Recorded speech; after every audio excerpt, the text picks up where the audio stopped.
All right. Let's get back to it, shall we? Where the hell did I put the camera?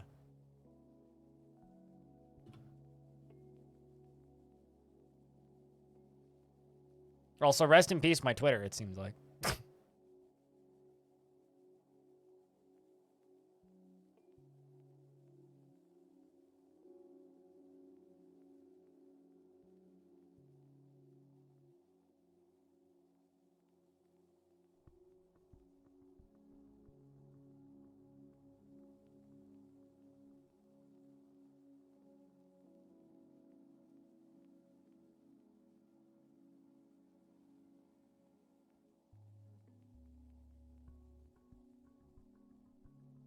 Yep.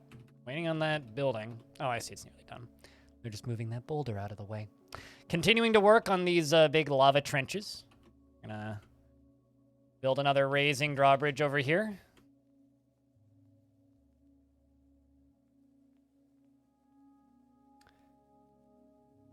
I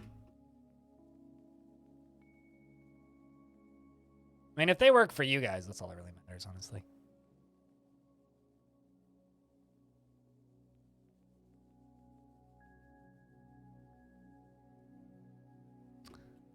Sure, this side works.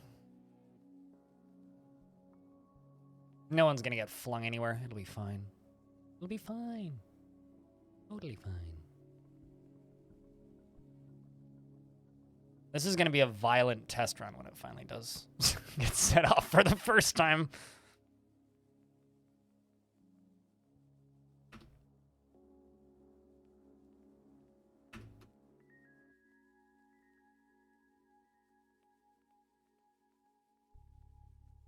Alright, well that works.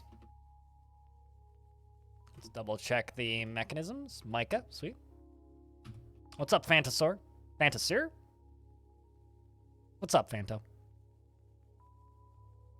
Building bridges. As you do. Blocking lava.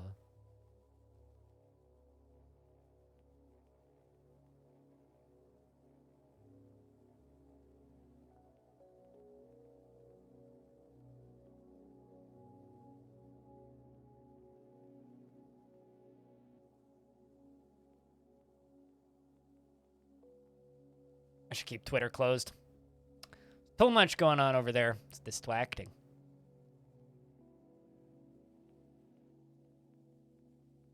Like 3 days ago, really. Finished the tutorials and started a kobold fort.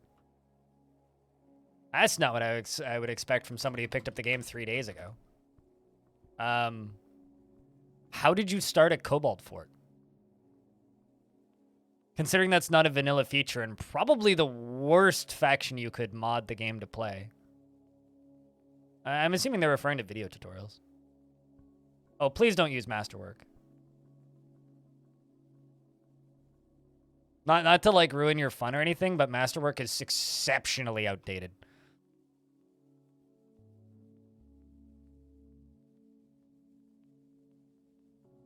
Yeah, it's neat to see other members of the, what's the word? Okay. I mean, you can, but like if you're using Masterwork, like keep in mind Masterwork hasn't been updated in like 5+ years. So you're, oh, Impala's up. Hello. So you're playing on a very outdated version of the game, which means most tutorials will be outdated. You'll be missing a lot of features. And I wouldn't recommend it.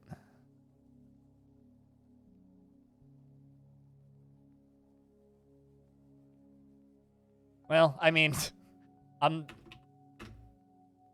can't help you with anything then. Getting more and more hyped. Don't get too hyped. Hype leads to disappointment. Anticipate. But have fun. I would not advise using Masterwork.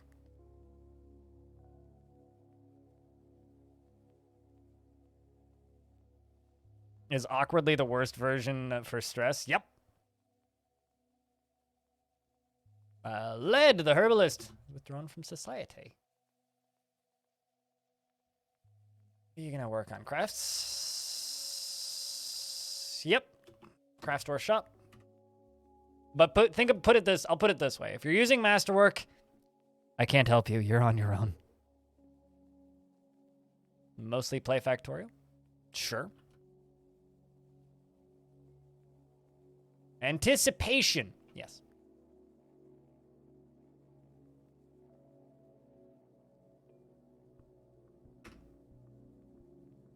Because Nash is dead and you're on your own.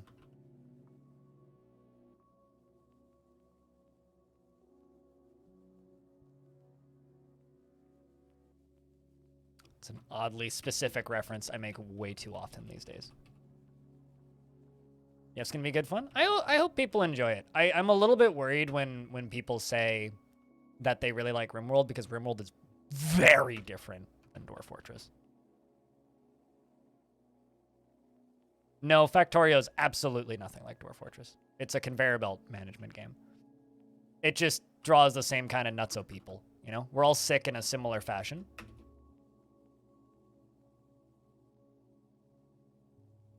If you are, like I said a minute ago, if you are using Masterwork, there's almost nothing I can do to help you.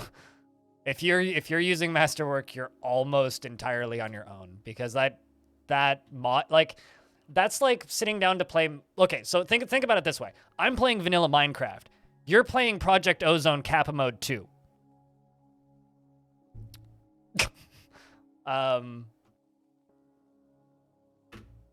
You're basically playing a different game than me.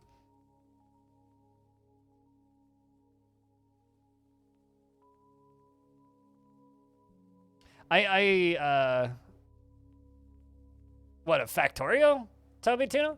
I miss the days when, like, pre-Steam launch, the hiring page on Factorio's developer site, literally it was just like, in order to acquire this job, you A, have to be willing to move to Prague, B, have to be very interested in drinking Czech beer, and 3, enjoy having your meetings at titty bars. But they changed that around the time it released on Steam, and I'm still kind of amused by it.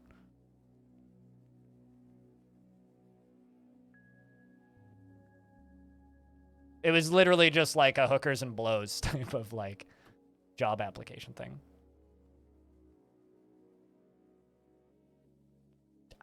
Like I said, hold my hands up and say good luck. I mean, kobolds are possibly the least playable race you could be playing, for one thing. Considering the vast majority of tools just straight up don't work.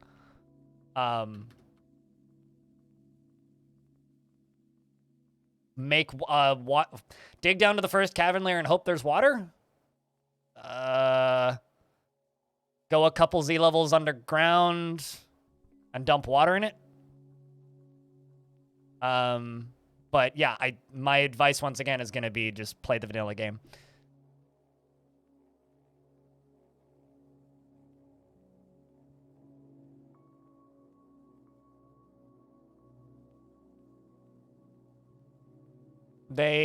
Well, I mean, I see what I was about to, like, actually give you an answer to that question, Pablo, and then I realized you were baiting.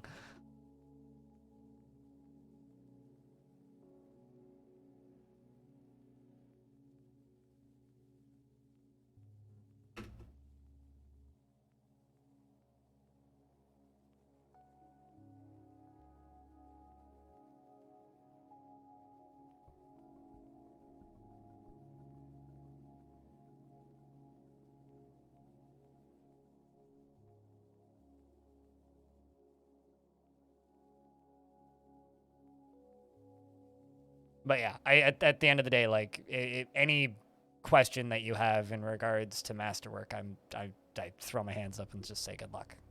I know it might be kind of frustrating, but it's just like, that is the last mod pack I would recommend using right now. But then again, you're also talking to somebody who, like, refuses to use DF hack and starter packs, so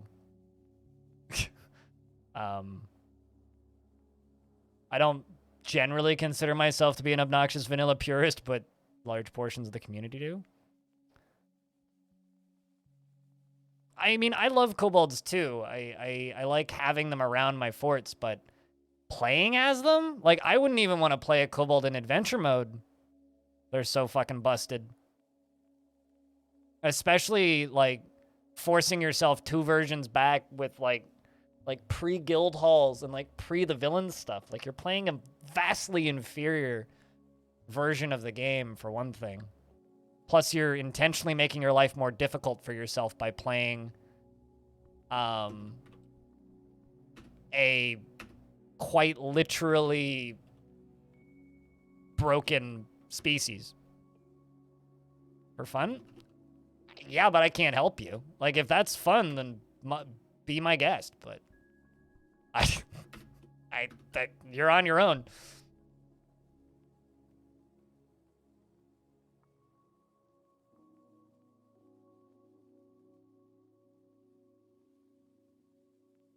Like, one of the biggest problems I think that Dwarf Fortress has is that there's so many out-of-date tutorials that recommend doing things in certain ways that then people watch, and then we end up with situations like this, where it's like, I would love to help you, but I legit just can't.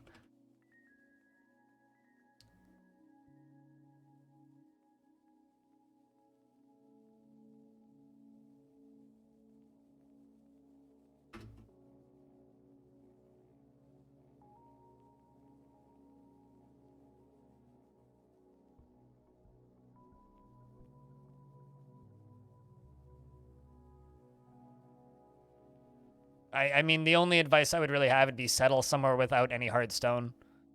And then just burrow into... Actually, can they dig through ice? If they can, maybe glacier would be an option, but I don't actually think they can dig through ice. No, water will freeze when Z-level down. You need to go more than 4. Although it depends on how cold your biome is. That or just settle in a desert where that doesn't get cold. Like, settle in a scorching desert. Or just don't play kobolds and play the current game. That's my actual advice. Man, I feel like I'm one of those people telling you to update Windows. I mean, playing as a Jawa is a much more mechanically sound way to play the game because it runs in the most recent version.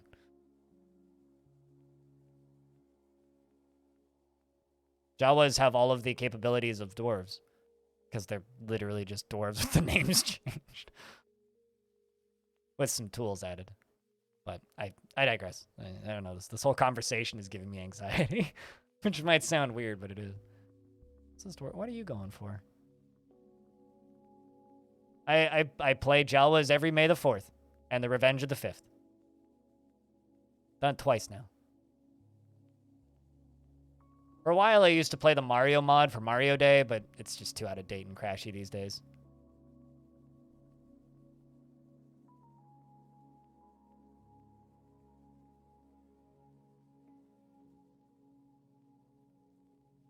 It's a wildly disturbing emote. Papalark. Creepy smile. I think.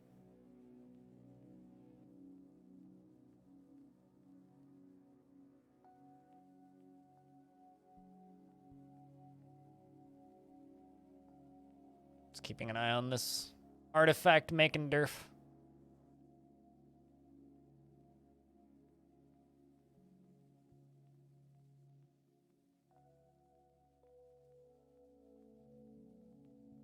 Yesterday you told your wife that husbands are like, fine, she locked you in the cellar. Well, clearly you have internet in the cellar, so it can't be that bad.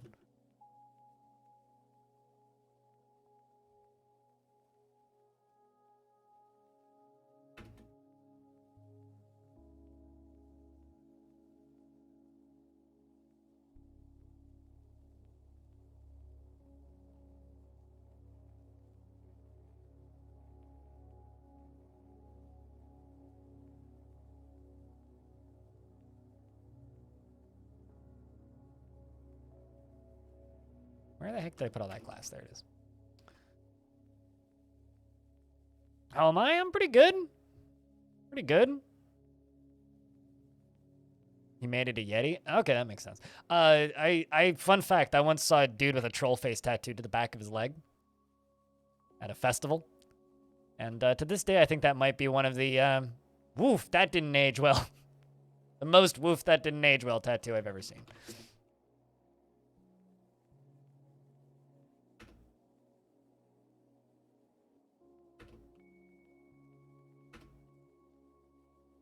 It's like, I'm a big fan of tattoos, but I'm also a big fan of really thinking about your tattoos.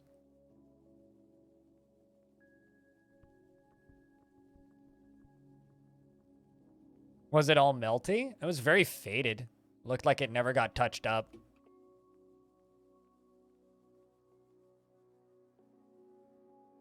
Also, I just realized that your name is Drive By Dad Jokes. Somebody gift this person a sub. That's fantastic.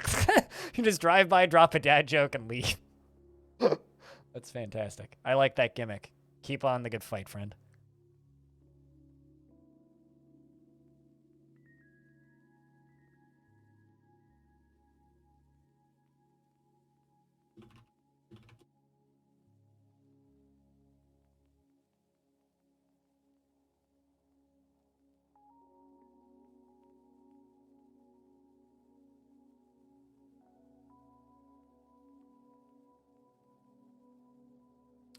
And lead has become a mysterious construction. Dog leather, rami cloth, dog leather, 3 pineapple opals, stray dog bone, and 2 pieces of diorite. What about an ASCII graphic of a troll? Wait, what? Literally a big T. Oh, I'm gonna be completely honest with you, chat room. I don't want individual letters for any reason tattooed on my body. Like, just a singular letter. And I have a very specific reason for that. There's a certain country right now that's a big fan of the letter Z. I feel bad for anybody with a tattooed letter Z on them. Same reason. Like, quite literally, like, I have this aperture, right? Because I like Portal. I'm waiting for the day that some psychotic, like, nationalist group is just like, apertures, yes, that's our logo. I'm waiting for that. It's gonna happen. And then I'm gonna get it tattooed over.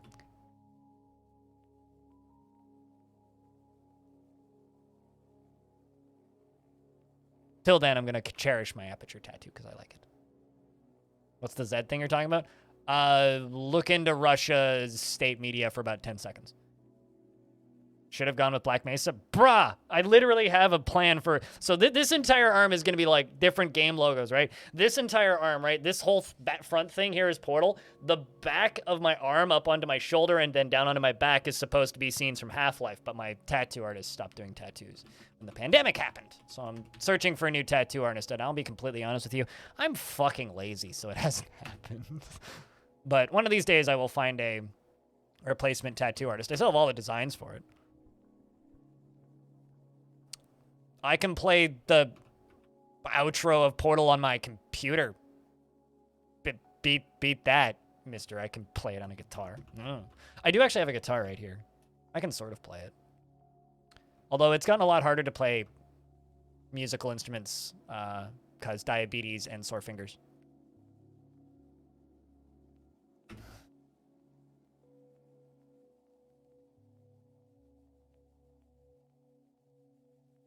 So if you put a blue portal into an orange portal, what happens? In-game, the portal that you're standing in disappears. Actually, not. That is what happens if you shoot another portal out of the portal that you're standing in. Or it just bounces off the surface of the portal.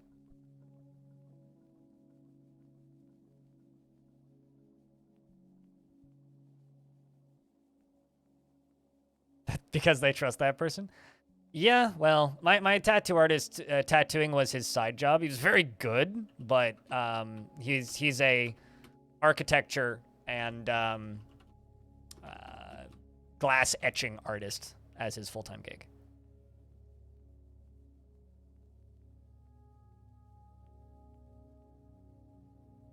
So when the pandemic happened, he's like, you know what? I don't want to be close to people anymore in super close proximity all the time.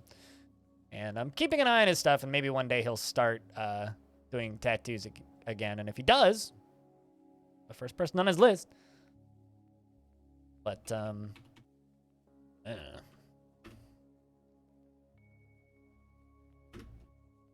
It was also convenient because he used to do home calls. He would just, like, show up at your house. Ooh! Lead. The herbalist created Udil Ozkak, a diorite Nangies? Nangies. Diorite Nangies, and claims it as a personal treasure. It's worth 50,400. The Lantern of Carrying.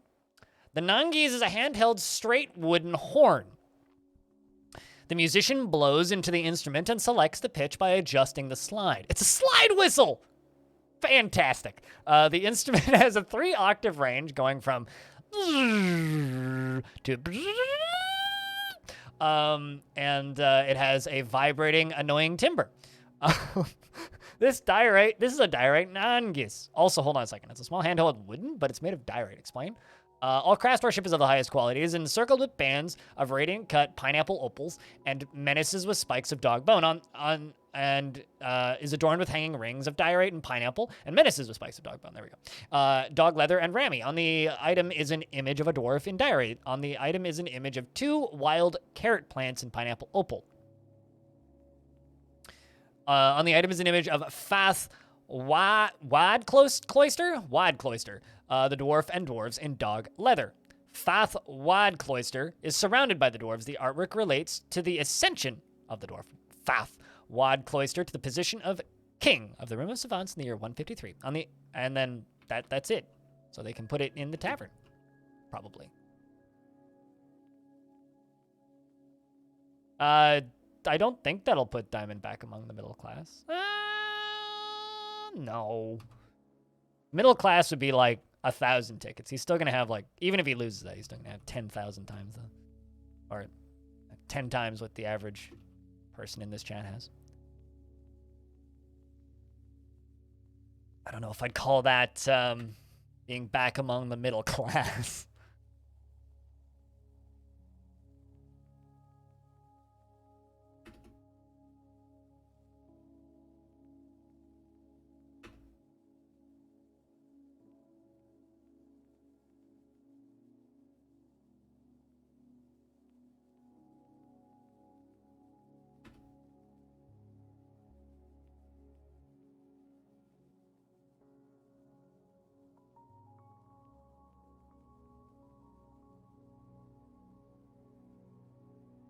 Guess I'm back in the...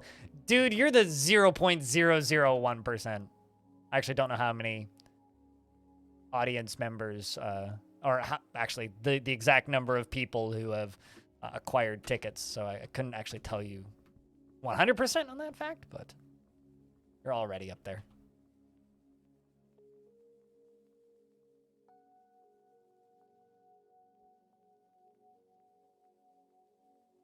This is such a cool tower.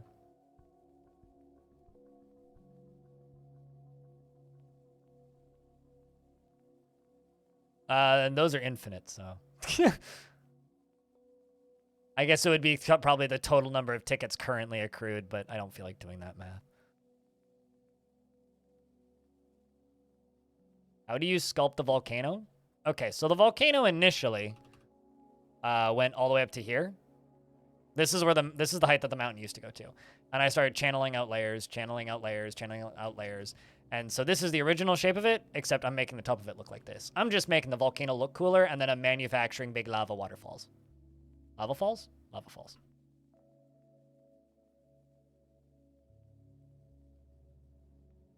Yeah. I haven't done a volcano fort in like 2 years, so. Or it feels like 2 years. Very long time since I last did a volcano fort, so we are having fun with it.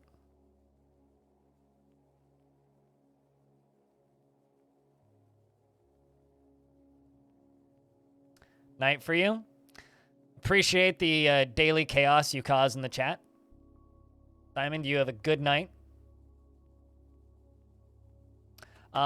So this blue that you see, I compare it to, like, you know, the fog on a PS2 game when, like, your draw distance kind of sucks. That's what this is. It basically, it's open space. So if there's no tildes, it's open space. Although this is something that's going to go away when premium hits. If there's tildes, it's a liquid. So if it's like this is lava here, right? So if that was blue, that would be water. Oh, speaking of, I need to go check things. Gotta check on my my obsidian. Seems to be pretty much wetty. Well, actually, that's not what I wanted to do. That's what I wanted to do. The water's not done. Water's still filling, but the lava part is pretty much full. Yes, no, this is water. The blue there, that's water. Red is lava. Blue is water. This is underground. Or in vanilla,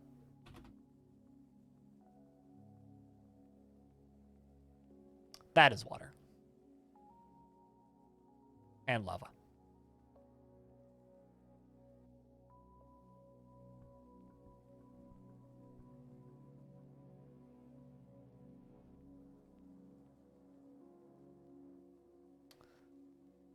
Mayor has imposed a ban on certain I can't export Doors. Oh no. What will I do with the Doors' most recent album?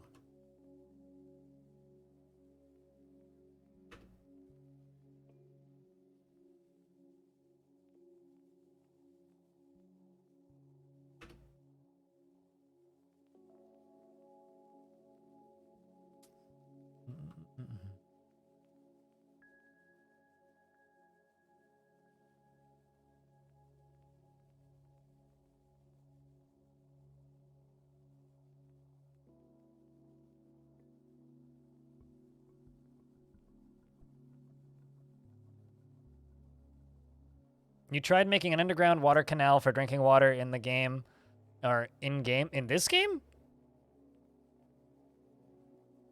You know, I feel like that's something that everybody does once. Everybody tries to make an underground canal and drowns 2/3 of their fort once. At the very least. Sometimes twice. There was one time where I accidentally caused a cave-in while I was constructing my wall, and it dropped a pillar of constructed rock through the bottom of my moat, which caused the ceiling in my bedroom layer to rupture and dump the entirety of my moat, which was a considerable amount of water, into my fortress.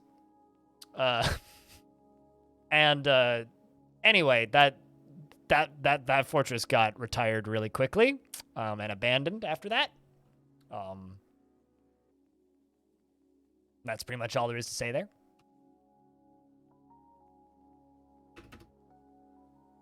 That fortress got abandoned really quick after that. So, you know, it happens to the best of us. It's not Dwarf Fortress unless you accidentally pressurize and, like, drown your fort.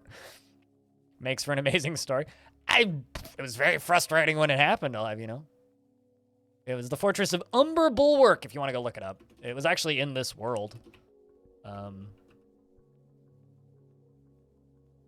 It was, where was it? Yeah, there. It has 100 dwarves in it, apparently. That was the Ashes of Wisdom. Beg to differ on that one. But yeah, right there. It was Umber Bulwark. Yeah. Umber Bulwark. Umber fuck up.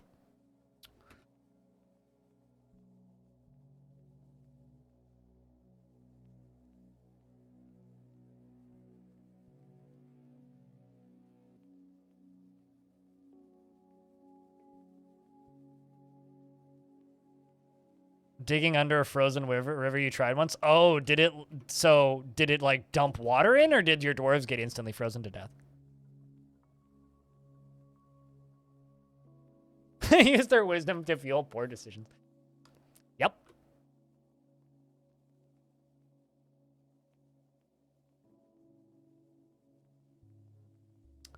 I mean, to be fair, the casualties were actually rather low in that fortress. The problem was there was just a lot of dwarves that were stuck in random rooms, kind of doing the Titanic thing of, I need water, I need air. So I was like popping holes in the top and like releasing them and digging around things. And after about 5 minutes of that, I was like, you know what? This sucks. And I just like went and did something else. It's very much like you know what? I give up. I probably could have like kept that fort going. It was just pretty quickly.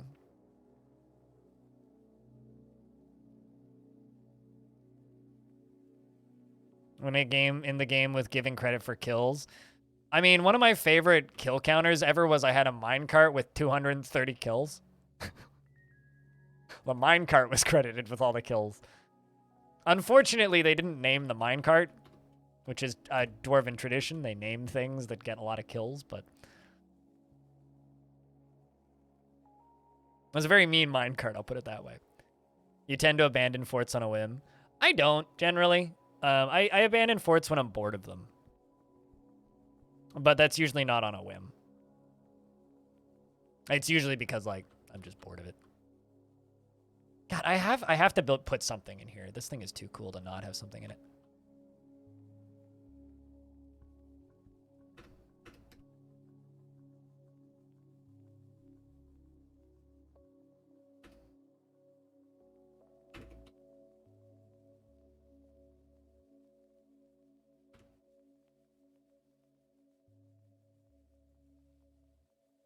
I'm thinking once we get this topside lava pool set up, we kind of give these dwarves a little bit of a break. I think these dwarves have earned a celebration, you know? Like some meals of high quality, because we haven't actually made any yet. Any meals. Now we start making these dwarves higher quality meals. Get them new clothing. Actually, did they ever make those? Yeah, they did. Okay, cloth. Shirt, 50. Cloth. Coat, 50. Cloth. Sock, 50. The legendary rock harassing your fort. You had some Noom crossbow dwarves shooting, but none of them could hit. Your axe dwarves hacked away with glee, and then you got credit for the kill. Hell yeah.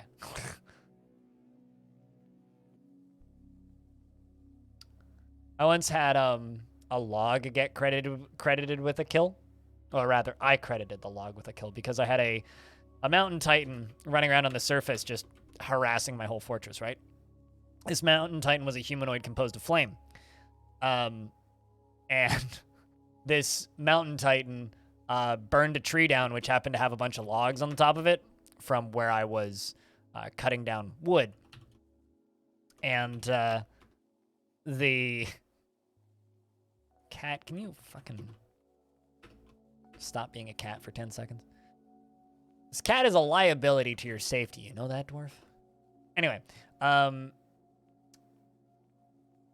when it burned down the trees and the leaves disappeared, a log fell out of one of the trees and landed on the head of the Titan and it died. Got completely atom smashed. Its body was gone. It was qualified as missing.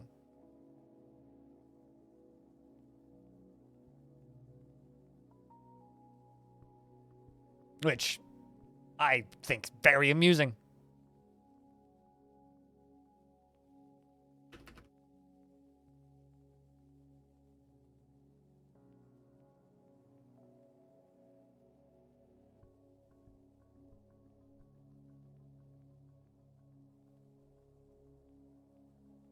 Shit like that gives you so much joy. Well, like a dwarf that I had that fell like 100 or so Z levels from the middle of a very, very, very, very, very, very, very, very, very, very, very deep cavern layer all the way down into lava because he tried to pet his cat.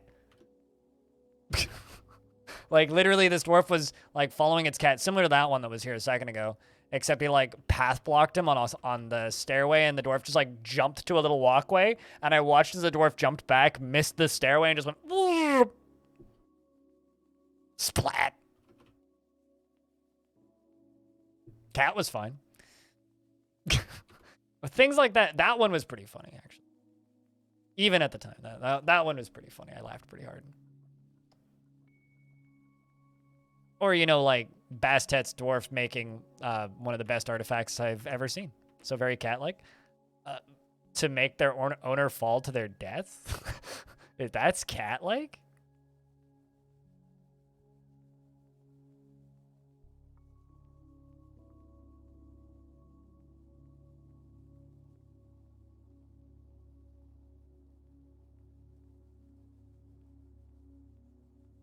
Not intentionally. I don't know.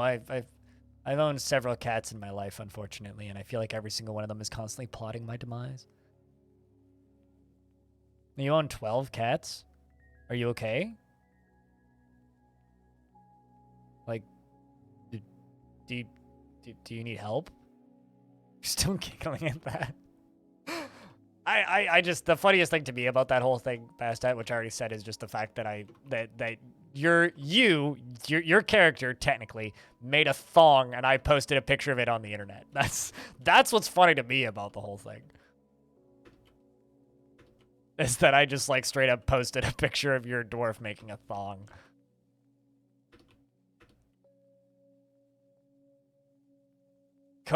Wait, hold on. COVID is the thing that you're going to blame for you having 12 cats? Nah. I call shenanigans.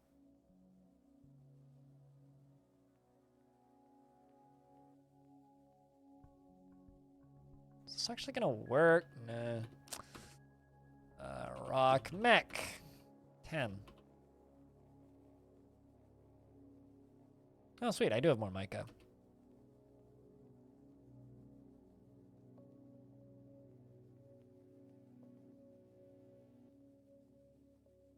Two minutes to midnight. Does that? Oh, it means it's time for you to go to bed. Okay, I got you. You said midnight, so that's where my brain goes. But you have a good night's sleep, and you take care of yourself.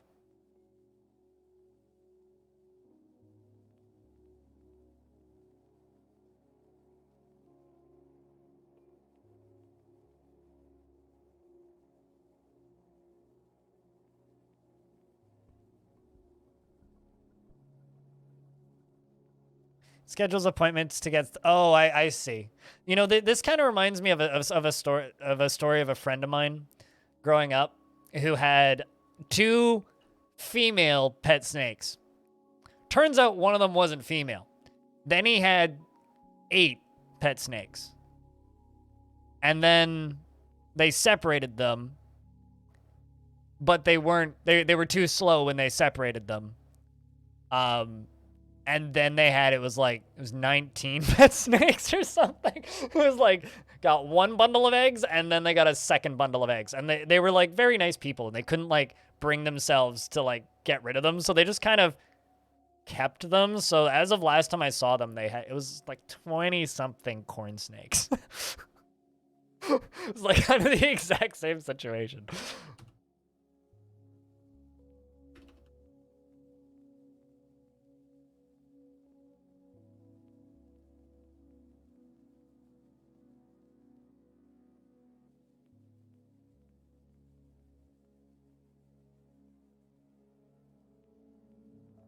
Unrelated, but corn snakes are adorable.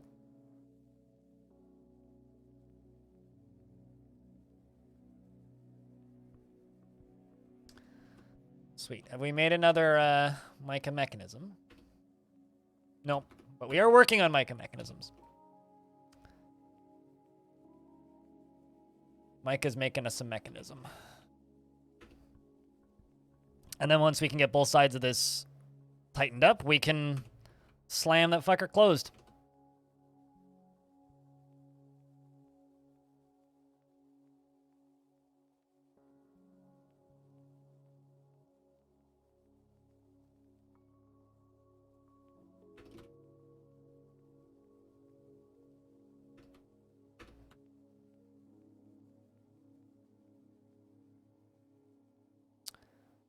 Snakes don't punish their owners that much. What are you talking about? Snakes are just, like, hilariously stupid. And then they think you're food sometimes. The difference between cats biting you and snakes biting you is cats are malicious about it, snakes are just dumb.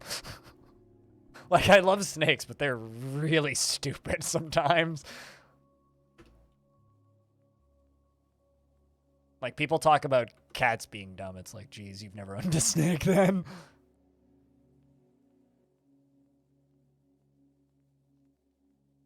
Like, I'm not really one to, like, use not real kind of, like, cute words to speak. Things like angy and stuff. Snakes get angy. They also get hangy. snakes just think you're food? No, they're just dumb. They think parts of you might be food. They don't think you are food. They think your finger is food. They don't think you're food.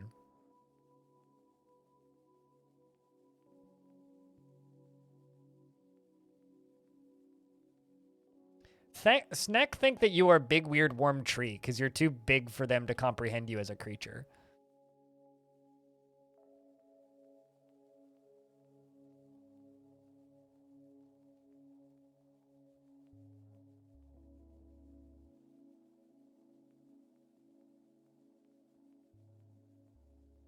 You're a large, yeah, we're a large we are a large heat signature, yes. A giant hot pocket. I like snakes. They're adorable, but they are very stupid. Not the brightest pets. Unless you're an okay, anaconda not pet. Anaconda belong in a zoo. Anybody with a pet anaconda is that's like owning a tiger. Like, you just shouldn't do that. There's certain types of animals that people shouldn't be allowed to own, and that's one of them. Ball python's adorable, though. Ball pythons, even king snakes, horn snakes, all adorable. Cute little fuckers. Come on.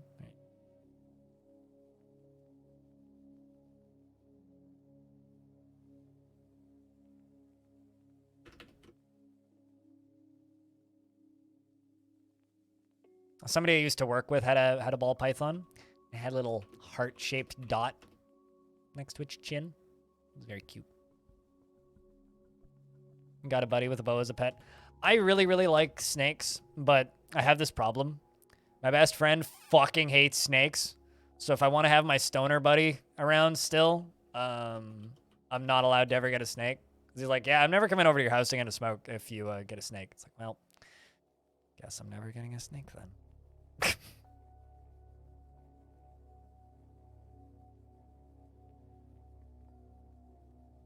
Like, that's too big. Depending on the type of boa, I don't know. If it's big enough to kill a small dog, it shouldn't be owned as a pet. If it could eat a small child, it shouldn't be owned as a pet. And the reason I have that opinion is because some fuckwit who had an anaconda in British Columbia caused so many lawsuits when it escaped in his apartment building and ate a small child that it's now completely illegal to have a pet snake in an apartment building in my province, to the point where if I were to get a pet snake in this apartment, of any size, doesn't matter. Could be like this big, doesn't matter. Up to a $5,000 fine and forced eviction. So, also they'd put it down. So, yeah. Dogs can eat a small child? Yeah, but dogs can be trained. Remember how I said earlier that snakes are really stupid? Snakes are really stupid. And if snake is big enough, yes, snake will eat you. Because snakes are stupid. You just got here? Okay, fair enough. We're talking about pet snakes. Do snakes have a brain as felines?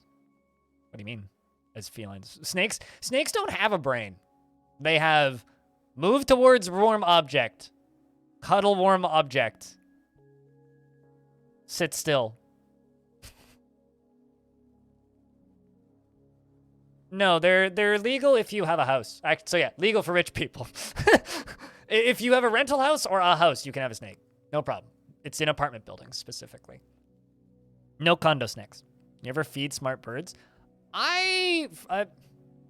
Years ago, I used to know a kid named Clay. I haven't seen him since like 2009 probably. And his parents had lovebirds and a parrot. And the parrot would like land on my shoulder and take my glasses and fly away with them. Oh, fucker. And then he'd like put them on top of the bookshelf and go, ha ha! So yeah, I'm not a big fan of parrots, to be honest. My neighbor that I had until I moved out in 2012 also had a parrot who was lovely. That parrot, however, would steal the dogs, would open the cupboard, take out the bag of dog treats, remove dog treats, and then put them in the bars of her cage where the dogs couldn't reach them. And then call the dogs and then stare at them. So I don't know. I think parrots are maniacal. Birds are cool. I don't ever want to own them. I own one. They're too fucking loud. Too fucking loud. I like quiet pets. Pets that don't make noise. I was a big fan of my pet turtle that I had growing up. She was cool. She made no sounds. Oh, like ravens or crows? I used to have like a whole fucking flock of crows that would follow me back when I worked night shift at McDonald's. Because when, like an hour before we'd open, when my cleaning shift was almost done, I had unlocked the back door and I'd walk around the parking lot and I'd clean the parking lot, pick up all the trash. And I would pick up any like boxes or things with food in them and flip them over so that the so that the crows could just take the food. And it got to the point where like they would all wait outside for me. And then one of my managers realized what I was doing and they threatened to fire me. So yeah. Here we have what are called either camp robbers or whiskey jacks. Or Canada Jays, more specifically.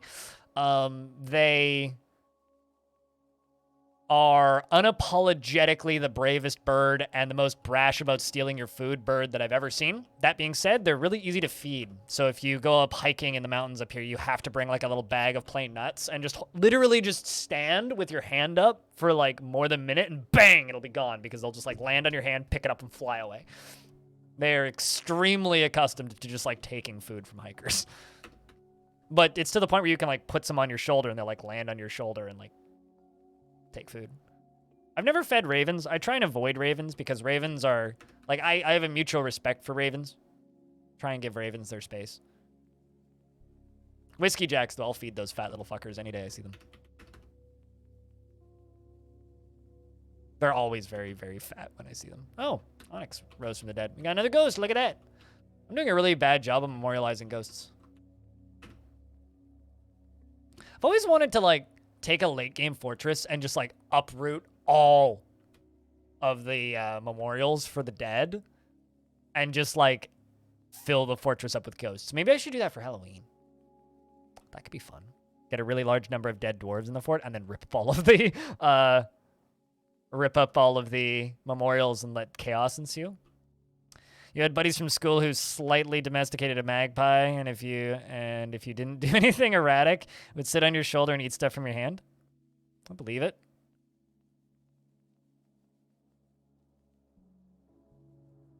But yeah, I don't have anything necessarily against birds. I don't ever want to own one. Also, actually, that's not true. I want to own chickens, but those aren't smart. Those are dumb birds.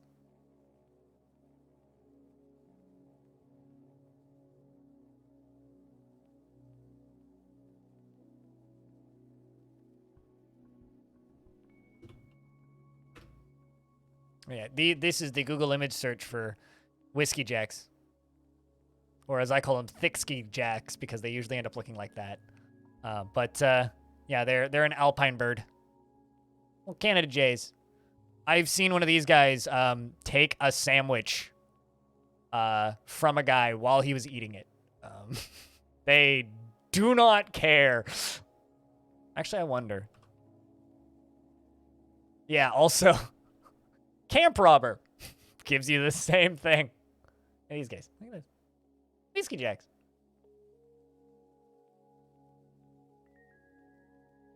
Camp robbers.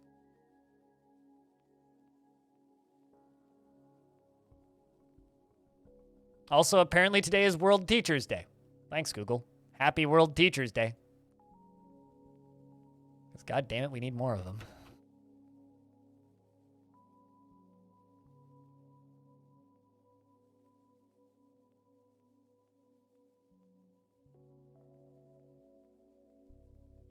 Not to be confused with World of Teachers Day, because frankly, that's probably in development hell.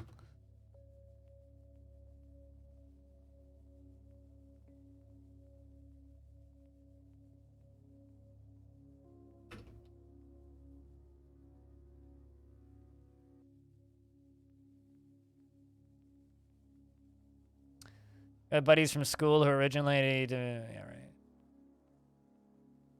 right. You know, it's funny. I keep reading that line, Clino. Snakes are legal for rich people and illegal for poor people. Got. The more I read that, the more I agree with it. Like it's kind of not true, but because like you don't need to be rich to rent a house, but yeah, that's kind of true. Rumbles. That was the water filling in the container. I feel like it's filling way slower than it did previously. The fuck's going on?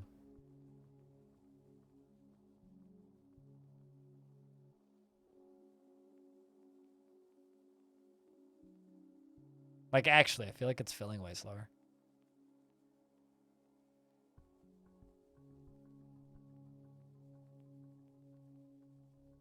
This is, like, kind of annoying. Maybe I should build, like, a second pump for it and pump it from over here.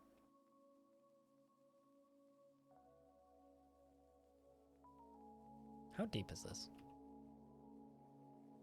Maybe I should just do that.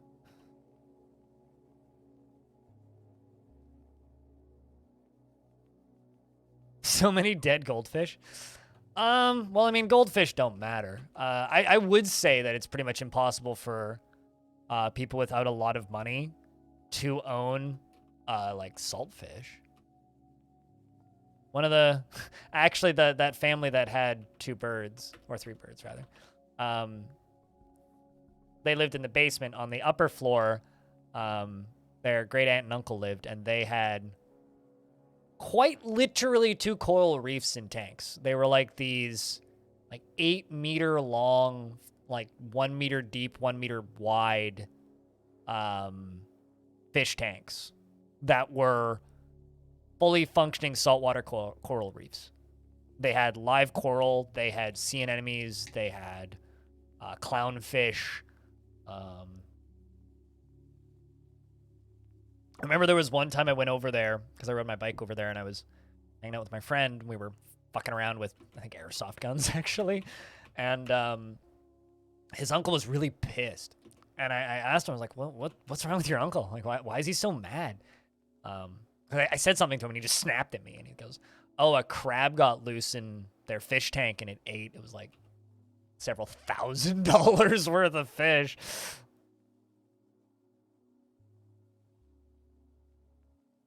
Belinair, thanks for the raid. How was your day of demos? Chat, if you guys don't know Belinair, I'm going to do this thing. Please, go give Belinair a follow. Click that button. Go do the stuff. So what's the verdict? Is that game stealing RimWorld's music? Or is it just very heavily inspired by?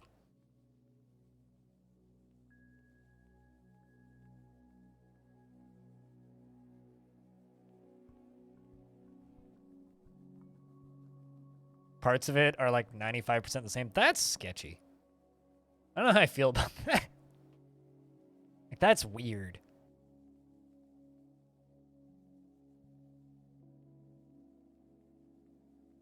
Seawater fish tanks usually at a fish market. Yeah, but fish market fish tanks are not designed to keep them alive for an extended period of time. A lot of those are actually like kind of really sad. One small step for dwarves. So freaking similar. You know, I while you guys were talking about that on the secret Discord, I literally downloaded that demo to like inspect for myself because you got me so curious. But chat, can I get a round of beers for the Raiders though? Belinair and Raiders. Thank you very much for the raid. Seriously. If you guys don't know Belinair is a member of my stream team. He plays a variety of management and games and MMOs, I would say. He's a brand new Guild Wars 2 player. So if you're looking for someone to play Guild Wars 2 with, you should go follow Belinair. And plays an interesting variety of video games. He's a member of my stream team and shows up on the podcast I host sometimes. Hey, Rolf.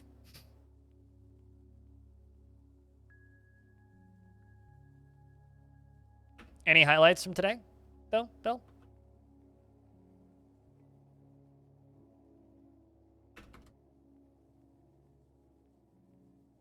Like any favorites from the demos today?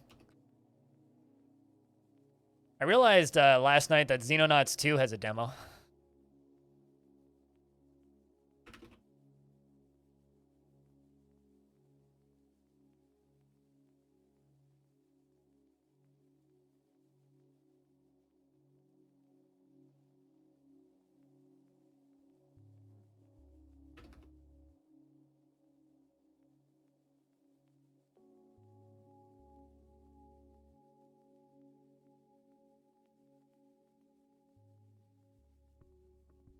Guild Wars 2 has some of the same sound design as Lego Island because the same sound designer worked on both. Really? Huh. All right. I believe it.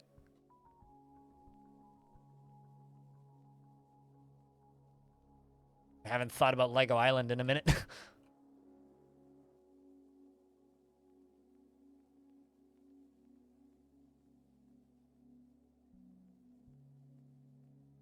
Zero Seaver and Floodland were interesting, needs work, but yeah, okay. Earth from Another Sun was terrible as shit. Hold on, which one was the... What's the diss track here? Earth from Another Sun. EFAS. This was terrible as shit? Oh, is this like a... Like a No Man's Sky thingy? I mean, these are cool screenshots, but... What is this? Huh. I mean, it looks cool. Doesn't look anything like that in game. I mean, it looks like a video game in game. Those are some flamboyant reload animations. What's up, Caffeine? Also has NFTs. Wait, hold on a second. Hold on. Those aren't allowed on Steam.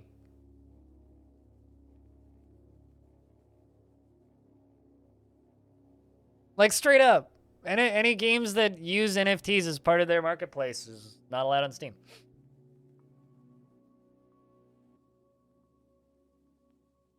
Non-flushable turds? Yeah.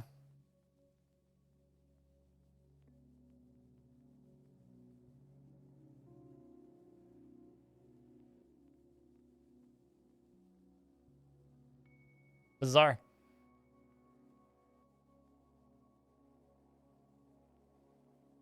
Also, Aqua Funkalistic Booty Wap has given birth to a boy.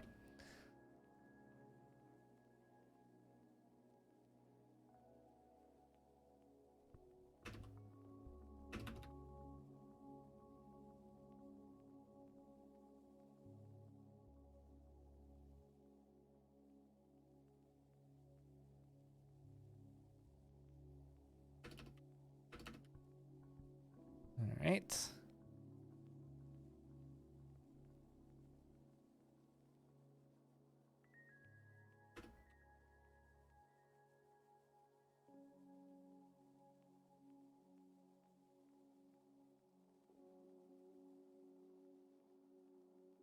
Actually, let's not do it that way. This is me tempting sweet death. Yeah, we're gonna get a pretty good idea of what this whole thing's gonna look like in a moment. We're about to start the lava flowing. I wonder what this statue's of. Not quite done with it.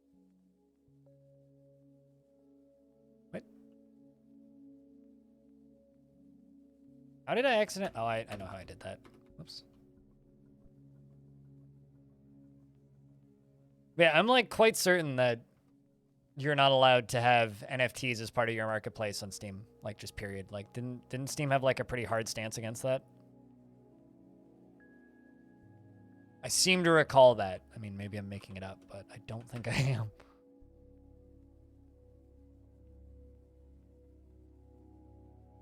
I think you're allowed to have it as part of like external promotion, but if it's an in-game element,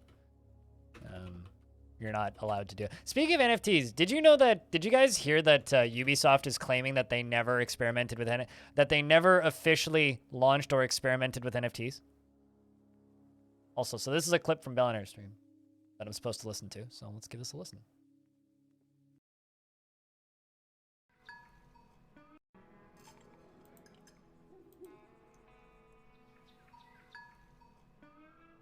Take this portion of the music up.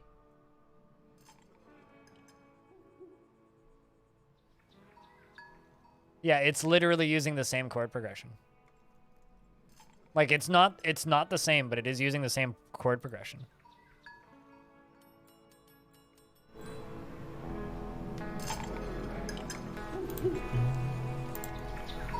People need breaks, you know? Apparently. Yeah, no, that's like the exact same chord progression. That's RimWorld music. It's not the same, but turns out a lot of the music in RimWorld is really generic, like Western. So,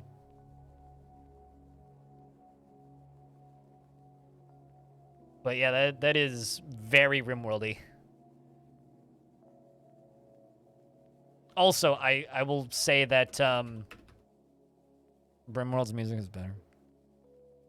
Close enough to confuse people? I mean, close enough that a bunch of people, including on the Steam forums, are like,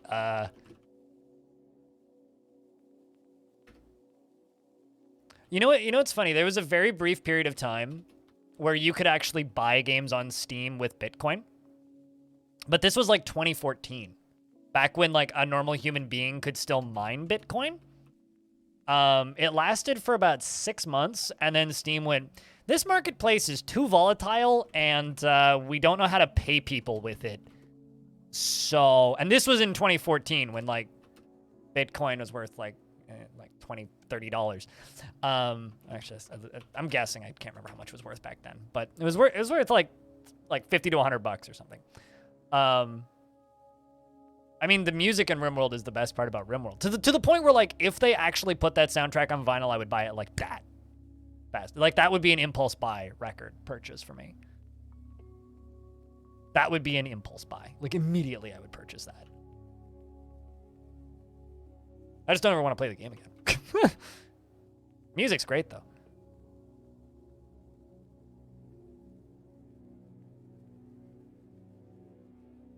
God, that looks rad.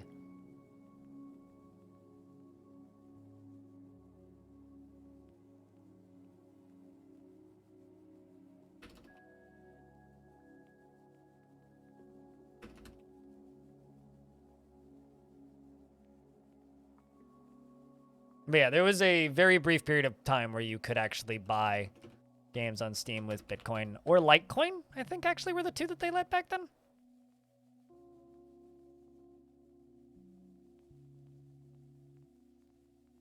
Floodland music is so close you could play that while playing Rim. Oh, what, like... use the Floodland soundtrack to play Rim? Well... I'll never play Rim again, so that's... makes my life easy, but... It's just weird.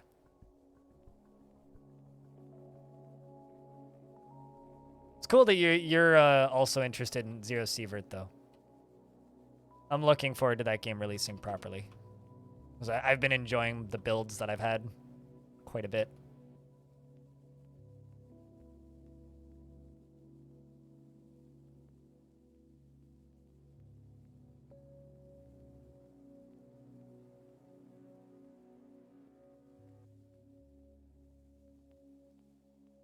More of its own than just Pixel Tarkov. It's really not. It's not just Pixel Tarkov. It's Pixel Tarkov Stalker. It is kind of more of its own in that it's also got the Stalker shit, because Tarkov doesn't have any of the ghouls or any of that crap. There's no weird anomalies in Tarkov. So I don't know if it necessarily needs to. I think it's kind of... I think for me, the part that I want them to change is I want them to change all the wording. Like, don't name the place Zarkov. Name it something else. Like, that's the part that I'm like, come on, this is just a dumb parody instead of its cool own thing. It needs to lean more towards the Stalker thing. Yeah, well, I mean, pretty quickly, once... here's, like, the main difference, right? Pretty quickly in the build that I have, once you get through like the first like 4, 5, 6 quests in Zero Sievert, the game starts giving you quests that are like, but that's not on physical though. So why are you linking it? Like literally, let's buy it on Amazon Music. That's not on physical, so I don't care. So why would I hate you for that, past it? Anyway, very quickly they start giving you missions that are like, go find the abandoned convoy in the forest region. And then it spawns in like scenarios in the maps. So like you'll go into the forest zone and it'll be like, go find this convoy. And then you have to like go into this big circle, and in the circle there will be 4 crashed trucks and there's some guys defending it, and you have to fight them, take their stuff, and then extract. And then you'll get another mission which will be like, okay, well then go back to that convoy and find this thing. When you go back, there's like, it's like evolving scenarios in the mission structure. So as long as there's a good variety of that shit, I don't think it'll be a problem, because that's very unique from Tarkov, because Tarkov is very static in its mission structure, like because there's other players in there, right? And everybody's doing their own missions at different points in the game. So it's like everybody's kind of competing, whereas this like has the flexibility of just being able to like put something weird in the map. Like the Ghoul Caves is an example. Once you start going to the Ghoul Caves, it's like, here's like this pitch dark black nightmare cave. Also, like the mall straight up has what look like xenomorphs in it. So like, yeah, it's got a lot of weird stalker shit once you get a little deeper in. The one of this, like I think it's the 3rd zone that you can go to, just like the power site, like the power plant, has like this weird zappy electric ball that locks onto you and follows you around the map, and it just like electrocutes you to death, but like there is a way to force it to move. Like there's some cool stalker shit in there. You just have to get a little deeper. It starts off very Tarkov-y, but it gets progressively more stalker-y the deeper you go.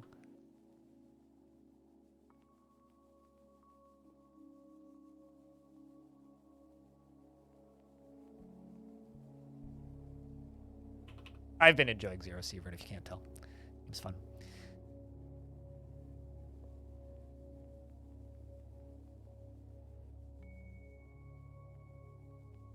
All right, well, this is going to take me forever to dig out.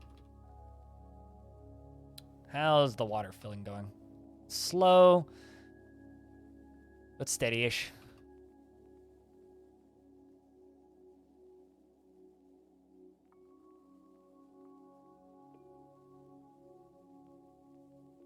I'm just kind of annoyed right now because RimWorld had to go and announce a new bloody DLC. It's like, couldn't you just like get out of the way for 6 months so that Dwarf Fortress can release, please? Like, stop it. Big Daddy Dwarf Fort need space to breathe too, okay? Gosh.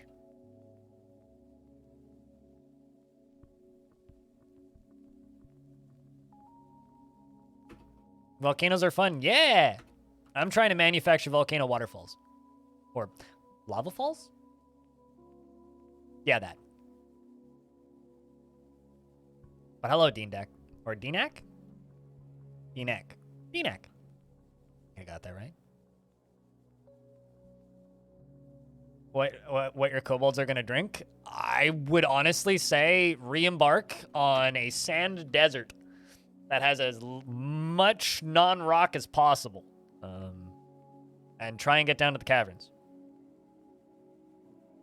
Or, wait for... Actually, can you even trade as kobolds?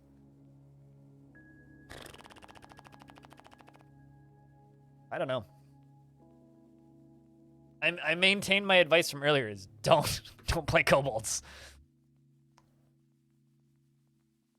There are trading? Well, then well, I guess, yeah, you can't trade for alcohol.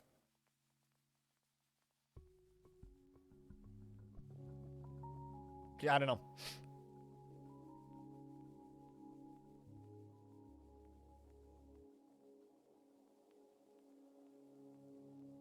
Like I said, like you're playing a race that is not designed to be played by the player.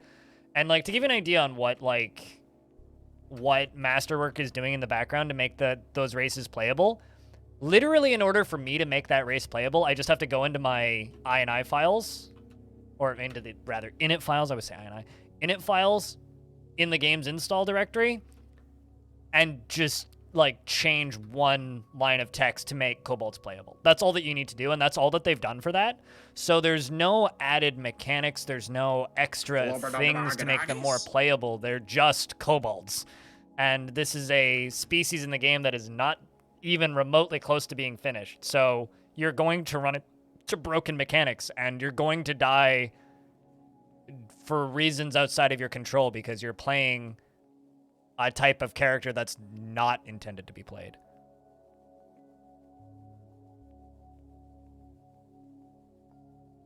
There's another way to make them placeable.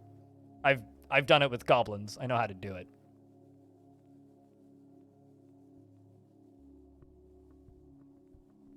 Yeah, you can play kobolds as in adventure mode by also changing file settings, but I honestly go play goblins. Go play anything else because you will have an enjoyable time. Whereas kobolds are so mechanically limited.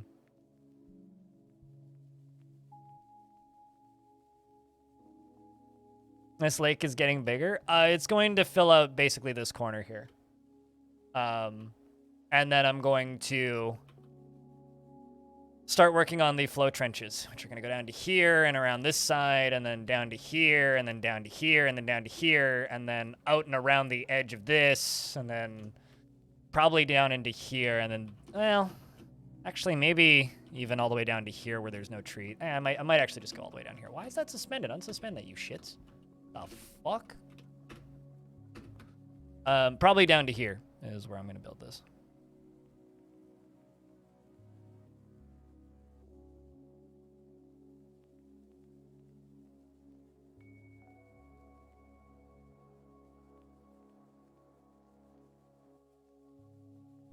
Well, best of luck. I know that would work in adventure mode, but... Well, actually, no. In adventure mode, you'd have to take a container, put ice in a container, and then make a campfire, and then put the container on the campfire in adventure mode. Investments are open. If you want to invest your tickets.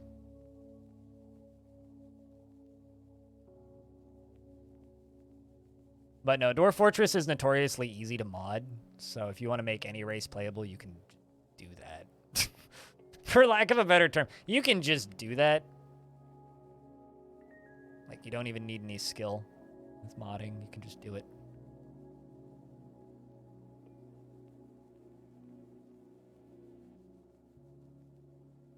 Sidious would be proud.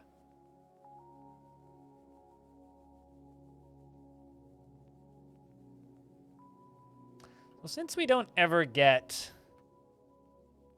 rain, I'm kind of thinking about making this into my prison. It's a very dry save file here.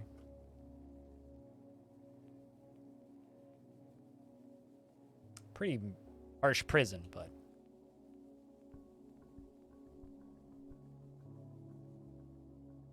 You can't understand what's happening on the screen? It's okay, neither can I.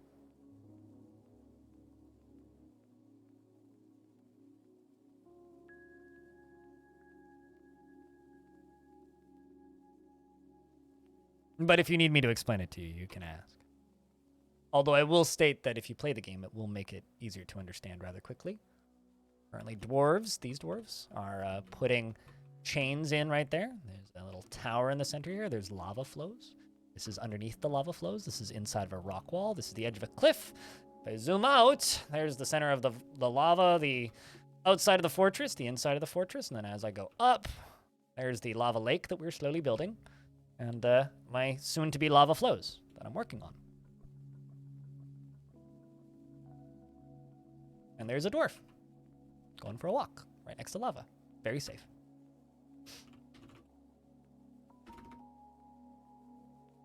And that was me quickly queuing up some leather shoes because I noticed that dwarf needed new shoes.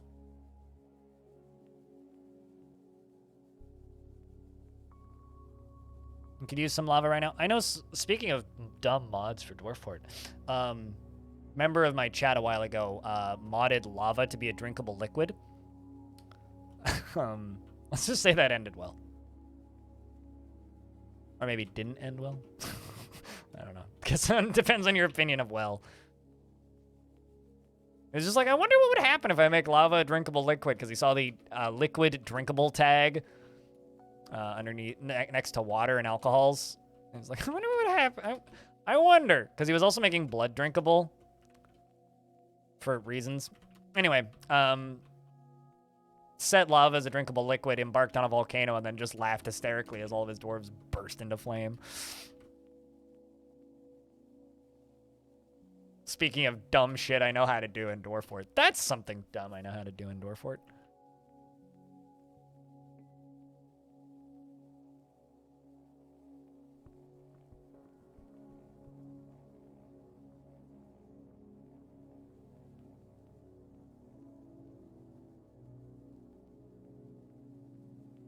So now we are channeling down one layer of blocks right next to this big old lava puddle. And that's probably going to be the extent of it, I would think.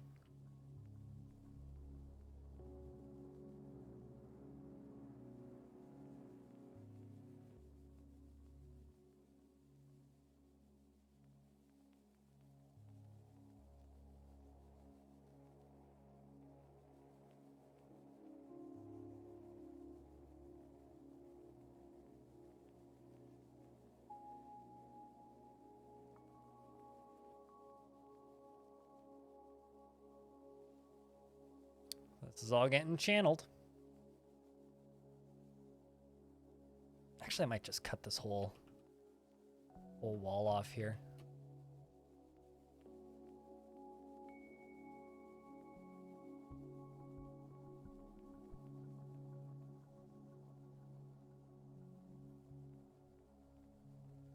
I don't know. I have no interest in such things, so please keep that shit away from my stream. Thanks. Are you the person that was asking Tarn to add, like, descriptions of coitus in my last Q&A? Was that you?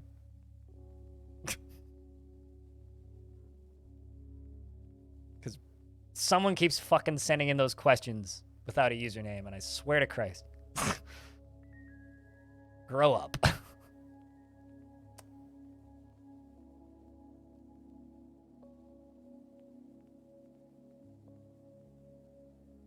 You know what's funny?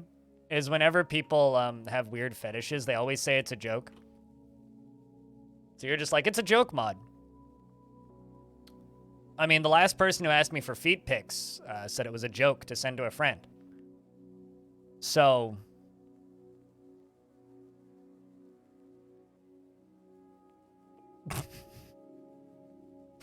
Someone has a fetish. Anyway, let's... I'm gonna... handling this away.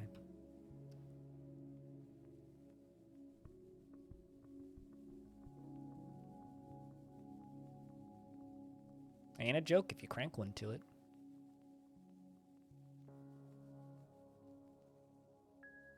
Friend, and you're still waiting. Well, got bad news for you there, bud. Although here's the thing: was in that particular instance, the friend hated pictures of feet and loved my streams. This is like the generic bot repost of like begging for pictures of people's feet. What's funny is I totally understand the foot fetish thing. Totally get it, but I'll change the fact it's weird as shit.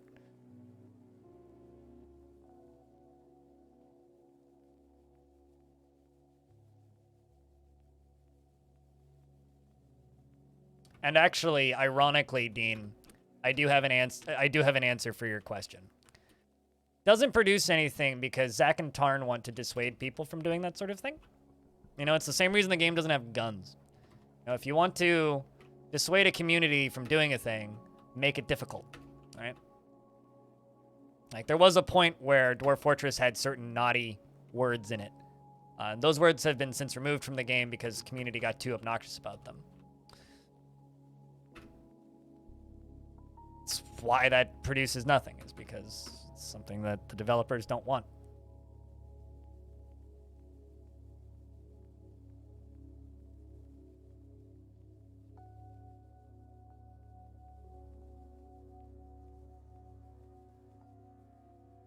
I wonder why I'm only making mugs out of magma-safe materials. You know, actually, I don't think mugs burn. Right? Like, I'll bet you could probably just make them out of wood. It'd be fine. Also, glass goblets, S+ tier goblets.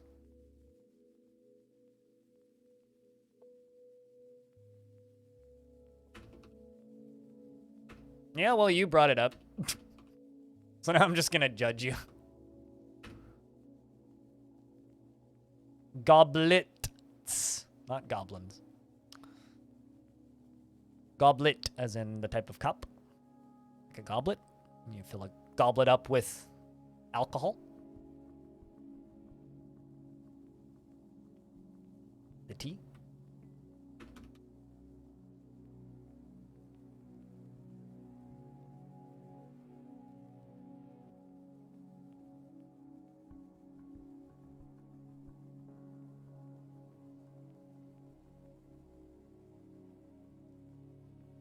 No, I wouldn't reference materials written by a transphobic psycho.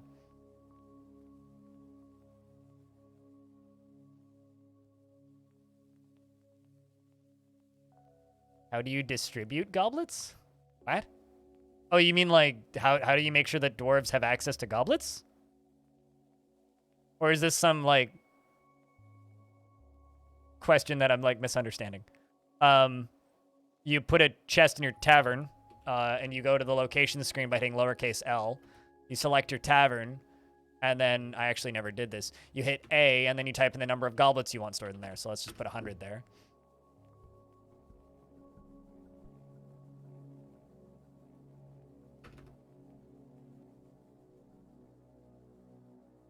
And then they will store them all in the chest. I think you can store like it's like up to I think it's 156 goblets per chest. I might be wrong. I was told that at some point, and I've just like kept that as a mental note. So every like roughly 150 goblets, I add in a new chest.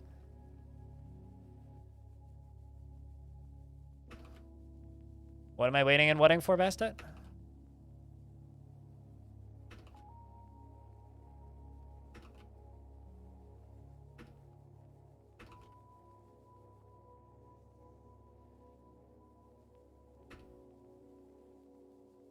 No, any dwarves can get them, but the tavern keeper prioritizes them.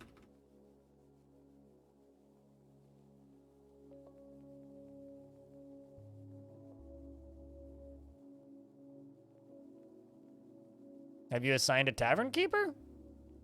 Because you should do that, or at least a couple bards. They do the same thing.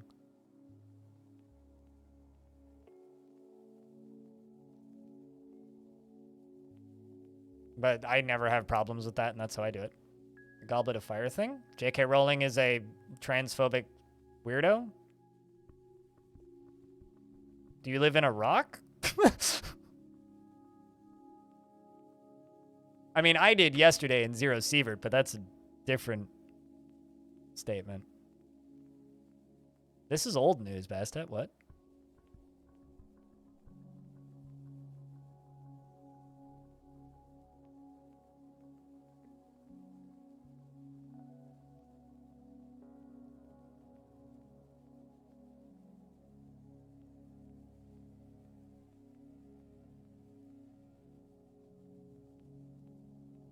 Three by three tree. I settled in a swamp once that had a bunch. It was like 3 by 3s by 3s by 3. Like they were all 3 by 3s. So I was like, and ever since then, I've kind of wished that we could examine logs and see how old the tree was, because like, you know, if you chop down a tree in real life, you can like count the rings to like approximate how old the tree was.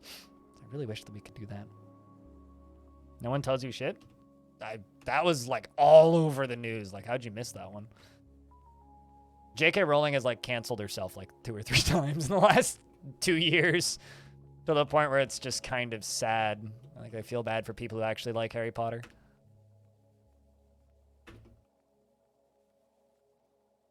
Anyway, goblet these nuts. Let's get back to building forts.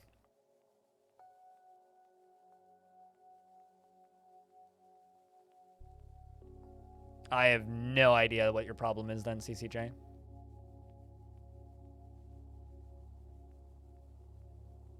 Like, I literally never have had problems with distributing goblets to dwarves. As long as there's a tavern available, they just grab goblet from wherever, usually just straight from the chest, or they just walk into the tavern and then they get, like, booze delivered to them by the tavern keeper. That's not true. Let's not, okay, CCJ, let's not, like, argue the definitions of canceled. Yeah, she is.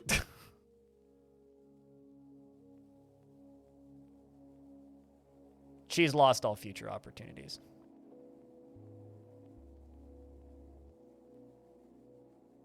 It's not the point of the conversation.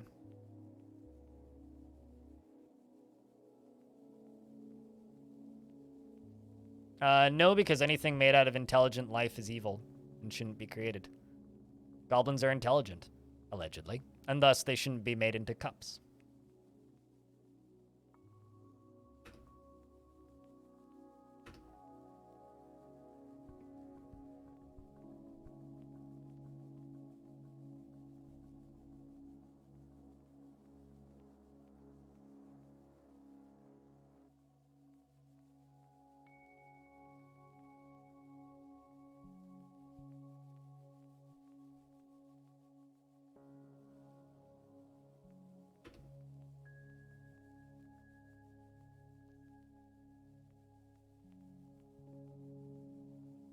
Yeah, but those are evil, made by a dwarf in a very evil mood. Most dwarf, like, if you have the criminal stuff properly set up in Dwarf Fortress, if you have a fell mood, like, vast majority of the time they immediately go to prison for hundreds of days after that.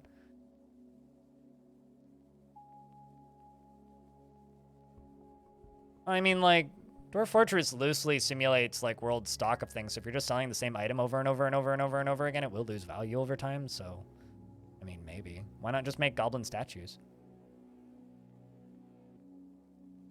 Or, like, crafts or figurines or something. I guess I'm confused as to the hot commodity part of this statement.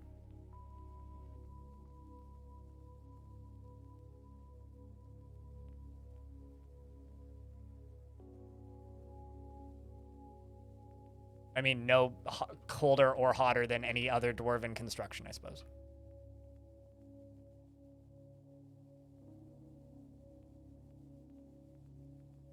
I'm getting tired of how long this is taking.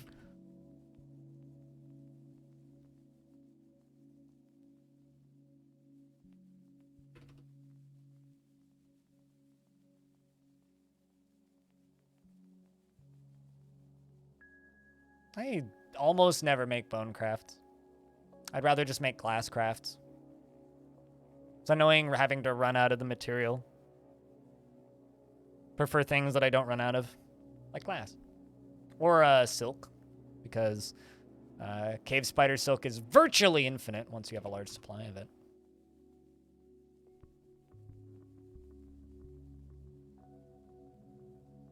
I don't know. I actually kind of think the weakest part of statues is that you can, like, word for word design them.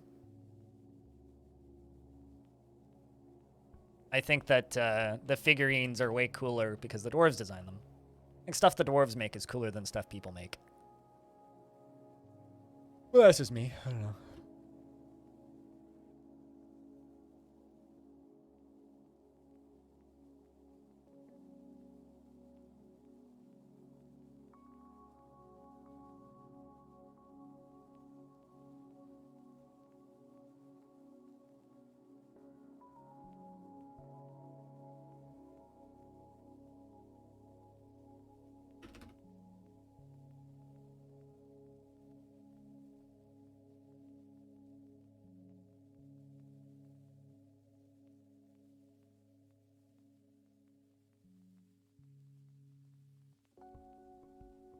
Also, how you doing today, Chubbs? Hope you've been well. But yes, the taming of the volcano is in fact doing. We are still slowly progressing.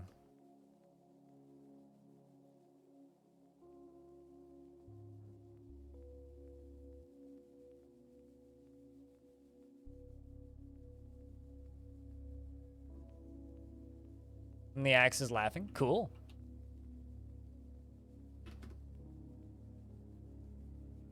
I think you can do that with encrusting, can't you?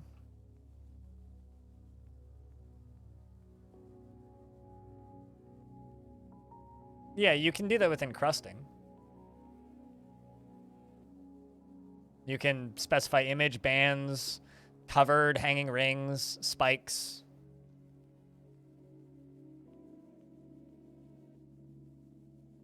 Yeah, just encrust the image and then...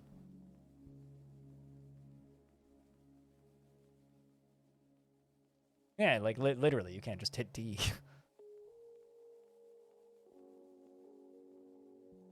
I think it might be capital D through workshops, but yeah, now that I think about it, yeah, you can. Because goblin civs cover them with the image, cover their helms with the image of their civ. Sometimes their breastplates too.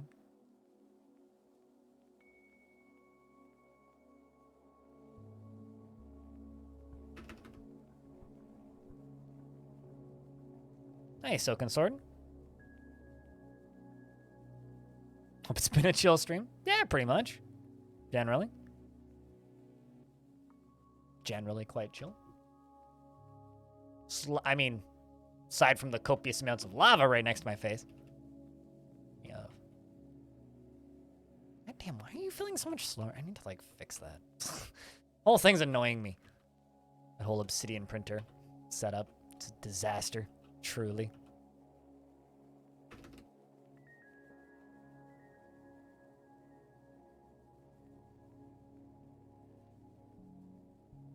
Nah, that should be fine. I don't think it's gonna cave in before it caves in. Actually be kind of hilarious if it did.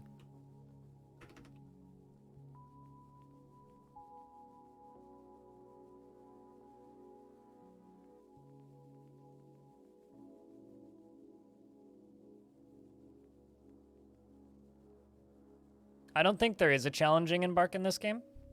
There's just a matter of how tedious do you want it to be.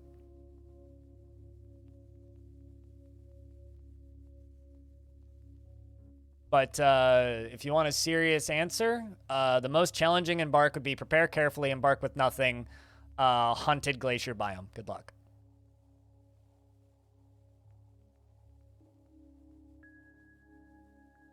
I don't think this game's hard. So, like, what do I think the most challenging embark is? Not an embark I'd ever want to play. Because I don't think embarks that people consider to be challenging to be fun, generally. I find most of them to just be kind of a test of my patience more than actually fun to play. So, I don't know. Really? Generally?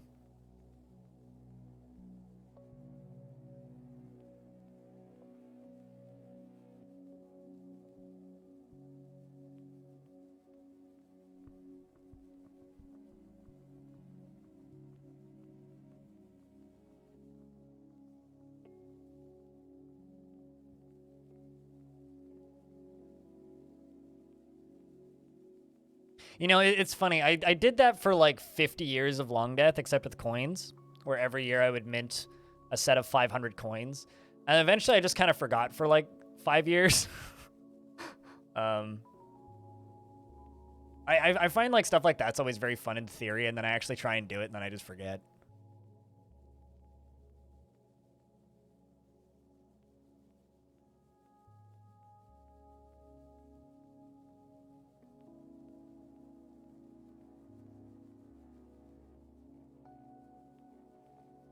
I mean, since when are all collectible items crypto?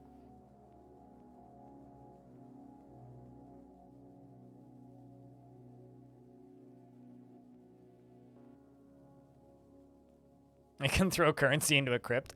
I mean, as a society, we probably should. But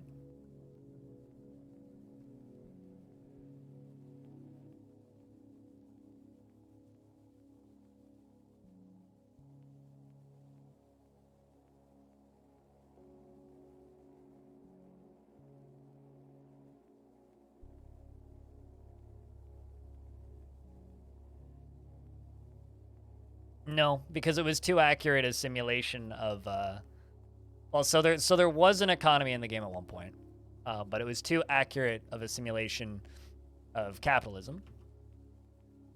Mebzith, you're dumb.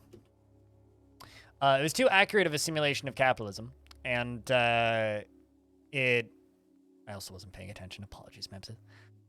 It was too accurate of a simulation of capitalism, and it broke the game because dwarves had to pay for housing and stuff, and what ended up happening is one dwarf would just end up in control of everything, and then they'd end up with all the money, and then everybody else would starve to death.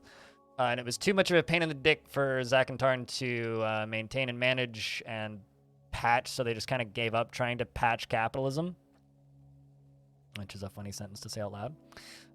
So the result is, no, there's no economy in the game. Well, I mean, there kind of is, but not really. You can make coins, but... It's what happens when you have a game that overly simulates things. If a thing has a natural built-in problem or bias, it's going to simulate that, for better or for worse. There's actually like a pretty funny page on the wiki about the game's currency and financial system, I guess.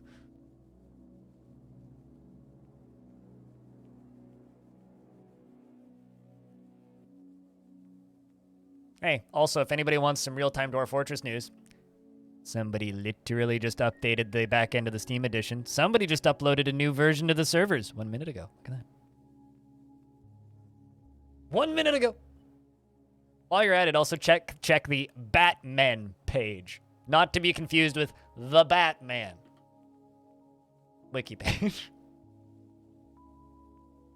The Batman wiki page is probably my favorite page on the Dwarf Fortress wiki. Fucking funny. Very, very, very funny.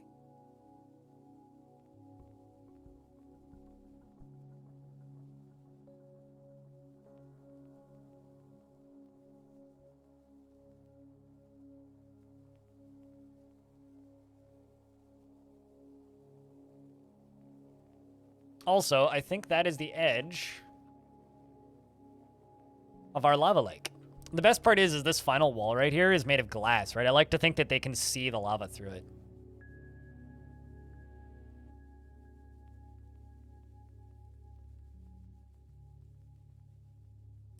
Yeah, I don't expect the economy to ever come back. I mean, Tarn's talked about trying to, like, fix it. But what's really funny is, like, they tried to put, like, currency into the game and make the economy a capitalist economy, broke the game so badly that they just removed all currency and dwarves just simply work for food, board, and housing and clothing with a few dwarves in charge to like manage some basic things. So essentially the dwarves went from capitalist, realizing that system was broken, to being anarcho-communist, and now they have unions. And so there's like this really funny article, I think it's on Vice, or maybe it might have ended up on Kotaku, which was like, Dwarf Fortress simulated capitalism so accurately that now the dwarves are forming unions, which is very funny. And if you don't play this game, reads way more differently than it actually is.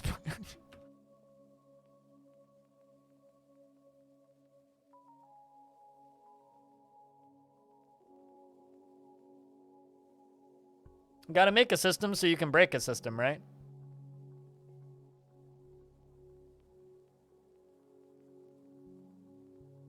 Yeah, medieval economy is not exact. I mean, it's not a 1-to-1, but it's just, it doesn't change the fact that it's funny. I wonder if that's just gonna fall. I don't know where those blocks are gonna end up.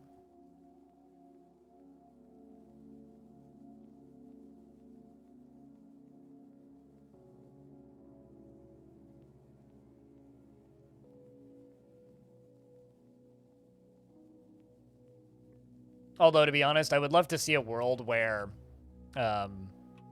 like, the economy stuff is re-implemented, but only for humans. Or, like, specific factions. I think would be really cool. But I also kind of like the idea that dwarves just never have that structure again. All right, let's memorialize the dwarf that oopsied himself into the volcano. Big dummy.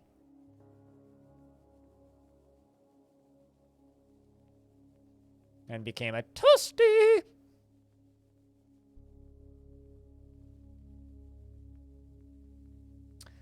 Beep, beep, beep, beep, beep, beep, beep, beep, beep, beep, beep.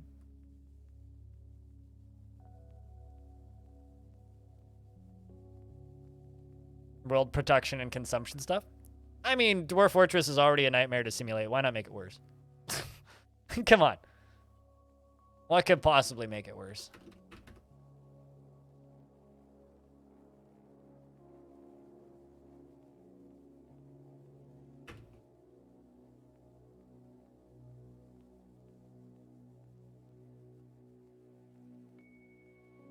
Two nightmares don't make a nice dream. I don't know. All I've ever had is nightmares, so I wouldn't know. Or if do you have two pet cats? No, you just have one pet cat. Why is there another cat following you?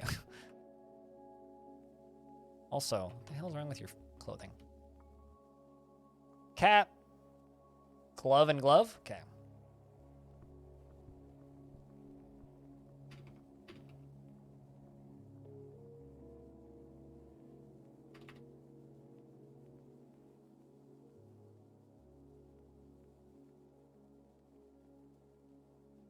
Cancel that.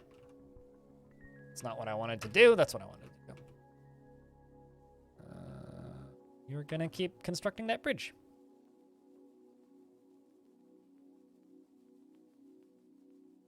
I mean, all I ever have is nightmares, so yeah, actually, that's pretty accurate. Which is also why I smoke weed. All right. Come on, dwarves. Get this stuff done.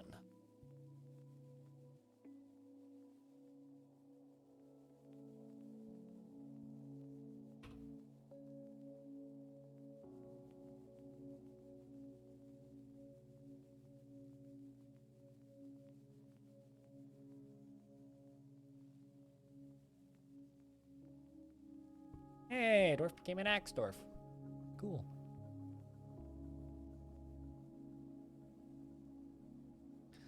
All right, let's...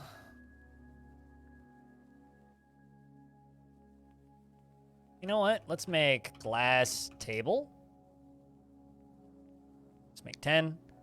Glass throne. 10. Glass armor. Stand? Okay. 10. Glass. Rack. And I sold all my windows. Glass window. 50. Re-upping on some of the furniture stuff. Because this is going to be where my captain of the guard operates. Up here. Going to be pretty cool. It's going to be the room for cops.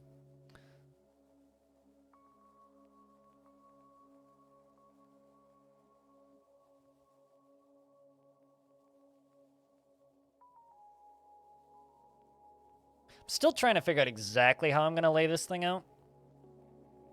I have to do it in a way that is very safe, which is going to be tricky.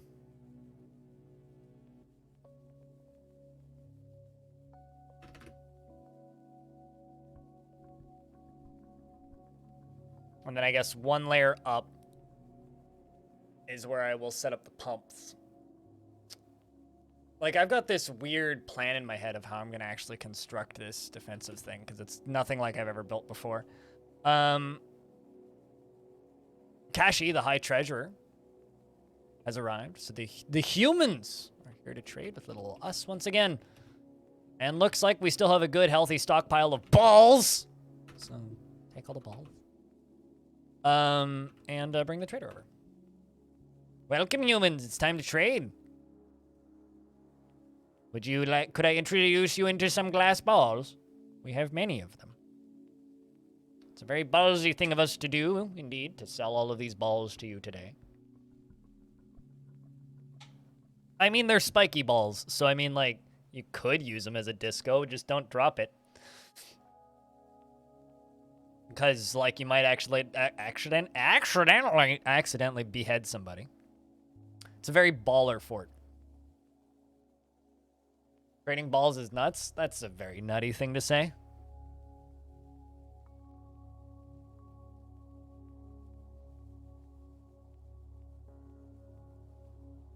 You know what's funny is like I'm on a billion different PR lists because I've been to PAX East and PAX West and TwitchCon and a bunch of other conventions. So, and because I've been to these events as press in the past, I get random emails. I'm getting invites to events at PAX Australia. Like, I don't know where you think I'm located, guys, but what? Anyway, Kashi says, on behalf of the Merchants Guild that makes my greetings to your people, there is much to discuss. We've added this information to your civilization and world info, and what the fuck do you want to buy from us? Fancy shiny stuff, plush.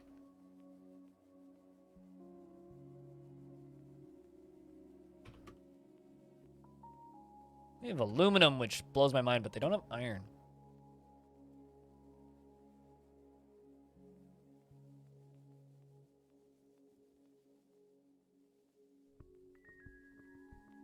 Chat, what's your go-to trade good? Spiky balls and serrated discs are my favorites.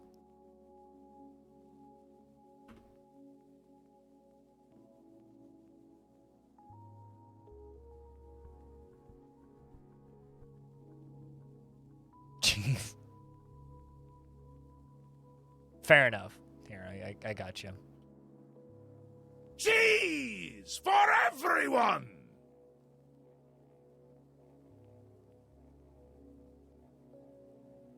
First balls, then discs, then tattered clothing. Actually, thanks for reminding me. I should probably add tattered clothing to that trading list. Don't have that much currently, but most of it's still on the dwarves.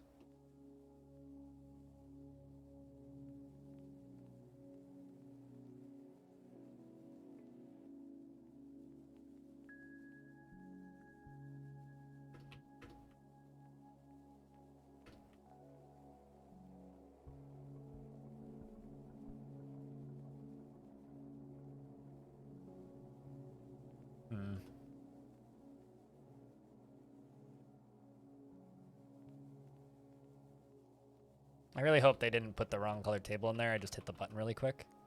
Yeah, there we go. Statue. Weapon rack. Weapon rack. Armor stand. Armor stand.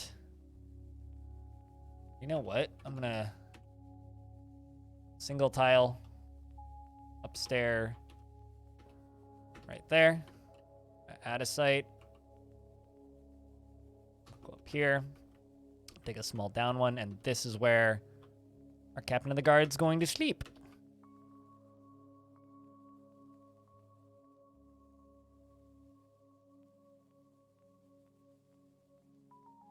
Glass pot for food conservation were the first used by the Grand Arma and Napoleon. Wait, really? Huh. Interesting. I don't know what I will do with that information, but thank you. Probably nothing, if I had to guess, but that certainly is a fun fact. A fact of the fun variety.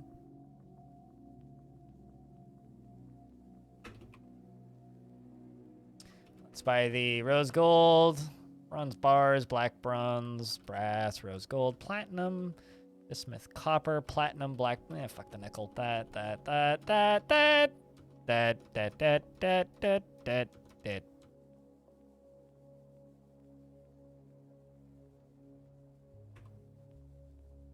Craftsdwarfship as the dwarves is unparalleled. We shall make a deal.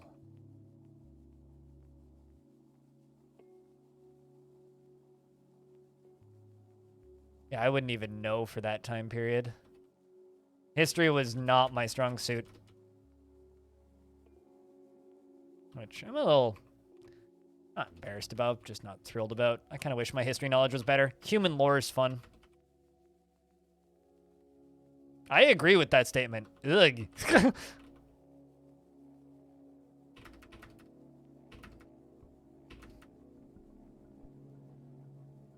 Indeed, smallpox, yes.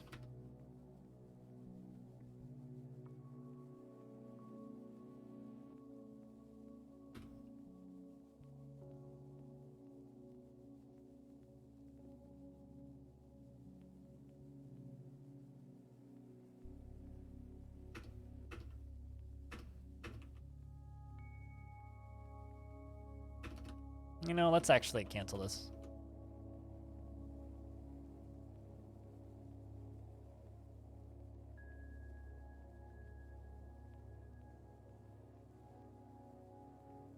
I mean, thinking about smallpox makes my ears itch, but sure. I don't disagree that it's a feat of human intelligence obliterating that.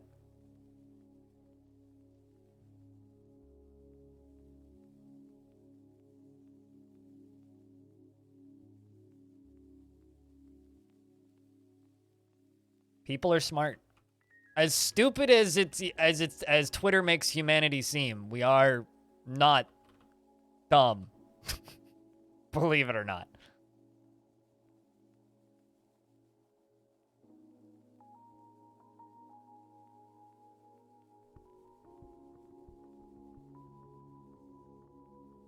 You know, I refresh this page like 15 to 25 times a day, I would say. And every time I just scroll down and look at that. And I've been doing that for about 2 months now. I don't think this is healthy.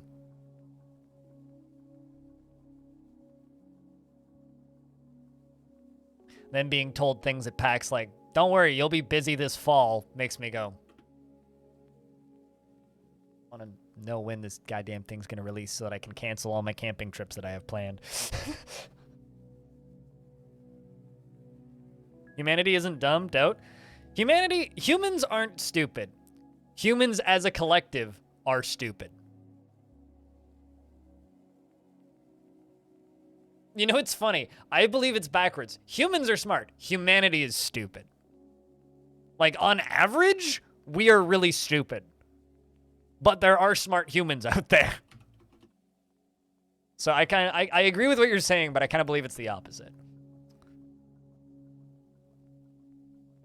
We're all dumb in our own ways, but individually we are geniuses.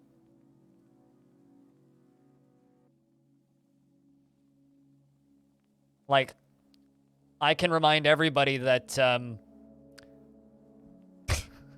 at least for a time, Bethesda published the game with the most swearing in video games, which is Rogue Warrior, which had on average, it was like 4 F-bombs a minute in that game's rating. Also, Bethesda published Rogue Warrior. If anybody remembers that video game, which you probably shouldn't. They also published Wet. Came out the same year. Anybody here play Wet? I played Wet. It wasn't very good. It also wasn't terrible. A fun afternoon at a friend's house. We're being carried by a few smart people. And then people confuse smart people with wealthy people. Which is just bloody sad.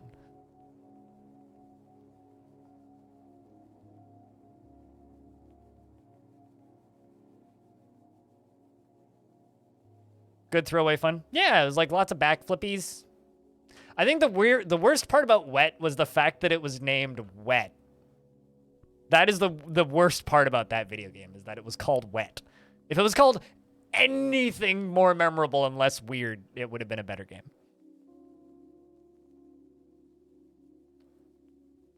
You could finish Rogue Warrior in about an hour? Dry. No, maybe if the game had a male protagonist, they would have called it Dry.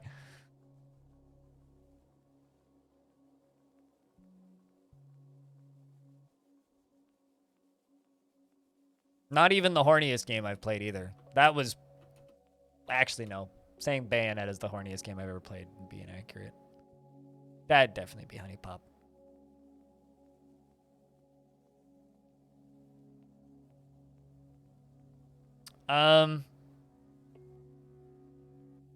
So, fun fact, which I actually haven't mentioned yet. I got my booster shot on Saturday. And the place I get my booster shots done is like just a local, like, pandemic immunization clinic.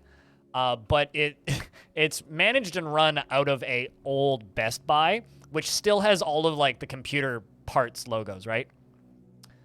And the group that runs that particular clinic is called Group S. because I guess they work in alphabetical order or something, like keep the groups organized or something. Anyway, it's Group S, right? But they stole a chunk of an old ASUS, and I can't take photos in there because like there's signs everywhere that say no photos. They took an old ASUS sign and cut the S out of it and hung that on the wall. So it says Team S, and it's got an ASUS sign right next to it, right? The rest of the sign is on the ground. But somebody else took the other half of the ASUS sign, the US, the US part, and stapled it to the wall next to Team S. So it says Team Sus, right? And there's a coloring table at the far end of this, like, Best Buy floor with all these chairs and, like, vaccination spots and, like, the lineup and all that shit. And there's a coloring table at the far end where kids just go and they color, right? And there's, like, construction paper and scissors and, like, all of the things that you know, you need to keep kids entertained, right? While mom and dad go get their vaccines or whatever. And so the result is the entirety of the walls on the entirety of the inside of this old Best Buy are covered with Among Us spacemen because they're Team Sus.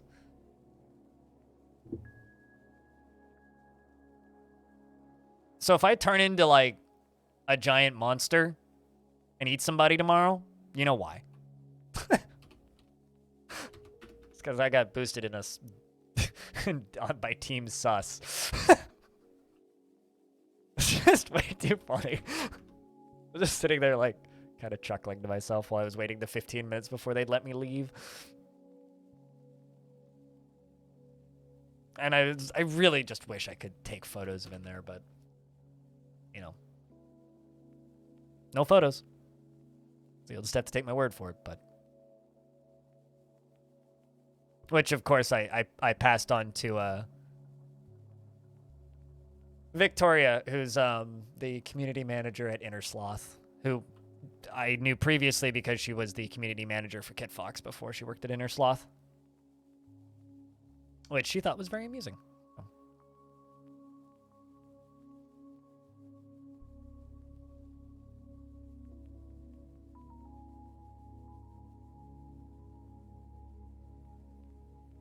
Well, it's just like millionaires make terrible politicians generally.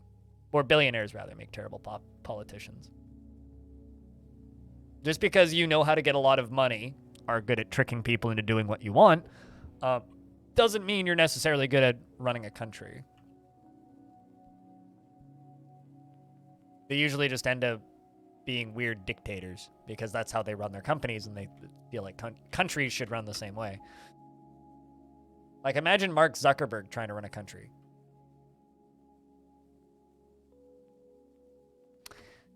Anyway, I would say my lava lake is done. What do you think? Now we get to do the rest of the fun stuff.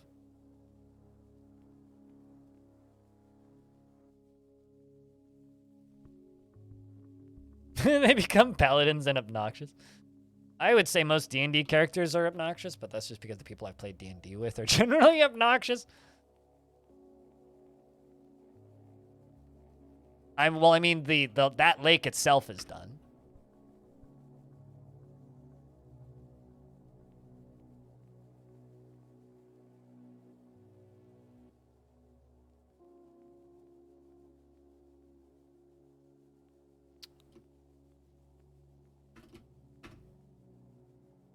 Also, I'm going to dig a little hole.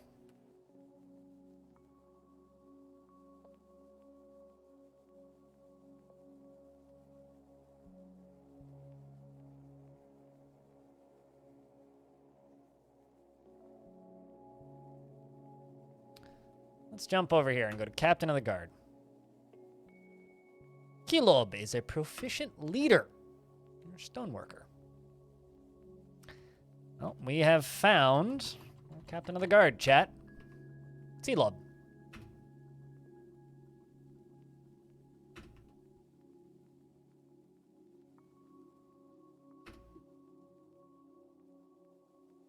We're going to give him a new quarters, though, up here.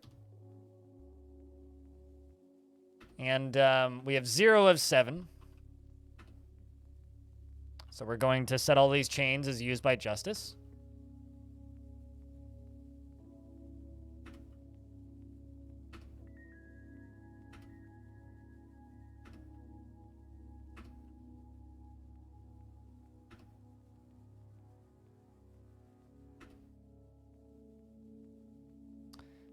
Apparently one of my dwarves is getting beating. Sorry, audio. You're gonna get a beating now.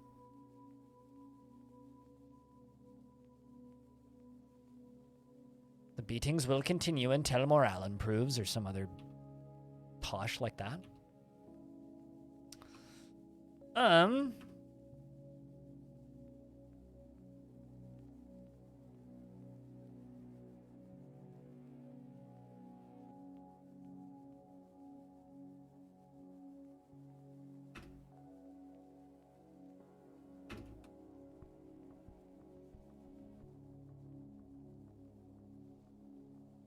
Keep removing those blocks. Keep removing those blocks. Actually, you know what? Screw all this.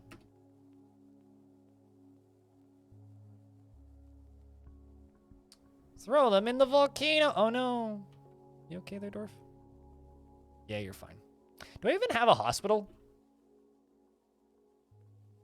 I actually don't think I do. I should probably make a hospital before I give the cops weapons, shouldn't I?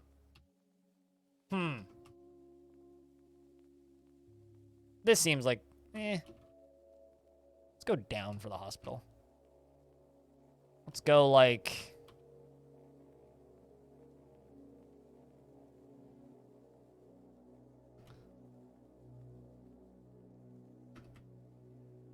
making a hospital. And I want it to look cool.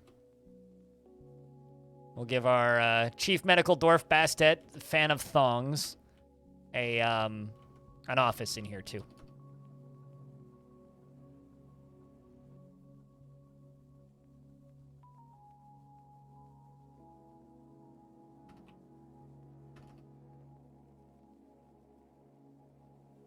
Oh, also, Chups, I don't even know if you saw the thong that was made earlier, but have a peek at my Twitter.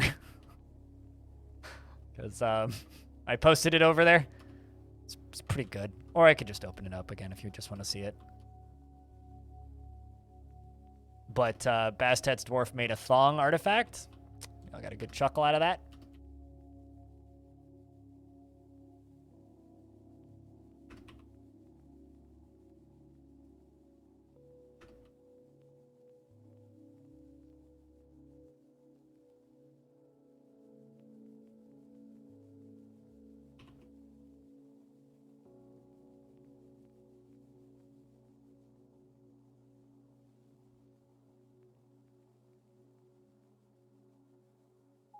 It's like one of those, I am very mature, except for when I'm certainly not moments. This is also going to be a medical dwarf's guild hall. So we'll have like an office built in here. I think we can do the office down here for the chief medical dwarf. We can have a guild hall built into this for doctors. Do windows and all kinds of other fun things. And before we have like a dozen casualties. The captain of the guard now being appointed before I get this done, but...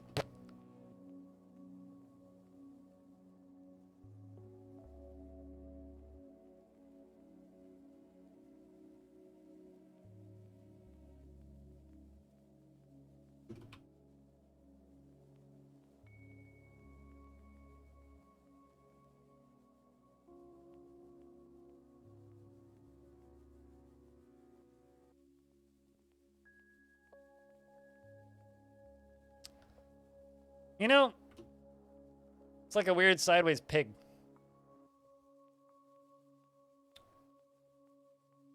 Looks kind of neat, though.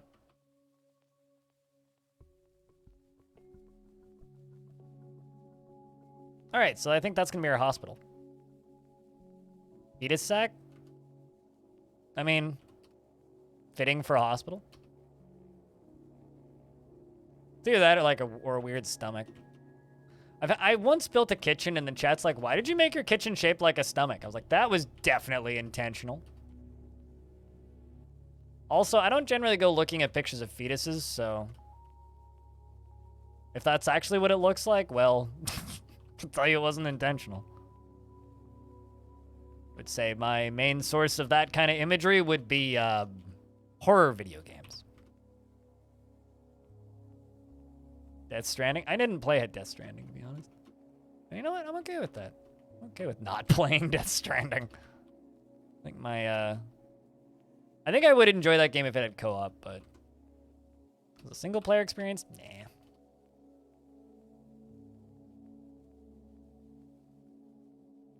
Also, I read that as snack, not sack first. Homer Simpson. Okay, I can see that too. You know, I always love the chat interpretations of what my rooms look like. I'm just like, yeah, I'm building weird circles, and the chat's like, looks like a fetus. Homer Simpson. Couldn't be two completely different, two more completely different things. It's either a fetus or it's Homer Simpson.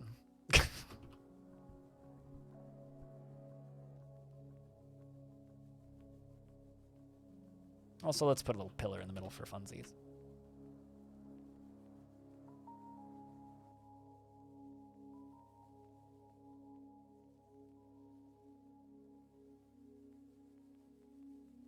And I think down here is where we'll put the Doctor's Guild.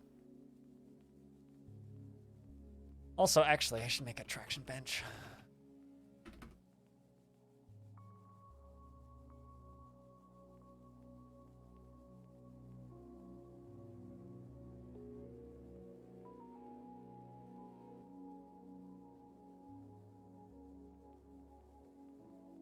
Also, it's better to be looking right than looking wrong, so.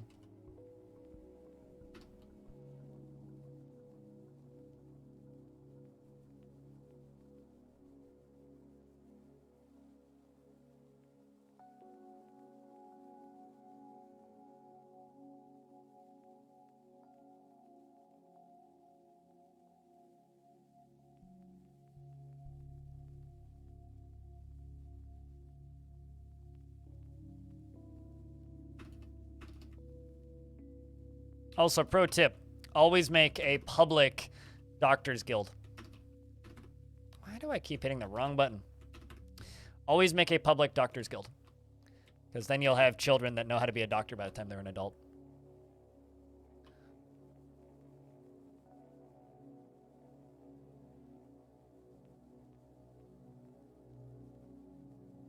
Also, chat investments are open if you want to invest your tickets. Also, we could totally do more bedrooms down here. That's not what I wanted to do. Sorry, what'd you just do there?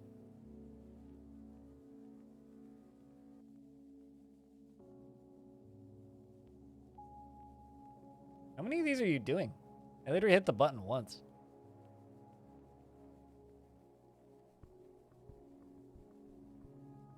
Welp. Manually cancel it. Okay, let's try this again.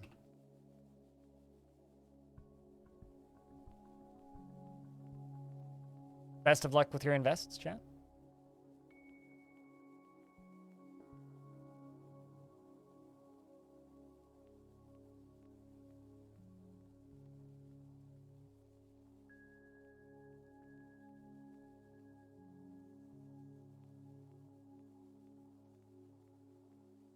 Like Ma, no hands.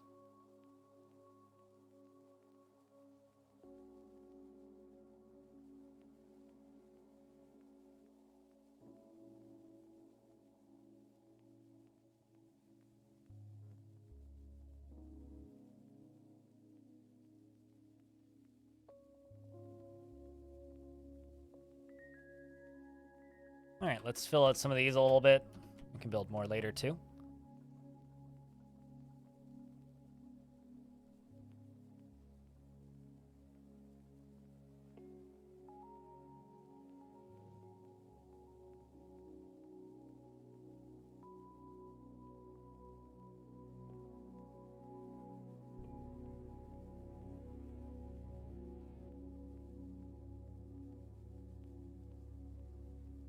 Also, if you need to know how many you have, Terry, just type in !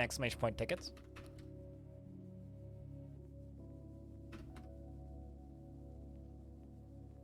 And let's fill in this, fill in that, fill in this, that. And there they go. That's going to be our hospital. And a new layer of bedrooms. All right. As for the big lava flow spot, I think we gonna put it down here. Gonna do it down here. Kind of what I'm thinking. As I dig a little bit into this cliff. This is gonna take a while. Chad, how do you feel about Satan? Kind of unrelated. It's just there's a lot of 6s on screen.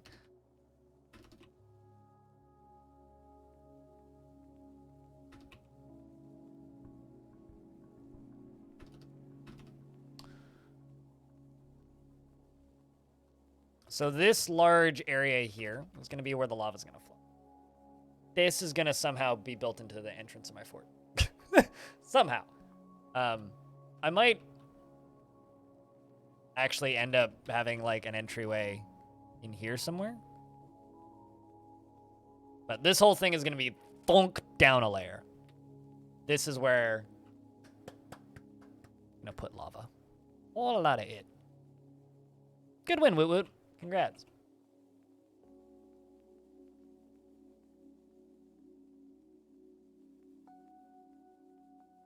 Meanwhile, during all of this, I'm dumping boulders into lava.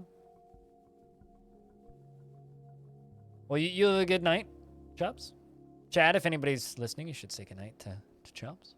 Sleep well, dude. Have a good night snoozing.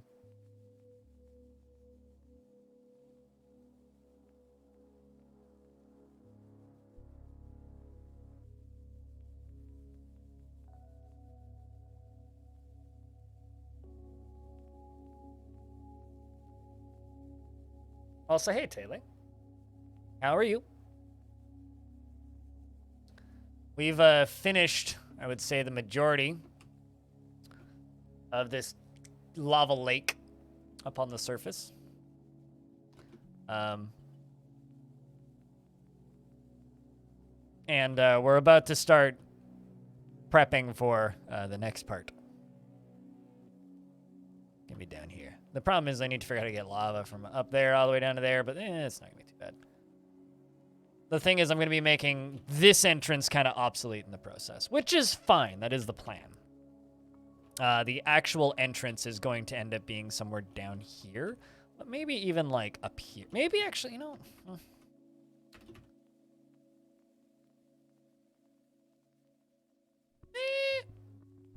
No, I could see. Actually. Yeah, I could see like doing an entrance down here, up and into the fort. What do you guys think? Of course, like we'll still use like the current entrance as like our side entrance, but I think we can make that work from like down in here.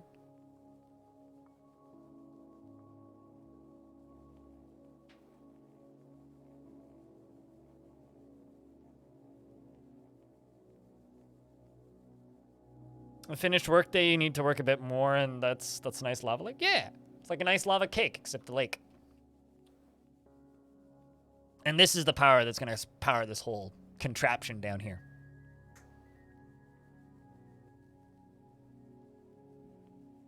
And congrats on finishing the workday. God damn it, it's so fucking slow. I'm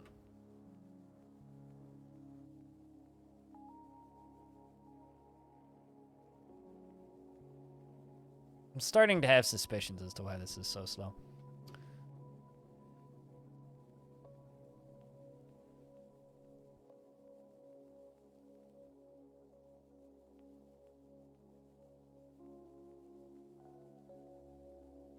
That system is kind of broken.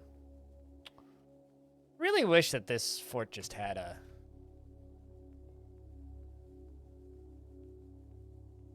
like an aquifer, so I could just use that. Make my life much easier.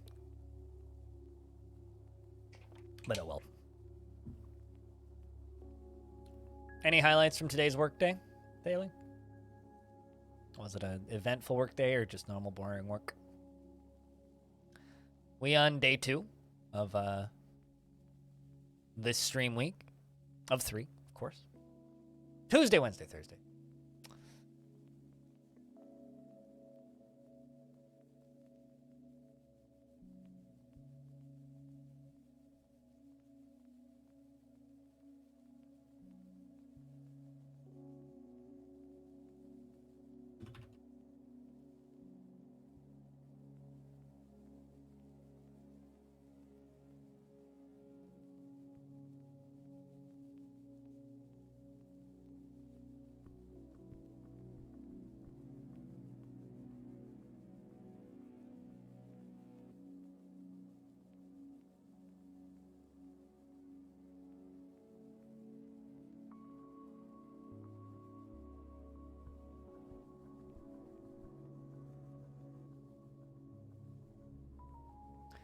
Code works. Customer recognized good work. Yay, has been done. Customer also asked us to do more on top of what you already do, but that's normal.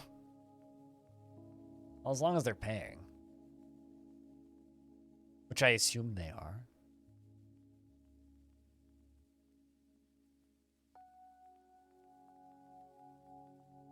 Then who cares?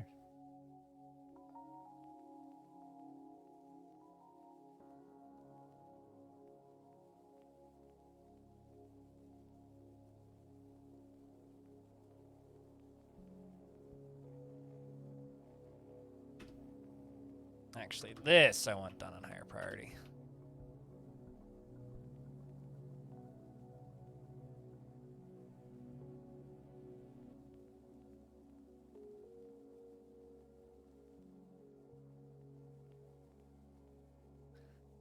So now, hopefully, if I'm able to build this lava setup correctly, especially with drainage, the drainage part's going to be a pain.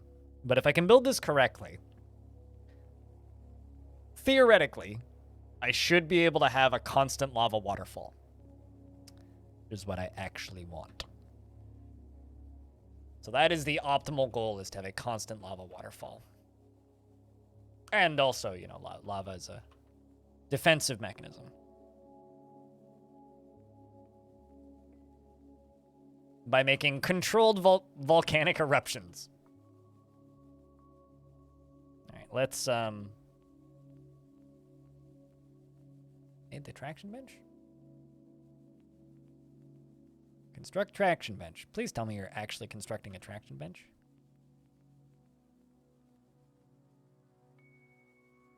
Nope. No, dwarves don't even notice lava's there.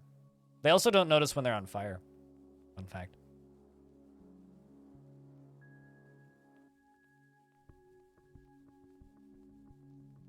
I mean, flowing water doesn't actually give them a mood buff. Mist gives them a mood buff.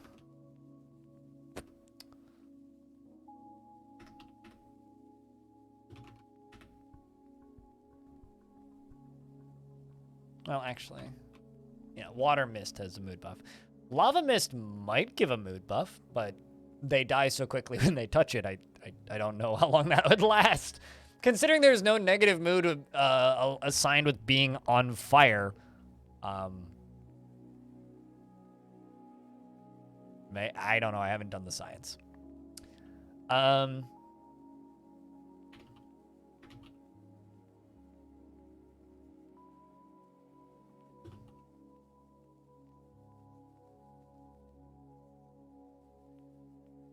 But if you ever do the science, let me know. I would love to know if dwarves are happy while covered in lava mist. Similarly to water mist, you know?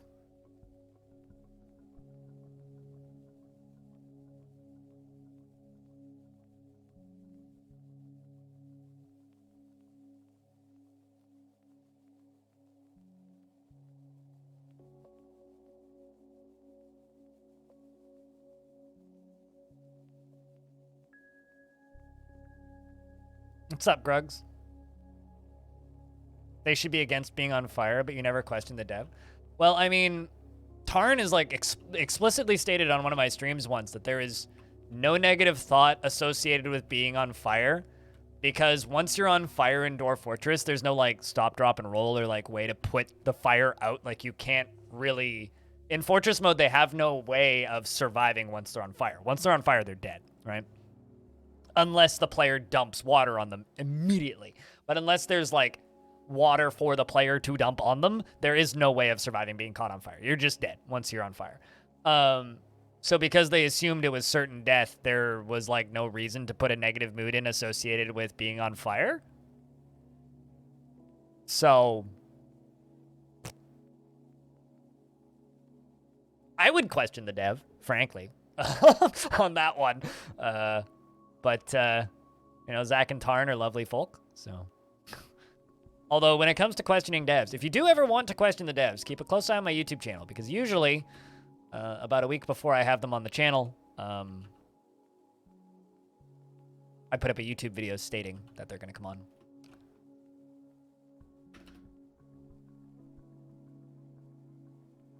And I feel like a lot of people miss those announcement videos and then go, where's the next one? And it's like, well, it's because you missed it.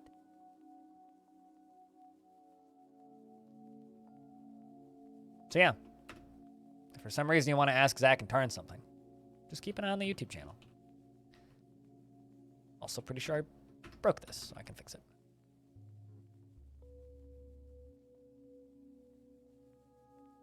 Stoic Dwarf accept death? Exactly.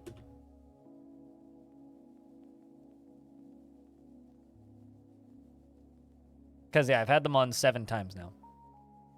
Probably gonna aim for the next one in November, unless like the game's just released. In which case, yeah, maybe not. But I would like to have them on in November.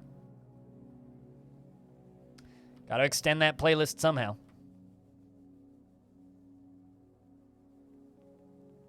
I assume that the next time I speak with them will either A, be right after they've announced a release date, or B, be right shortly after release. That's just my current assumption. All right, so.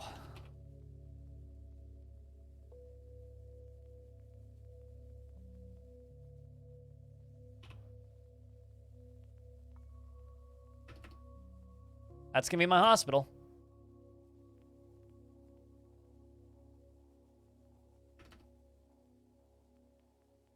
I should put a cage in the hospital just for effect.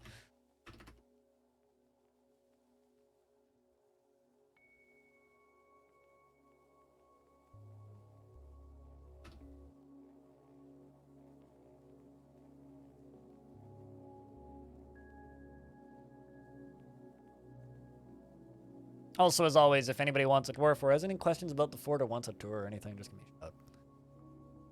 I just kind of get stuck in automatic a lot of the time.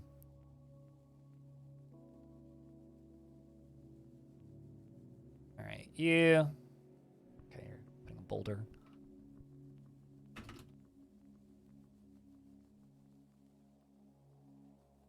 Beds incoming. Back wall in place.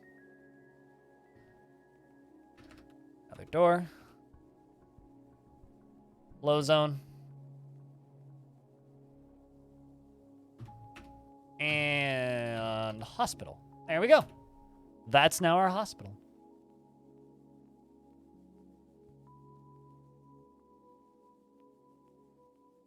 It's not the longest I've waited before making a hospital, but I think I waited too long on this one.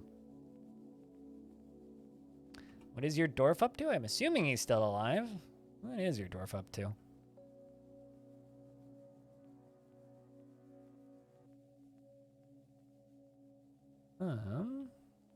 Rolf is harvesting plants. Was dwelling upon seeing Deadless's dead body. Well, stop walking down in the water hole, okay? You haven't had decent meals. You want to acquire something. You're bored after being unable to practice martial art. You want to punch people. You're a pessimist, but bashful. Turn around after wearing tattered clothing. You're no longer wearing tattered clothing. You were embarrassed upon watching a performance, and you were remembering that embarrassment. I guess you watched a really bad performance once, and it has like permanently cursed you with repeating embarrassment. You find maintaining decorum to be a silly and fumbling waste of time due to wearing old clothing. And you dream of crafting a great work of art, and this dream was realized. You are a legendary grower. Or a gardener. And a very successful one, I would say.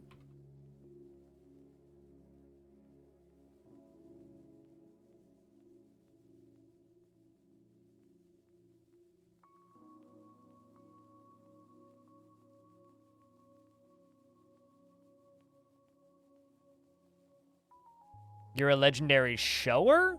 Or do you mean like shower? I had a legendary shower the other day. It was lovely. Actually, the two most legendary showers I've had recently. One was because I went backpacking, and there's nothing better than coming back from a backpacking trip, like, smelling so badly that people don't want to stand within 10 feet of you, and then just, like, sitting in a shower for 10 minutes. There's nothing better than that.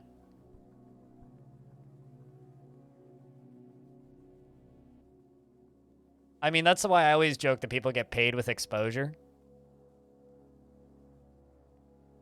That's my version of that joke. You think that's bad? Try getting paid in exposure.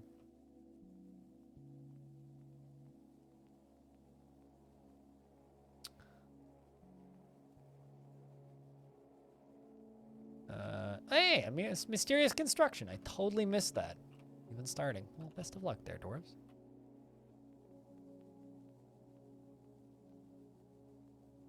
That'll get done sooner rather than later, I hope.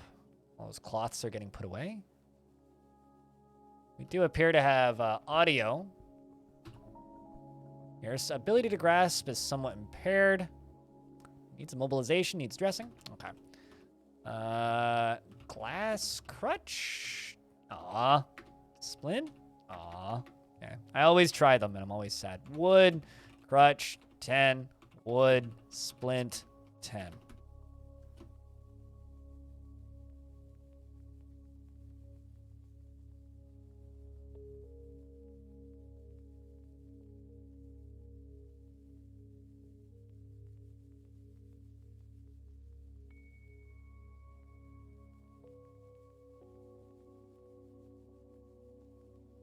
You know, I know that this is, like, not normal for me. I might end up just playing this fort 3 days in a row.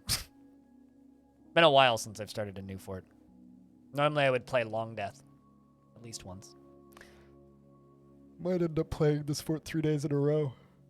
3 days in a row of a new fort. Look at that.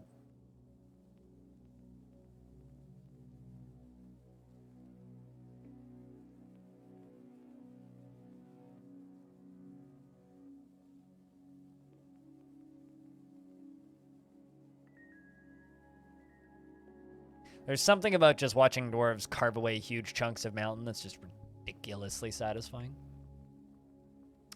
Never does get old.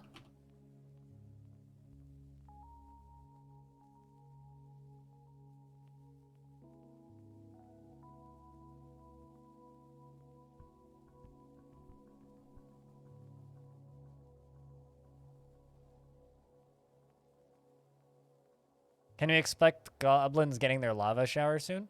Goblins don't know I'm here. I do have goblins as neighbors, but they're really far away, and they're also at war with not me. So, probably once this is done. Like, I have to go poke them first, essentially. The elves could attack me because they're in range. So that could happen, theoretically.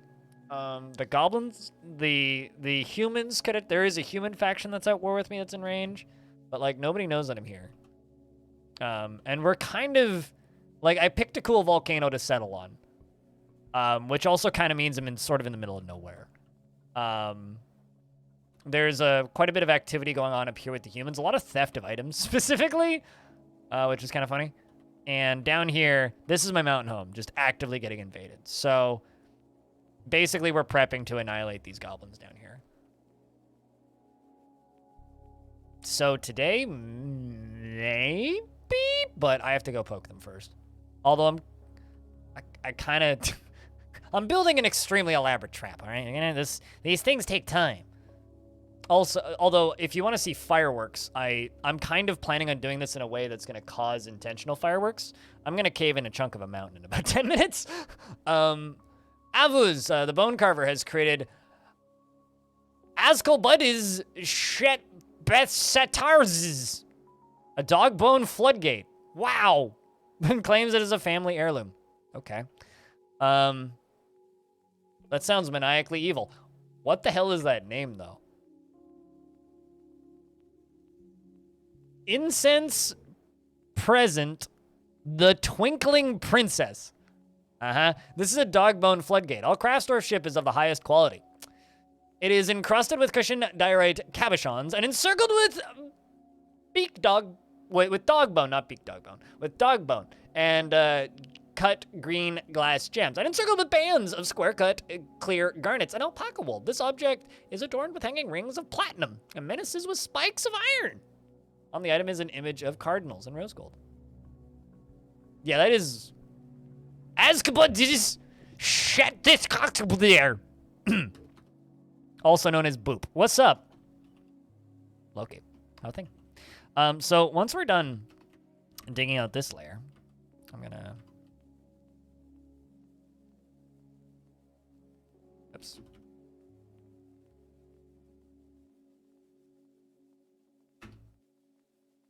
Also gonna dig out this layer.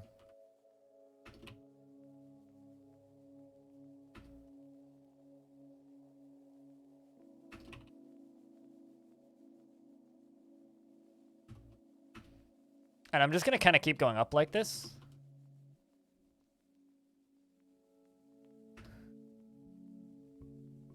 And then what I'm going to do is I'm going to set up 3 supports, which should be pretty quick.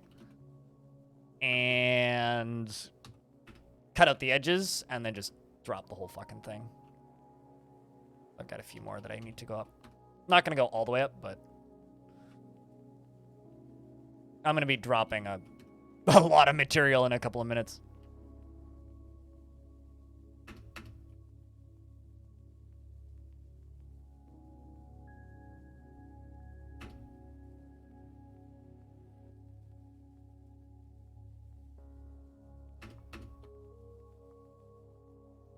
Bury? I ain't burying a single dwarf with this.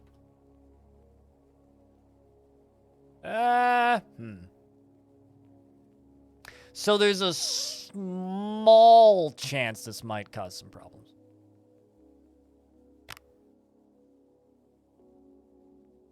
Does that work? Yeah, but...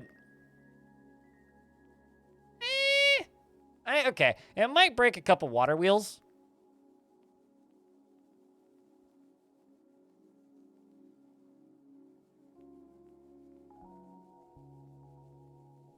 It'll be fine. Gotta break some eggs to make an omelet, you know?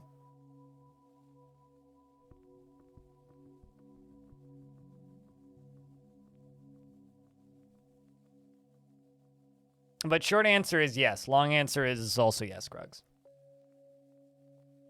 I've done this before. I actually had a fortress once that its entire defensive mechanism was designed around dropping entire Z levels worth of constructed flooring onto armies of goblins. It was hilarious when it worked, because there was like 200 goblins in an area, and I just pull a lever and the whole thing would just go boom on top of them. It was fantastic.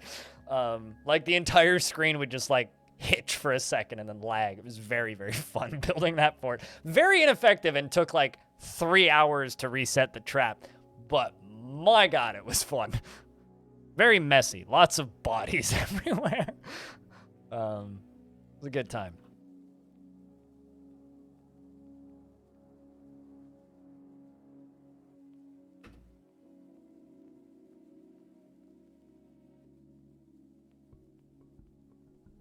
Goopy? Not so much. They got pulverized into oblivion and were never really seen or heard from again much.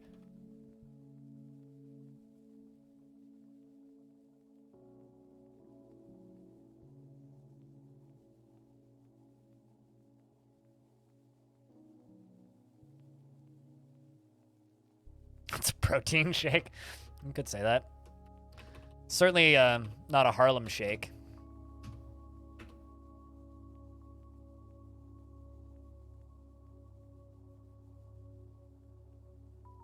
It's also a very good way to train my train miners.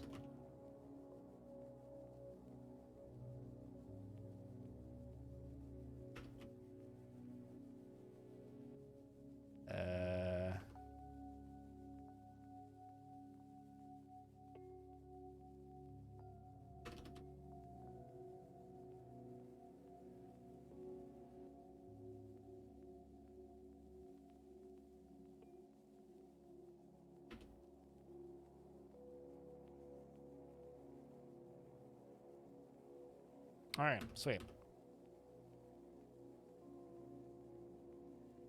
Yeah, it should be about as high as we need to go. I don't really see much reason to go much higher. That'll be more than enough space.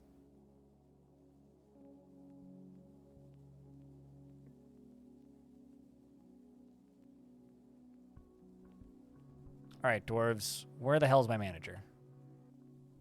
Oh. I don't know when you exploded, but Tygo, you're now going to double jobs. You're going to do double duty. Seems like my manager expired. Tygo's now going to have a...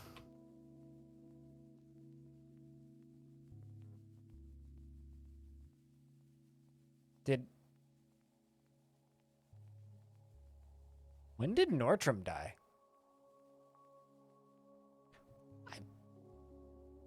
Okay. Expired. That's for sure. Exploded? I don't know. Was it deliberate? I don't know. But they're no longer in charge, so I gotta put somebody else in charge of said job. Apparently.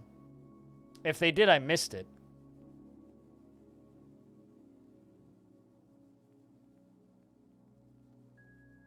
You know, there's this website I enjoy getting marketing emails for because they're like they're a website I buy from relatively frequently. I buy things from them. And they recently, I guess, got a new marketing team or something. Anyway, the result is they, instead of like sending normal marketing emails now with like coupons and shit and sales, now they just send emails saying, hey, can we ask you a question? And like pretending to be a person.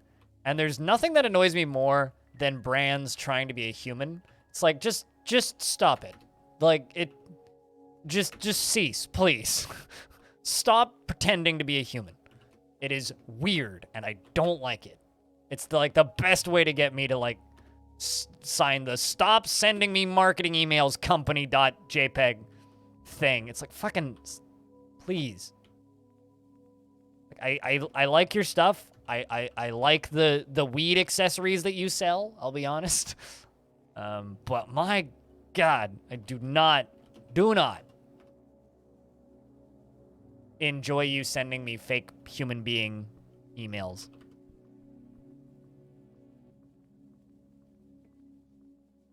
Still gonna go to their website and still gonna, like, buy their stuff, but it's annoying.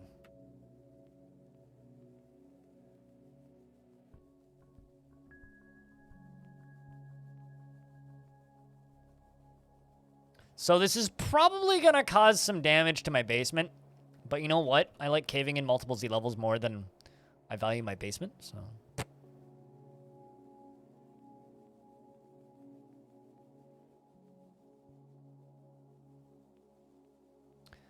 Although for those of you who are like, man, I really like violent forts, the fort that you gotta wait for is a fort that I'm starting next week, which is gonna be my October/Halloween fort, which we're gonna probably do which means it's gonna be pretty broken up next week what I do, because we're gonna be doing a nightmarishly haunted, hopefully resurrecting biome shenanigans fort, and it should be fun.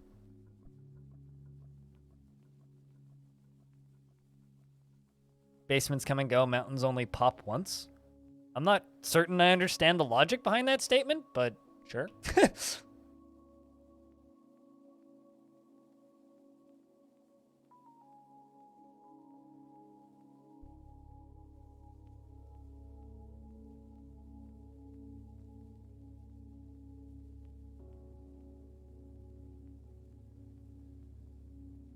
I mean, there's only hemp in Dwarford.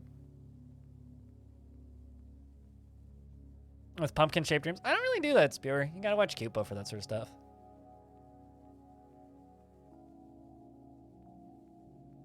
If anything, I might make my rooms shaped like squares. Terrifying. But instead of being perfectly symmetrical, it'll be 1 pixel off.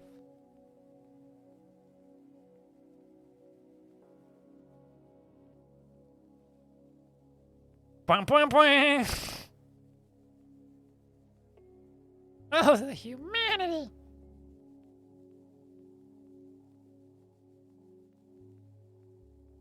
How to truly terrify Twitch chat. There's a very scared mountain goat over here. Run away, goatsy.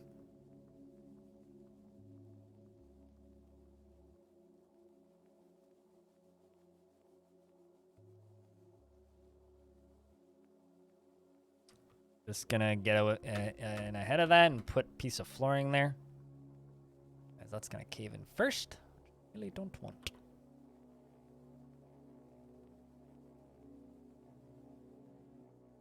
Coming down on the river? It's coming down on this. Or partially on this. So there's probably gonna be some holes in the ceiling where my water wheels are, but that's fine. Nothing that I can't fix. But no, it's not coming down on the creek. It's not a river, it's a creek. If dwarves can walk over it, it's a creek. If dwarves can't walk over it, then it's a river.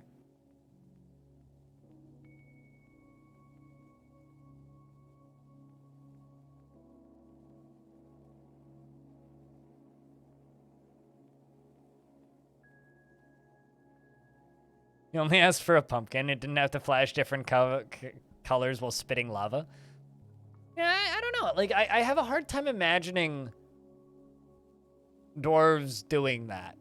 Like, that's a very human player thing to do, not a very dwarfy thing to do to me. And so, for me, it's just like, will the dwarves make a pumpkin? No. No, they won't.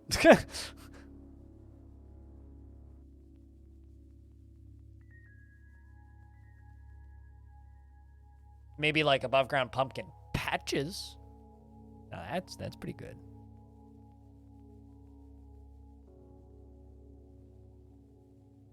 What do I think of it?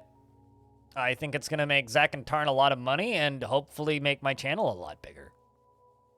I'm looking forward to the quality of life changes, but aside from that, it's still Dwarf Fort, so I'll play it. Dwarf Fort is Dwarf Fort is Dwarf Fort is Dwarf Fort. Looking forward to it.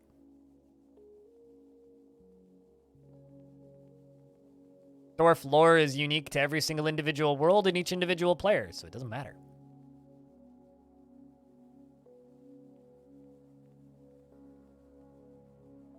Those capybaras. Chinchillas! Aww.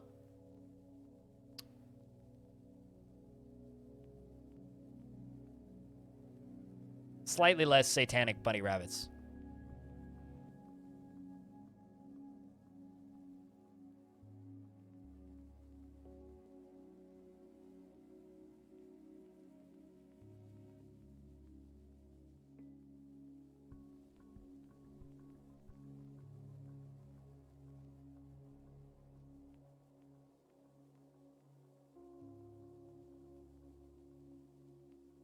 Sure. I guess I've lost the point of this discussion.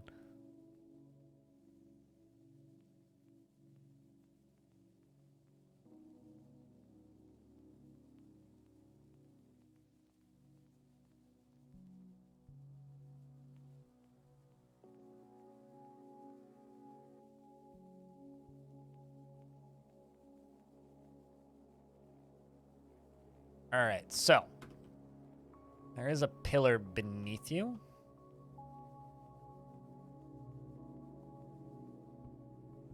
Means I should be able to start doing this.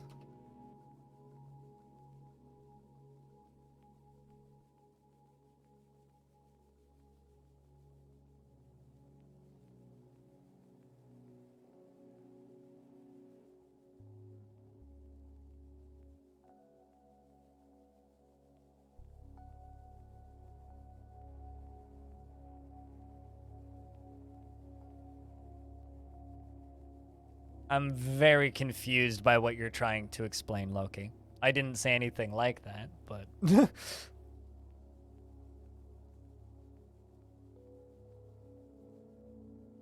I find it hard to imagine dwarves constructing rooms in the shape of a pumpkin.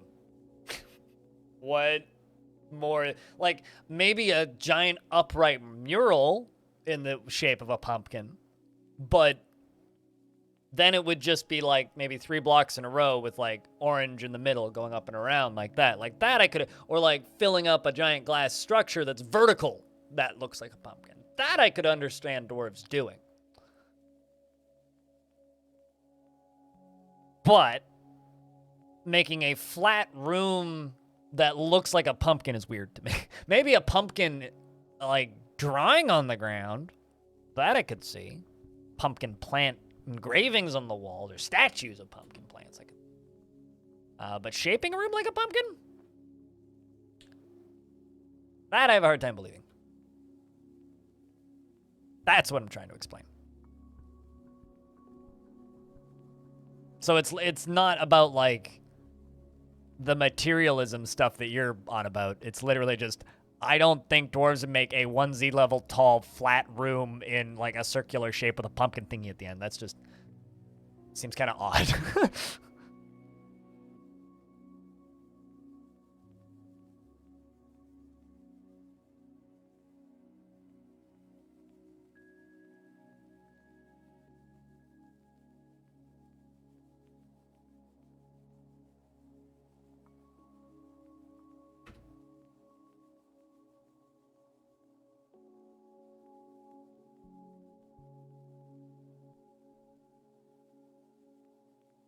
Yeah, I mean, it's all up to what you want to build, and to me, it's hard to imagine a dwarf doing that, so thus I don't want to build that. This conversation's gone on way longer than I think it needs to. Yeah, without using something like Stone Sense, it's kind of weird to visualize, but like, I mean, I once built a giant smiley face into the side of my wall, and you know what? Not a single person noticed, and I didn't say anything. I just built a, like, I colored my wall in the colors of a smiley face. Literally no one noticed. Good times. So this is gonna require some experimenting, but yeah, I'm also definitely not getting this done today. Absolutely not getting this done today.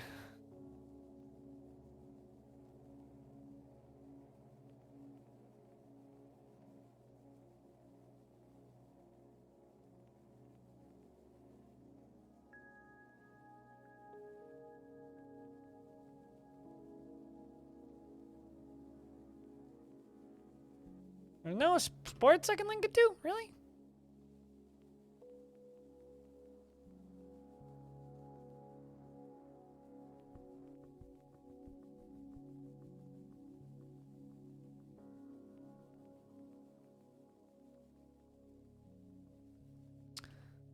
This is going to be a very large and silly structure, but should be fun.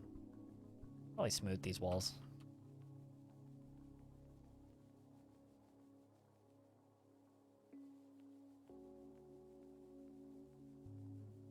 Also, I don't know if I necessarily agree that pumpkins are that important. Squash are better. Pumpkins are a little dry. Acorn squash or butternut squash, far superior to pumpkins. Also, it's kind of funny. Every year people are like, Blind, are you going to, like, have Halloween emotes this year? I always go, silly, silly. Silly you. Half my emotes are always Halloween. What are you on about?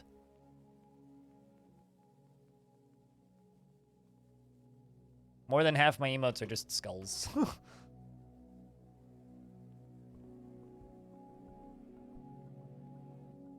Where I come from, it's always spooky season.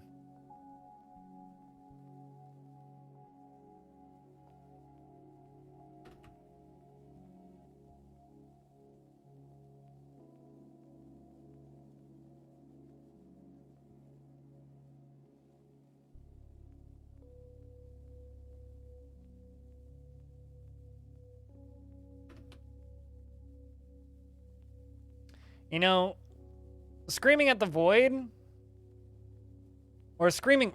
Okay, hold on. We're talking about you screaming into the void, or are you talking about the void screaming back at you? Because the void screaming back at you is pretty scary. To me, skeletons aren't scary in the slightest. But you know what is scary? Everything around the skeleton. It's like, what's scarier? Human with no skin and meat and bone and organs, or a human with no skeleton?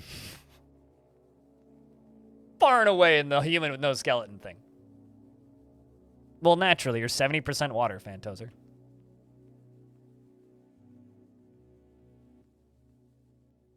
So, duh.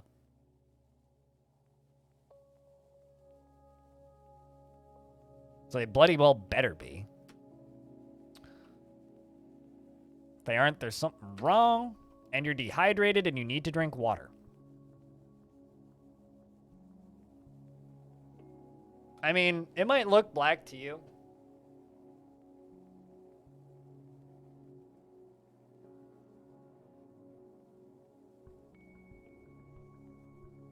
Really not.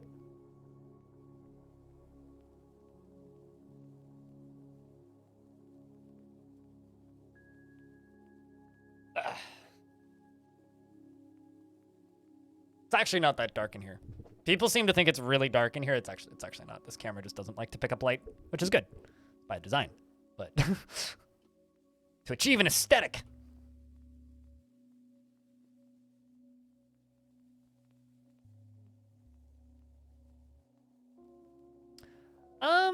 I would say no. Because I like making money, but I also don't like being obnoxious, and I feel like a lot of those things that people do on Twitch to make money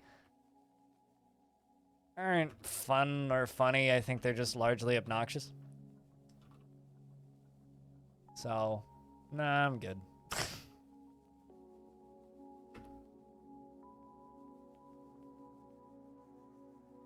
Why do I keep doing that?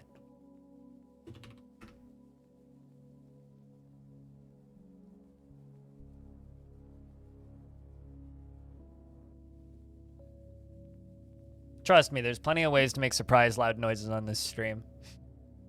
But I don't need to, do dumb shit for that. And a lot of the new stuff, like, I'm old. I guess is like the nicest way to put it. When it comes to Twitch, I'm quite old. I like very vanilla streams with not a lot of shit going on. Like, I didn't have a follow alert for the longest time because I don't like them. And then I ended up getting rid of mine because, again, I don't like them. And I did the same thing with sub alerts where I didn't have a sub alert for a really long time.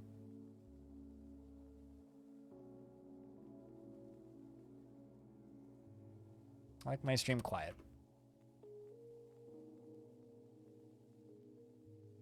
And I don't really care if that's not what the kids want these days. Because you know what? I don't want kids watching my stream, so... Fine. Good.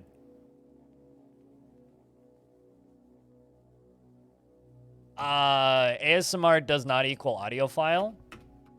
So no, I do not do ASMR. I simply just don't do loud and obnoxious. There's a big difference between I'm a whisper into your ears and make your neck tingle and liking high quality audio. Audiophile is I like high quality audio. This is why I have fancy headphones and a expensive DAC for my headphones. You know, the audience who watches this channel and my YouTube channel as well is about 80% male, allegedly, and between the ages of 30 and 45 on average.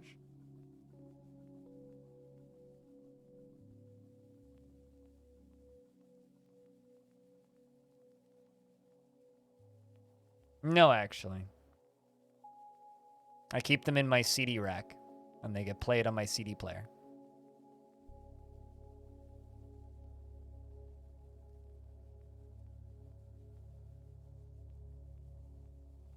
Same with my cassettes.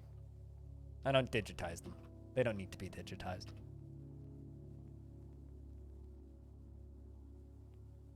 I have digitized records, though, for my dad. Dwarves are here, which I give to him on a thumbstick flat quality.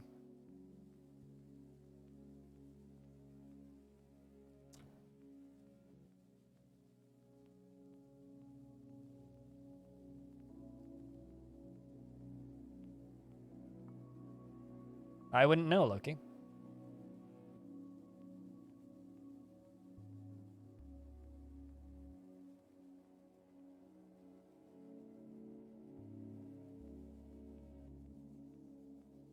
I will be completely honest with you, though, when I say that I absolutely despise ASMR. Shit makes me want to leave the room. So there's a very big difference between trying to keep a relaxed environment and ASMR. Especially because nobody admits it, but ASMR is a sex thing. Not a fan of that kind of content, to be honest. Not for me. All right.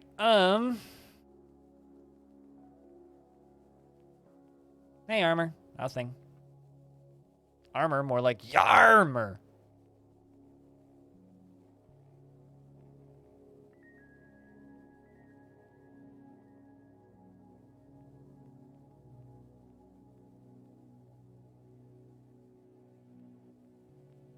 It's actually really funny. Whenever I say that ASMR is a sex thing, there's always one person who comments on the video later is like, no, it's not! Busted.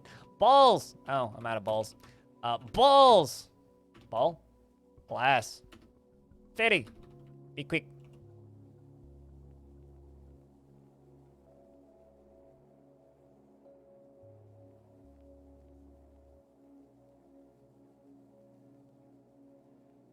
The only time I want someone whispering in my ear is when I'm sleeping with them. Never when I'm watching a Twitch stream.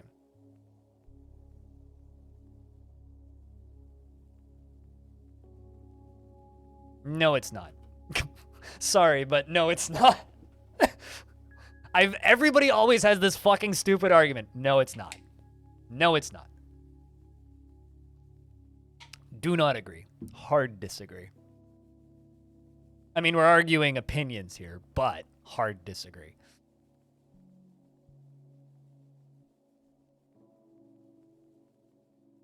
Yes, and it's all stupid. And I hate all of it. And I wish it would all stay far away from me.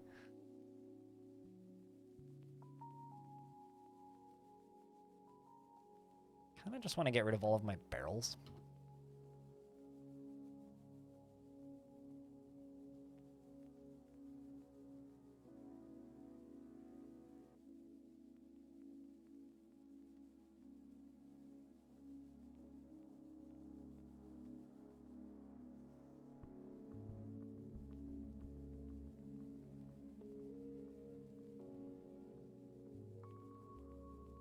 You're literally, like, repeatedly discussing one of my least favorite things on the internet.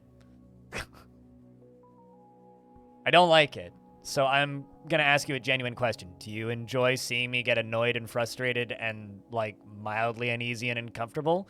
Or do you want to change the subject? Because all that you're doing right now is you make me want to go, all right, who do I have to time out to end this conversation? Because I do not like this conversation. Shit's disgusting. Keep it away from me. Yes, people make money from all sorts of vile, disturbing things. Just because it's publicly accepted doesn't make it any less gross.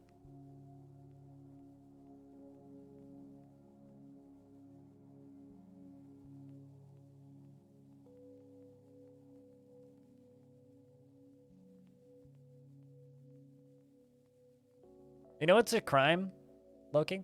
It's the number of people that carve their pumpkins instead of making delicious food out of them.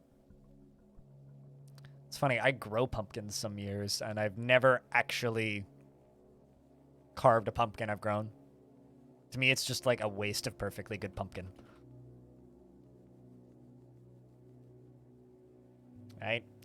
I'm just gonna start booping every single person that does that. Nothing personal, don't take it personally, please. Also, fun fact. Friend of mine went to high school with them. Lycott, Ralman Tubal says, I'm your liaison from the mountain homes. Let's discuss your situation. Well, that's a shame. You should. They're delicious. Why are you discussing pumpkins with me if you've never eaten one? How could you even consider yourself somebody who's able to speak of the existence of the delicious gourd known as pumpkin if you haven't eaten one? Eat a goddamn pumpkin. What the fuck? Pumpkin's delicious. Pumpkin soup, go pog. Exactly! Dr. Weirdness, know what's up.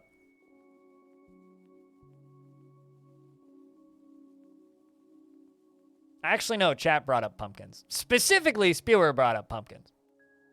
Lycott says, I look forward to our meeting next year. Our fortunes rise and fall together. Said that with my Halloween fort, I should make a room shaped like a pumpkin, to which I said, no. Also, you know, it's like one of my favorite pumpkin recipes is you make kind of like a quiche, but you sub 80% of the eggs out and put no heavy cream in and replace it with puree pumpkin. And so you make kind of like a savory pumpkin pie. It's great. Seasonal vegetables. Some salt, some pepper, some spices. I also grow rhubarb. I grow rhubarb, not illegally. I grow rhubarb in a place around my building where we're not supposed to grow stuff. Which was right next to my rather successful weed plant, too. But my building has a garden and, like, a bunch of hedges, and these hedges are really tall and prickly. And on the other side of it, I planted a couple rhubarb plants. They did all right. They'll do better next year. This was their first year, but they did all right. Quite proud of them.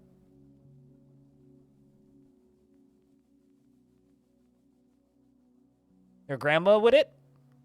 It's nice when your grandma would it. I have rhubarb at the law. I'm trying to figure out how that works. Like, does that pun even work?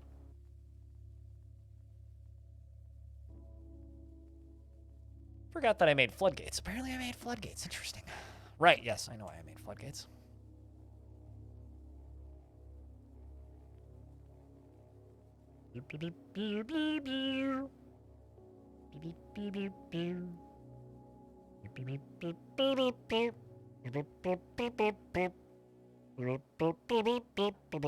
No, it's not until you say it.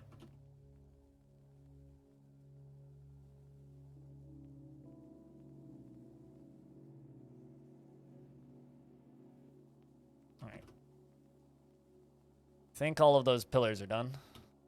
That's just a matter of them linking the thing to trigger. Still making spiky balls.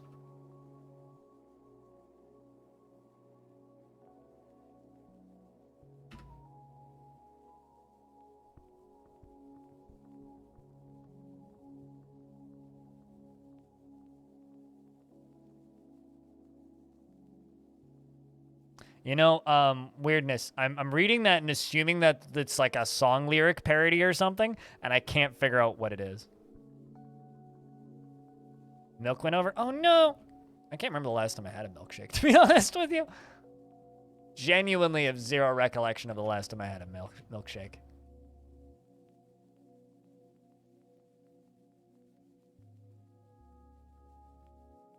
But that sucks. Well, you gotta sniff that milk before you put it into anything.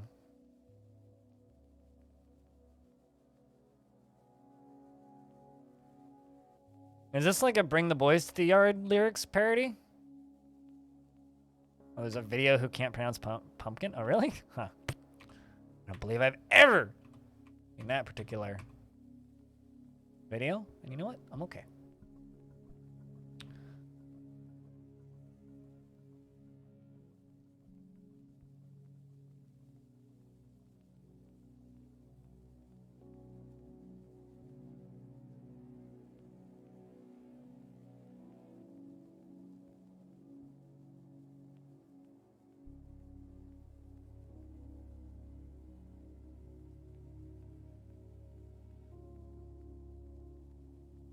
one's coming. That one is reachable, right? You know.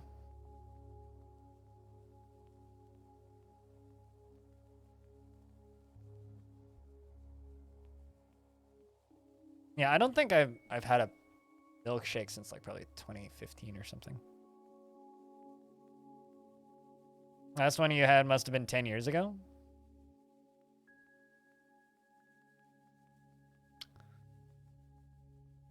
Probably not 10, but at the very least like 6 or 7. I'm not big on super sweet things to begin with. So combine me not being big on super sweet things with also me not being able to eat super sweet things, at least pleasantly. By that I mean like I can eat sweet things, but it requires large injections, which I'm not a big fan of. So that kind of dissuades me from wanting very sweet desserts and stuff. So I just don't generally. I just kind of don't. Although there was one day when I was out for a long walk and I realized my blood sugar was going low, and so I walked into the local donut shop and bought 2 donuts, and I got to eat my first donut in like 3 years. It was a good day. What? So I also couldn't tell you the last time I had a Reese's peanut butter cup, but they put potato chips in them? So here's like this weird thing, right, Armor? Is in Canada, we get maybe a third of the common large brand candies that you guys get. You guys get all this weird shit. The only thing that Canada has, unfortunately, that the rest of the world has, that the rest of the world doesn't, is ketchup chips for some fucked up reason, which are disgusting. So we have ketchup chips. That's like the one unique thing we have for Canada, when it comes to like snack foods, I suppose. So this side is completely done, meaning I can cut this off completely. But we don't have anything else, basically. So when you say that, it's like, I've, 1, never heard of this, and 2, probably never will see it. But they put potato chips in Reese's Pieces? Why? That's not true. I can tell you that for fact. Other countries have maple syrup. In fact, when I went down to Seattle for PAX West to meet up with Zach and Tarn and hang out with a friend, we went to a grocery store and they had maple syrup. So they even had the good stuff. It's like saying we have water. It's like, yeah, but so do you.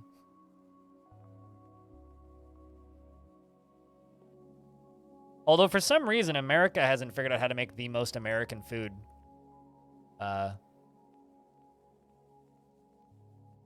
Which is very clearly and obviously poutine. It's like all fat and carbs. It's like, how have they not figured out how to make that yet?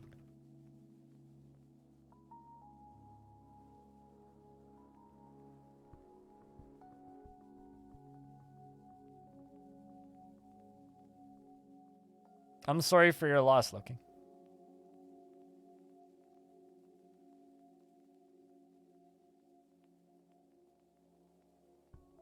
Also, welcome back, Hex.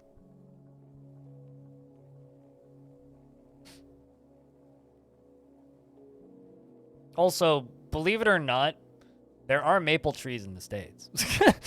I know that this might come as a shock to you, but... Oh, Dwarf just got derped. He fine.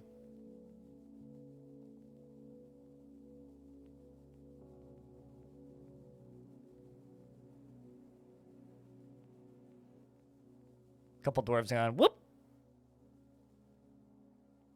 It's fine, though. They don't generally go far. These guys might all get stuck up here in a sec. Should be kind of funny, actually.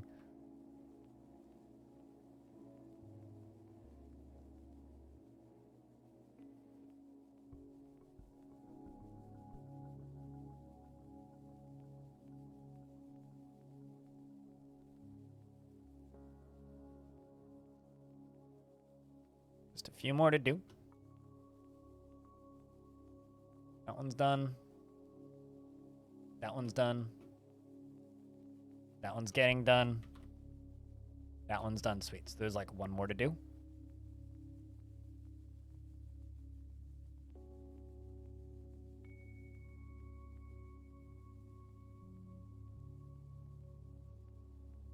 On the topic of bastards discontinuing stuff, A&W got rid of their root beer float. Which makes me genuinely sad. Because they used to have root beer float with vegan ice cream and get like a diet root beer. Used to be able to have that. But they got rid of it. Now they just have fucking slushies for some reason. Which is a shame.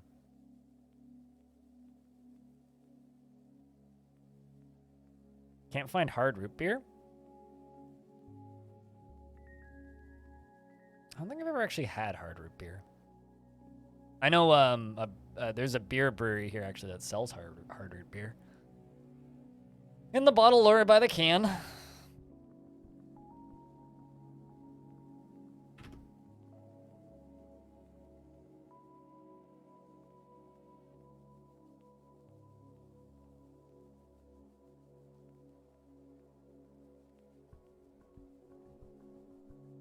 He said hard root beer. I mean, root beer is not hard root beer.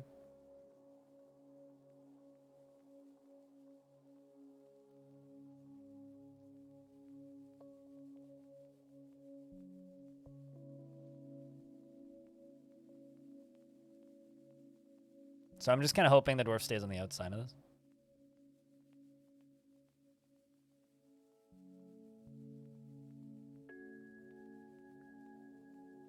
Hey, Lamond. I wonder how far this dwarf is walking to get here. What is that? King snake? Ooh. Look at that danger noodle. Small, brightly colored snake. It's known for eating other snakes. And being mistaken for venomous ones.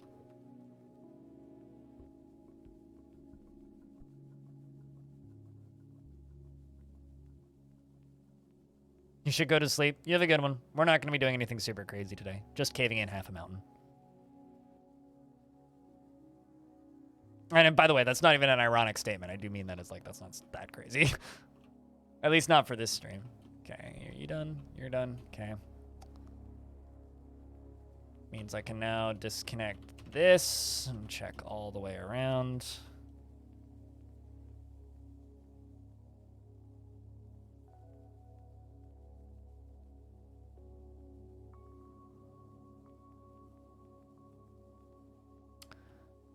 Dwarves, why'd you cancel those?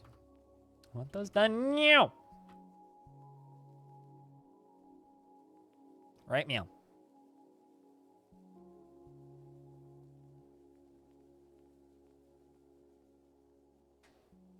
And nobody's allowed to get stuck on here.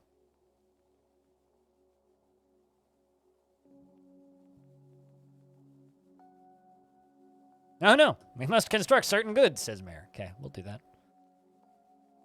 And that's the last one. All right, so currently, 1, 2, 3, 4, 5. All right, so now I literally need to wait for this to get removed.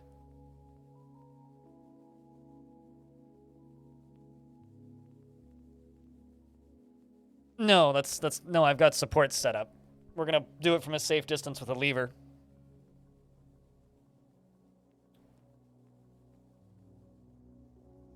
Because I'm caving in a mountain, but I'm not stupid. All right, now let's just hope that there's no dwarves in the general vicinity.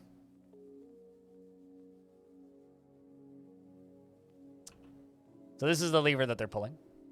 Mysterious lever in the middle of forest. I wonder what that do. Here comes Tygo, the dwarf with the glorious job of making shit go bye-bye.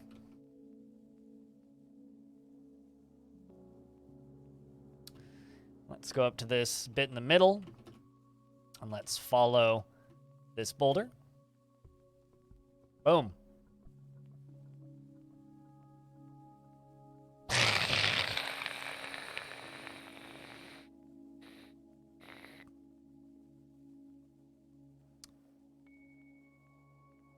Thumbs up. And that's the bit that I kind of destroyed. It's fine. Anyway, I think that went quite well, actually. I think that went quite well. If I do say so myself.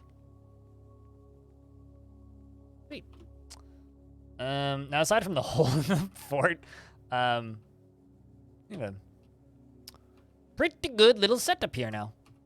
So now we can start building. It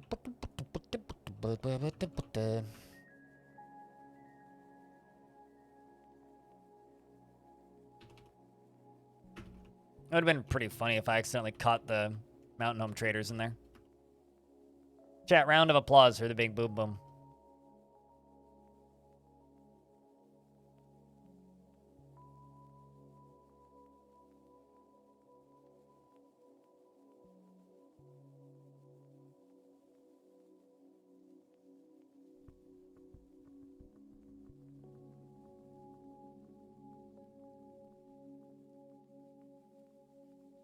Slow clap. Come on! Gotta be more impressive than that. I feel like it deserves more than a...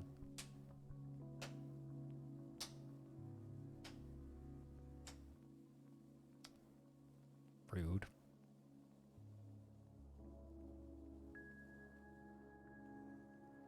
I thought it was exciting and impressive, okay? I just caved in like a quarter of a mountain and like, that's not exciting for you? I don't know what you want from me, and if that's not exciting.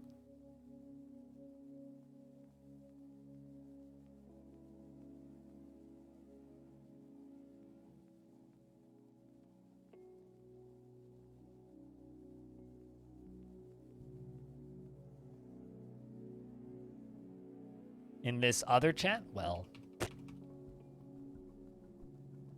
I wouldn't know about discussions in other chats, only discussions in my chats.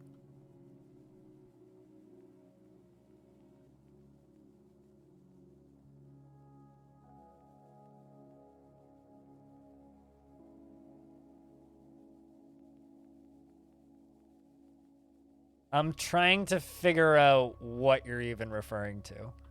Okay. Like, are you asking me to guess the name of a game or something? Wait, what are you saying?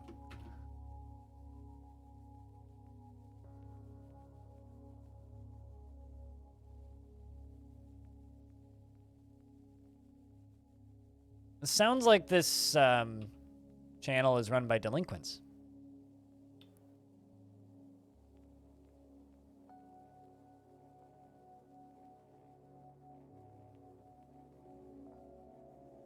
Sounds like Loki Brain need help. Or an intervention. One of the two.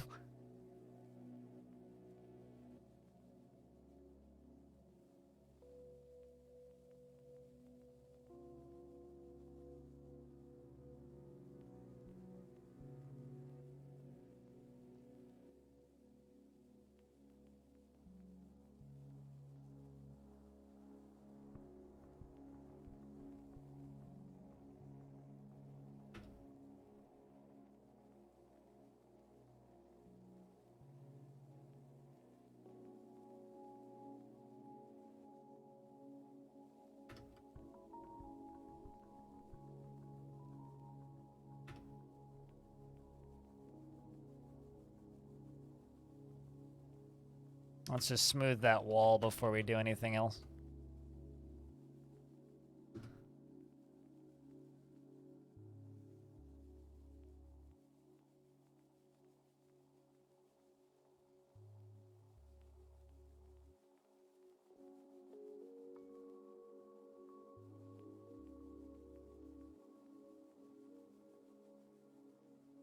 Also, I need to demolish all that.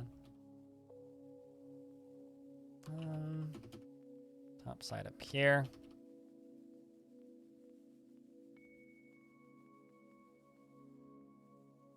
Why did you drop the mountain again? You forgot? Well, it's because you're too thinking about mountain. You're too busy thinking about mountains mating.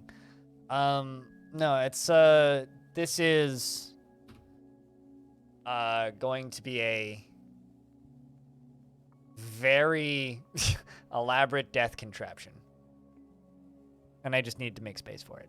So it was faster to cave the mountain in than... Or rather, more fun to cave the mountain in rather than just channeling it out. So I cave the mountain in. For fun. I mean... No, more like goblin roaster, but smasher is a word you could use.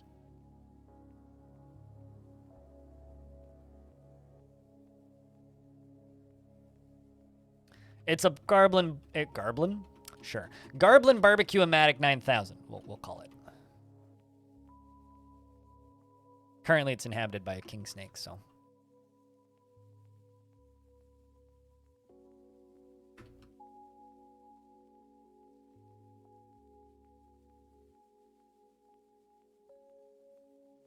This is a intentionally very easy embark so I can build cool things with Volcano. Because it's fun.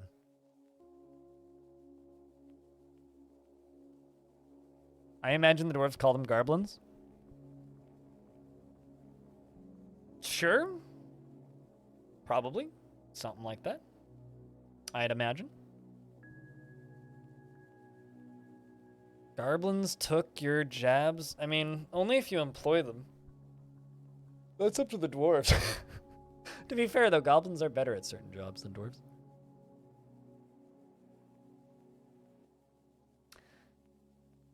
Like, way better at certain jobs than dwarves.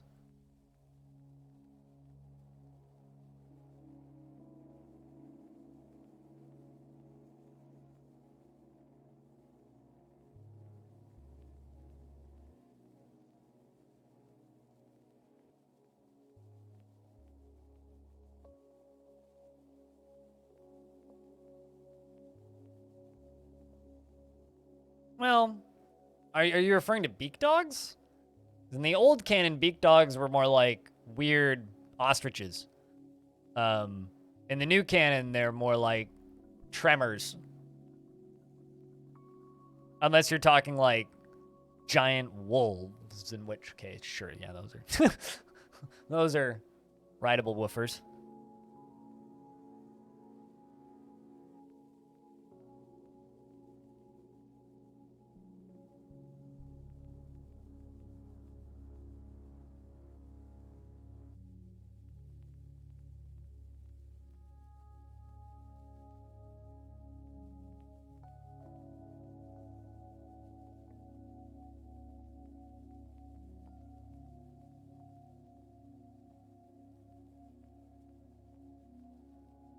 I really shouldn't have queued up all that smoothing first.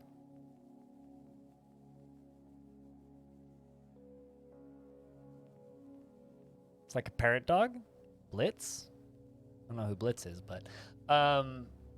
yeah, I mean, have you never read the description of beak dogs? They're literally like birds. They're described as peach-faced lovebirds because when they were added to the game, Zach Adams had, or Three Toe, had a pet peach-faced lovebird, so he wanted to have peach-faced lovebirds in the game. But the thing is, then they added peach-faced lovebirds to the game. So suddenly, having peach-faced lovebirds in the game became mighty irrelevant because they already had peach-faced lovebirds in the game.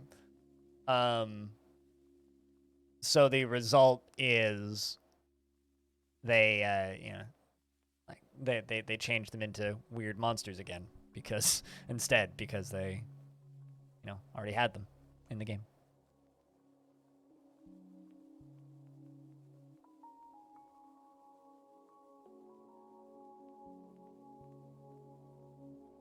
More like chocobos? I mean, they were, but like this is, you know, a Zach Adams drawing of a beak dog. They're like weird, multicolored animals things. And then this is a Krugsy drawing, I think, of one getting smacked in the head with a hammer. Poor beak dog.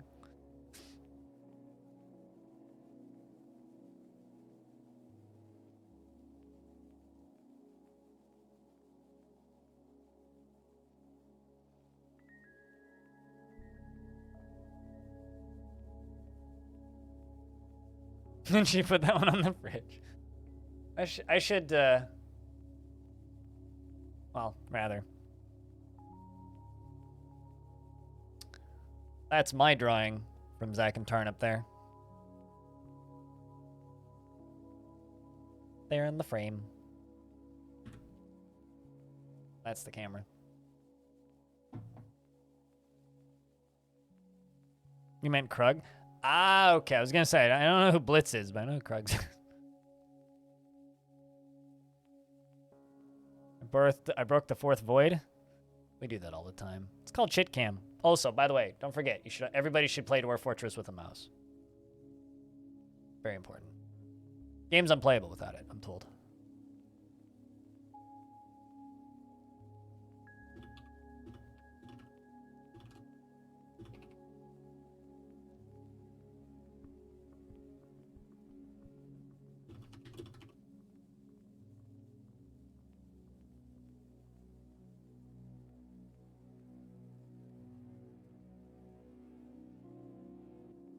I might, live in the void, but it's not the only place that it calls my name.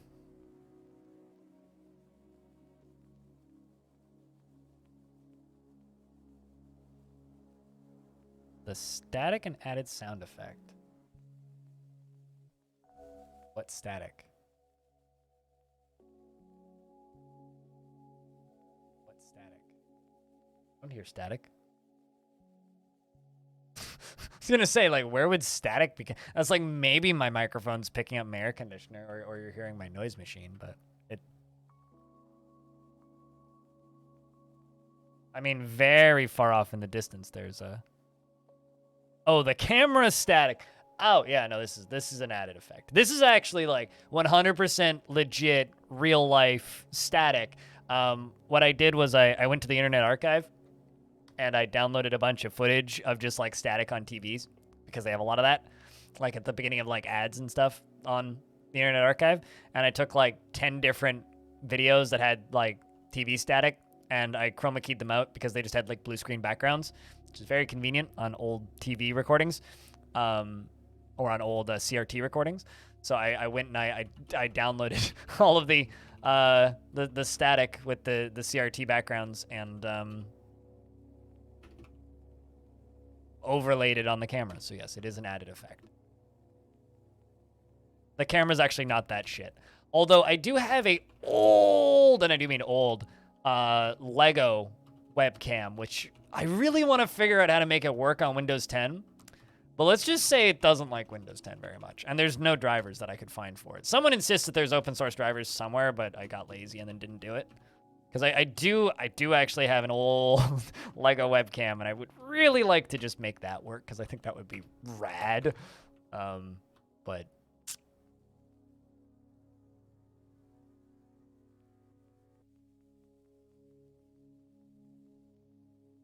I wouldn't, honestly, I don't think Windows 10 likes Windows 10.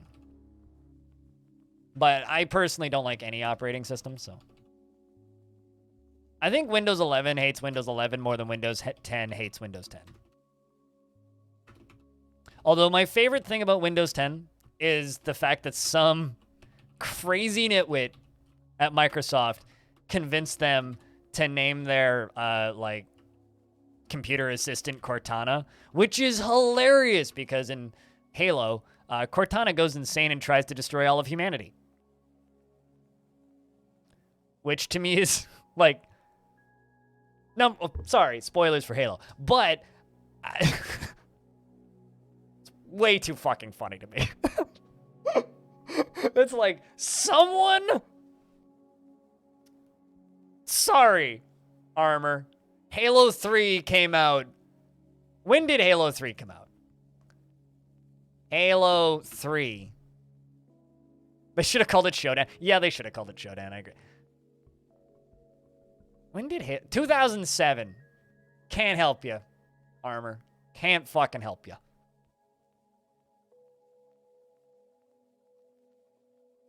That would have showed M.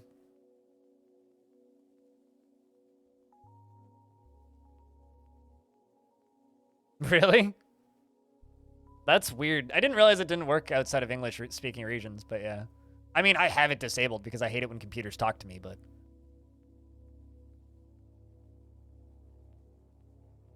I just think it's hilarious that they named it Cortana. It's like you almost named the computer assistant Hal. Like, it's kind of... Also, Armor, it's okay. You're never going to play Halo. Don't worry about it. Don't worry about it.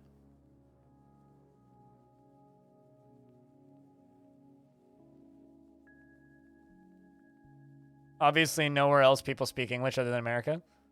I'm in Canada, I'll have you know, and it works here. Not America.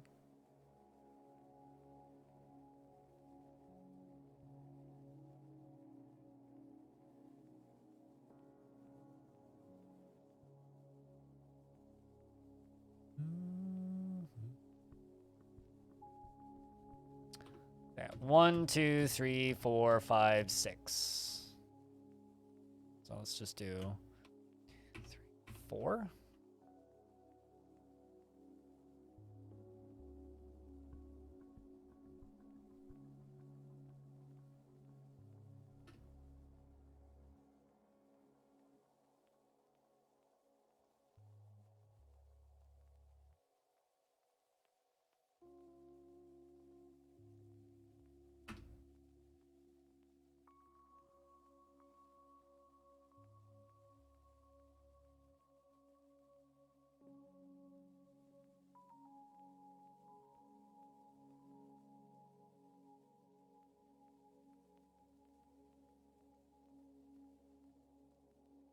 This is going to be ridiculous when I unleash hordes of like 700 goblins on it. You know, I swear that I don't always just like embark on super easy biomes to just chill and build shit, but sometimes I do, and this is one of those forts. Stay far away from threats. You know, we did have one were creature and 2 minotaurs though. It hasn't just been nothing.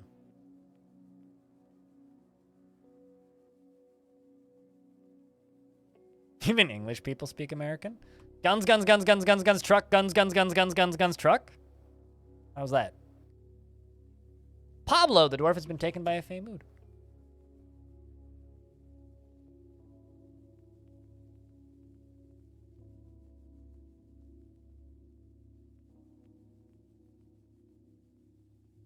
And claims a craft store shop. Badger, badger, badger, badger, badger, mushroom. Yes. Well, that's going to take a while. The frames are piss bad right now because we're mining so much stuff. Par for the course, really. Turns out channeling large chunks of dirt like this and building large things all at once does a number on your frame rate.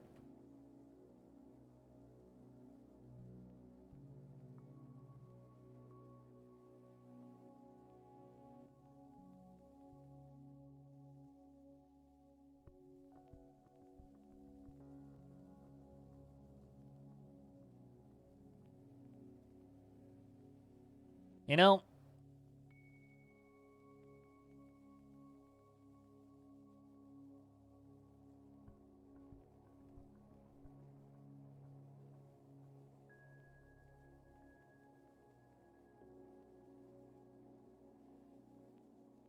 this is an interesting thread.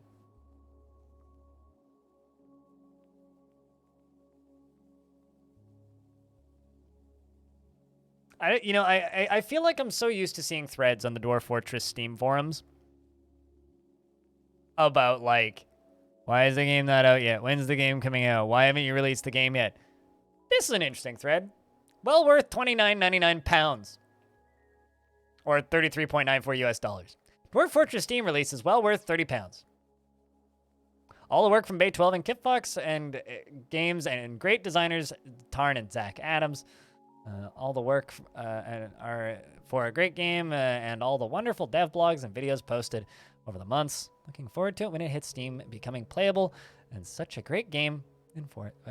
Dwarf Fortress is, and it'll be great to see many DLCs, I don't think so, and workshop and mod stuff so that people have made over time, and the game is only for many years to come. It's like, man, I should calculate how much money I've sent Bay 12. Because, like, it's been between $5 and $10 a month. I adjust it from time to time on Patreon for like at least 2 years.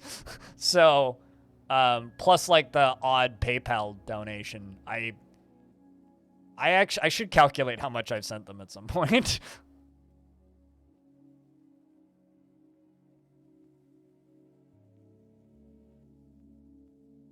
So once that little walkway there is done, essentially what we're going to do is we're going to build a tower in the middle of this, right? Tower is going to go up to here. On this tower, actually in the middle of the bottom of the tower is going to be a bunch of fortifications and this whole thing is going to be a lava reservoir, right? On that tower is going to be pump stacks or there's going to be multiple towers, right? I don't know how I'm going to power them, probably from underneath. Figure that out tomorrow. But there's going to be pump stacks with glass floodgates in front of them, in front of glass fortifications. And the tower is going to be made of glass. So it's going to be like this weird illuminated, glowy glass thing. And they're going to rip the danger noodle. It seems like Nordstrom... Manager kicks the king snake in the head with her right foot, and the injured part is smashed into the body into an unrecognizable mass. You fucking monster! That snake did nothing! The hell?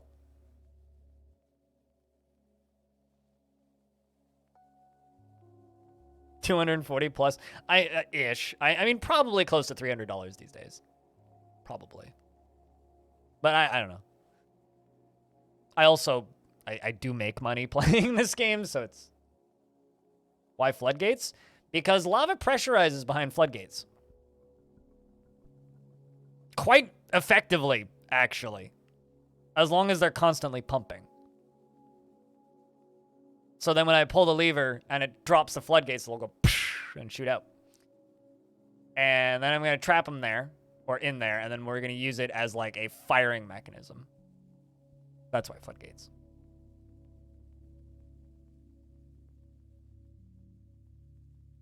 So it's going to be like a 3-layered pump stack, I think, maybe 4.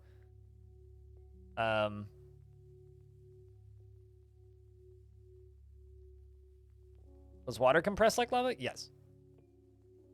It's the only, like, one of 2 ways I know how to compress lava.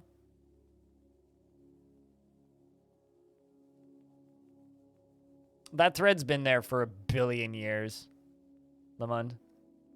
Because people keep responding to it. Although my favorite thread from the Steam forums was from very early days. It's like, this is some... Fuck off with this RimWorld knockoff bullshit. I think it was quite literally the body. It got deleted pretty quickly, but I laughed quite hard when I saw it. Like, ha! Steam forums are dumb? Yes. That's where all the, like... I question your brain ability people go. Like, if you're unironically making threads about how they should release Steam because you're some game development expert on the Steam forums, you're part of the problem. Please stop. That's all I have to say.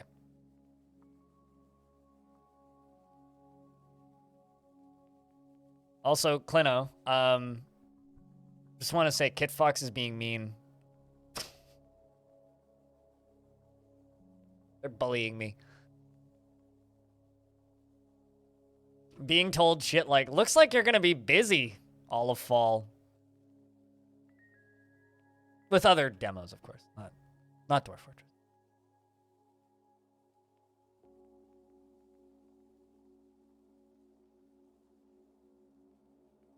Also, it's kind of funny, when Epic Games Store launched, and they're just like, it doesn't have forums, and everybody's like, oh god, it's this necessary, like, user... like, experience thingy. It's, like, very important tools. It's, like, literally every game developer in the world. Yay! Is this on Twitter? No, Discord DMs.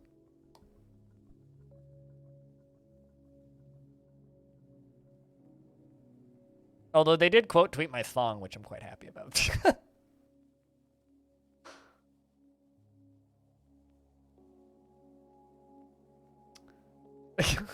You're going to be busy this fall, but it is spring now. Enough time to delve secure lodgings. The dwarves get hungry.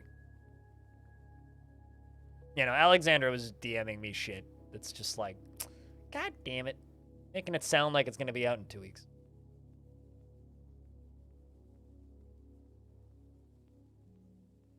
Ere the king snake get hungry? Actually, ere the dwarf get angry and step on snack. Please no step on snack. Snack no deserve being step on. It's just rude. Snack did nothing wrong. Especially king snakes. King snakes are adorable. They get a little bitey sometimes, but they're adorable.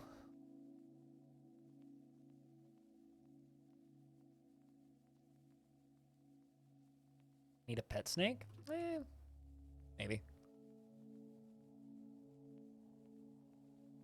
Gotta do around the edges.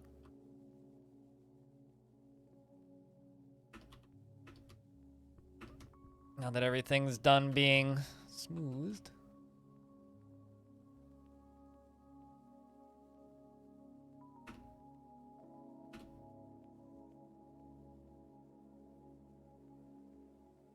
Do I know how to tame snakes? Yeah, I know how to tame animals. You need multiple, you need a breeding pair, and then you need multiple generations.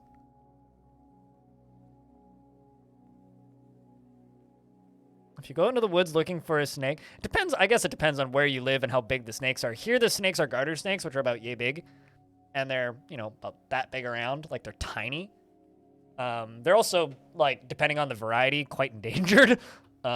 So I think I've seen maybe one this year out of all the hikes I've done. I've done about a dozen or so pretty hefty hikes and 4 backpacking trips this summer.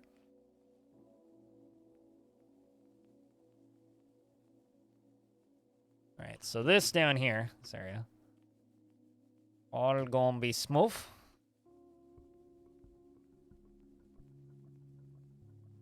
Never seen a snake in the UK, not even in a pet store?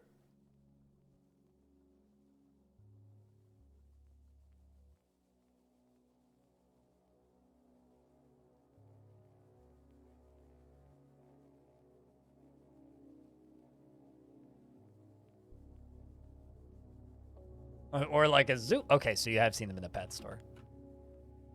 All right, so Pablo is making a craft. Any bets on what Pablo makes?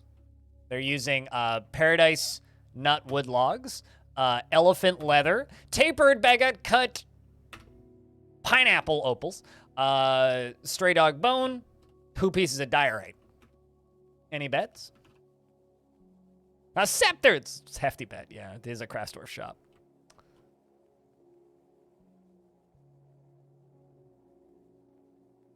Better than an interceptor.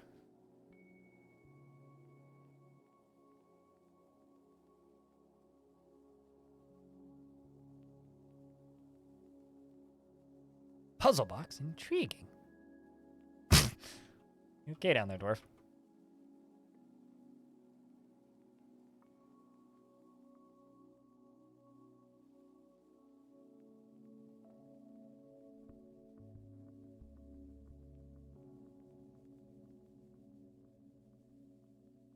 I kind of like it when they end up, like, fucking up these constructions and then they just kind of fall. Very amusing to me.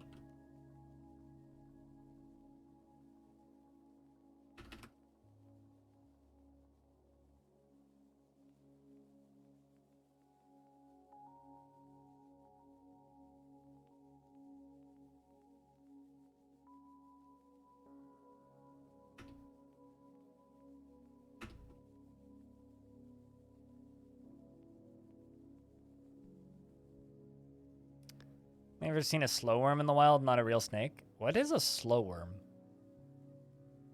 Never heard this term before.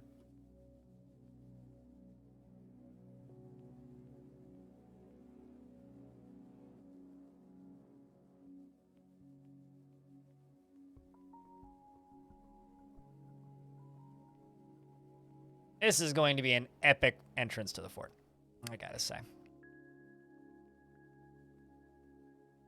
Positively epic.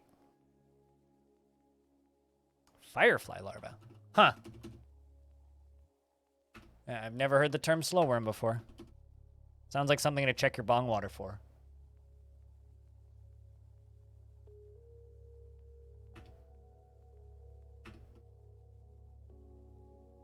I feel attacked by that statement, Rolf, but hold on. I'm going to Google slow worm. Slow worm.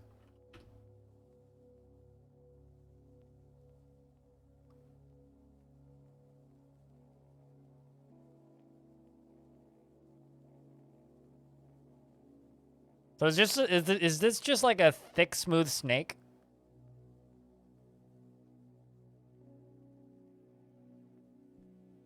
It's a reptile in Western Eurasia. Called a deaf adder, a slow worm, or a blind worm. Huh. Regionally along cripple, legless lizards. Right, yeah, legless lizards instead of snakes because they're a different thing. Neat. Huh. Yeah. Most of Europe. Interesting. Speaking of interesting, Pablo, the engraver, has created a diorite amulet. I don't think anybody guessed it, amulet. Well, chat, you guys are all failures. Congratulations. Carry on. Anyway, it is called Senathibat. Senathagapolis. This is a diorite amulet. All craft worship is of the highest quality. It is encrusted with cushioned diorite cabochons and decorated with elephant leather and paradise nutwood, and encircled with bands of oval diorite cabochons and dog leather. On the item is an image of pear-cut gems in pineapple opal.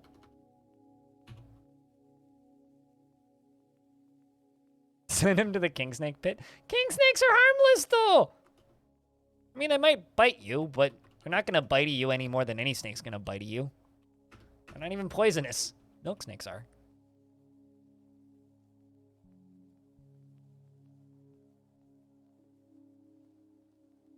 It's pity Pablo Rasta ain't here anymore.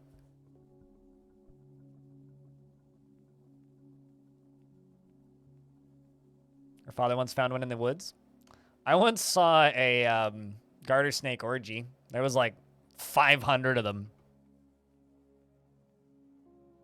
It was wild. There's this one spot that they all go. And it's kind of an odd tourist thing, but it's kind of a tourist thing. Although they have to send like wildlife conservation officers to like keep people from like disturbing them because, like I said, many of those varieties are endangered. But they all go to one particular cave in one particular park. There's piles of them.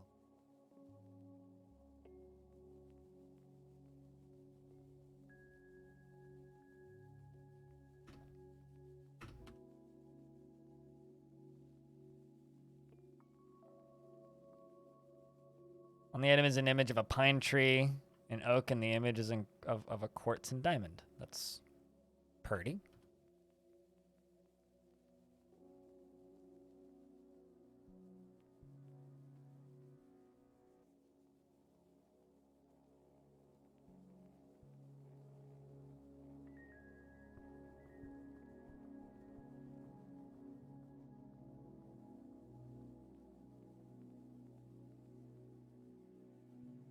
All right, and then this here, you go all the way along.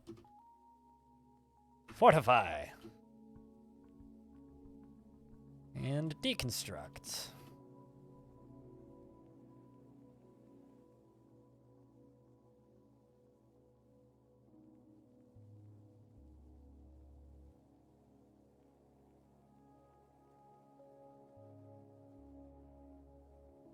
So I feel like I should build the tower first. Booze and food still good.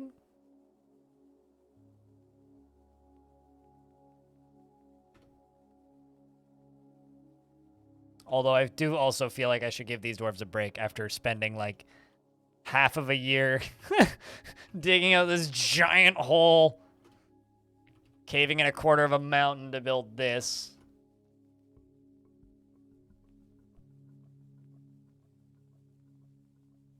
Called a glowworm? Huh. A little flightless beetle with a firefly-like abdomen? Interesting. I know like nothing about fireflies. My mom was heartbroken when I went to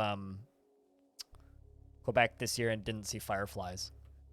Although my little sister made me feel a lot better when she's just like, you know, I've lived here for 4 years and I've never seen fireflies.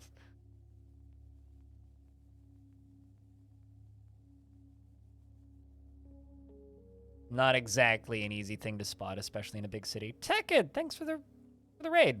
Cheers, man. How goes your Dwarfen stuffs? You guys don't know Tekid. I want everybody to click on this thingy and give Tekid a follow.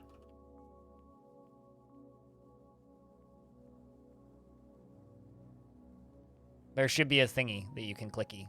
Go give him a follow. He streams high-quality dwarfs. Yeah, no, we don't have fireflies here. It's not weird. We have things you don't have, like... I was going to say access to ocean, but I don't actually know where you are right now.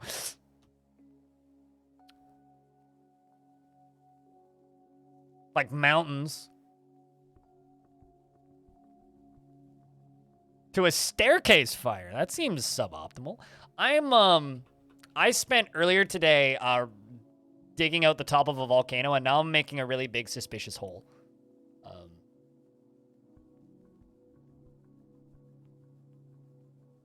But this is what I did this morning. I've gotten tired of how boring volcanoes in Dwarfort look. So I made the top of it more interesting. Frame death until it resolves. Oh shit, it's probably all just the smoke, right? Blocking pathing, I would guess. I would just dig around it. Even if it took an hour. Oh yeah, no, this filled itself up. Yeah, because this is on the top level. Apparently we're throwing something in the lava. Yeah, this is the top of the volcano. That's the size that it is normally. That's a normal DF volcano. And that's what I made the top of it into, just to make it look cooler. But I've got this glass construction, and it's going to take a little bit of routing, but this down here is going to be filled up with lava. I'm going to have a walkway made out of glass going across this square thing, and then there's going to be probably 2 or 3 little towers scattered throughout, which I'm going to build next, that are going to have pump stacks in them that are endlessly pumping with... How do I word this? With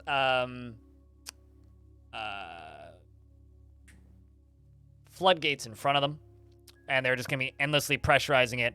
And then when the floodgates drop, the whole thing goes out the sides. So I'm gonna try and make like violently spraying, exploding lava towers. I've done this in theory. I've tested it in other ways. Let's see if I can make it work here.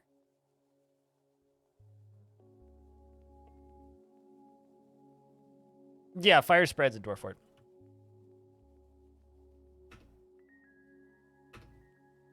Also, Tech, and I got a question. Do you know anything about playing as kobolds? Because our friend here in chat, Phantoser, has been, like, playing Dwarf Fortress for the first time as kobolds. Against all of our advice and their own better judgment, most likely. So if you know anything about playing this dastardly game as kobolds, help. Because I'm no use. You have no idea? That's what I thought. Second time? Okay, first time. You know, it's called Dwarf Fortress, not Kobold Fortress. I've given you enough of a hard time. Let's just go thyroid. Keep the side of it consistent.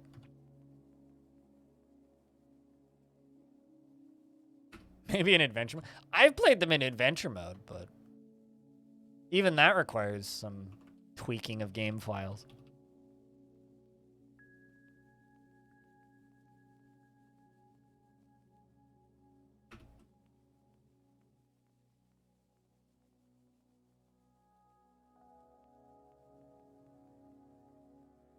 They can't dig through rock, Tekken.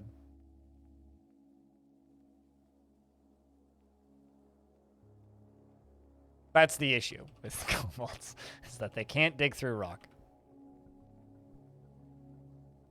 Do I want to make these retracting or raising? But they live in caves? They live in caves that already existed. They don't make the caves.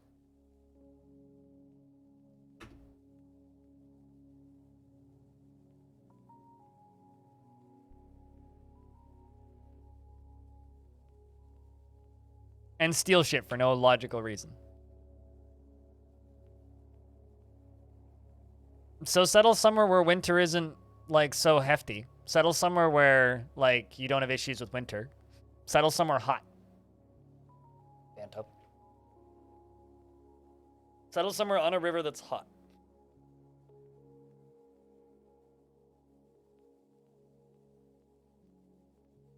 But their primary natural resource is artifacts from other people.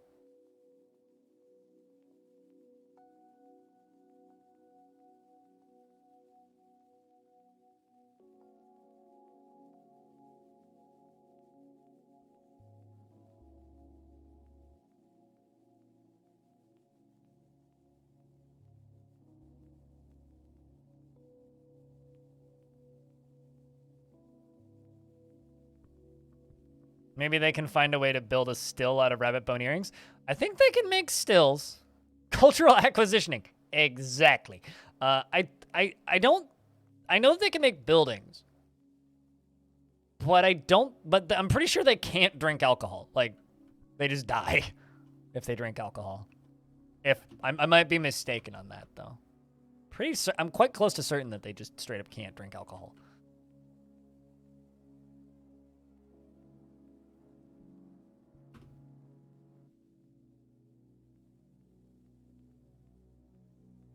So I have no idea how big this needs to be. This is going to be a bunch of experimenting.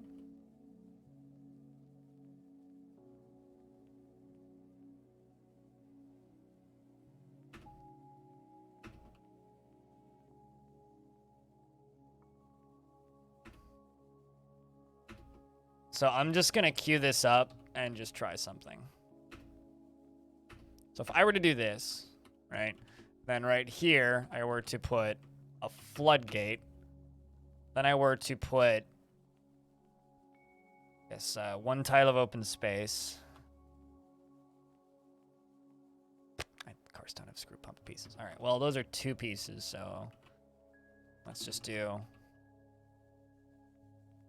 there. That would give me space to pump up from 1 layer below here, so that would be the pumping up. That there would be the pumping up layer.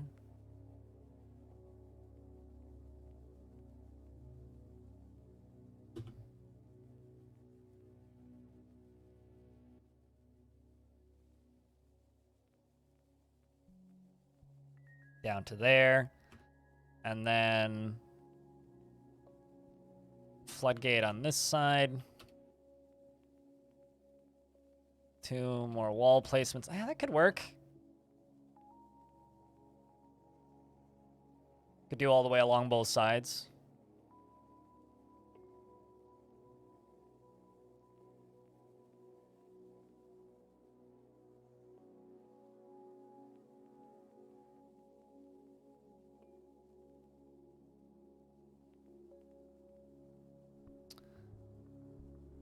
Yeah, I believe I could make that work.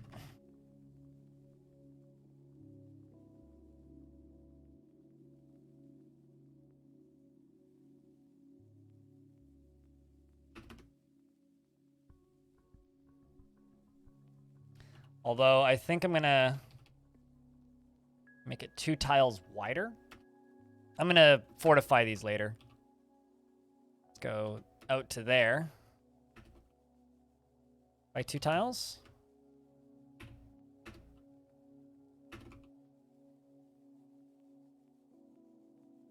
Just to allow for some space for stairs. Actually, I need to make that one higher up.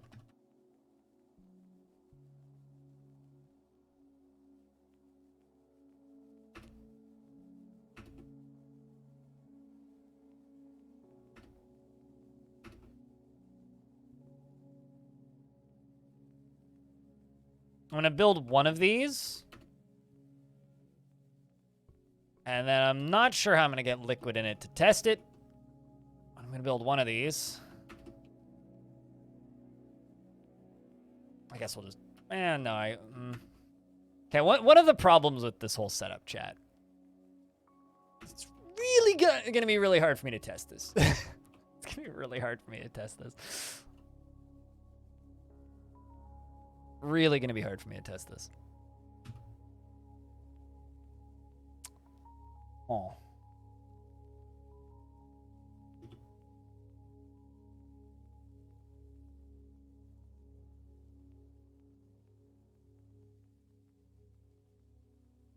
Let's just go up to here. I'm sorry, what? Oh, hey, it's a ghost. Sorry, Mebsith.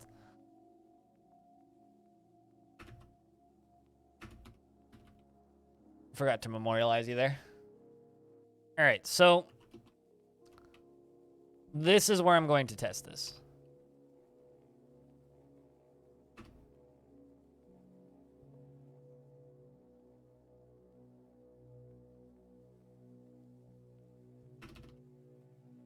I'm going to hollow this out and do something cooler with it later. But this is where I'm going to test this. So what we're going to do is I'm going to... Actually, test it this way. Channel that instead. So this is going to go all the way along here. We're going to bring lava right down there. I'm going to build a pump on that corner. We'll eventually receive a lava-proof dwarf. I'm not sure that's how that's going to work, but might as well also continue working on this.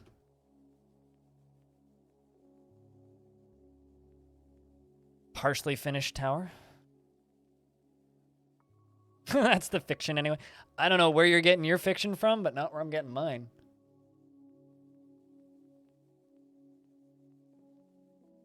All right, I'm just going to let these dwarves build this or start digging this. I'm going to go take a leak. I'll be back in a sec.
Sacrificial what now? Hold on, what are we sacrificing?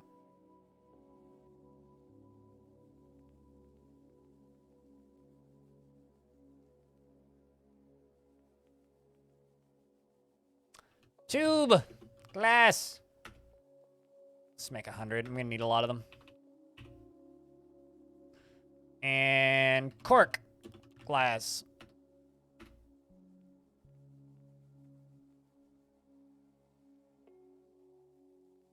I'm not even at war with elves.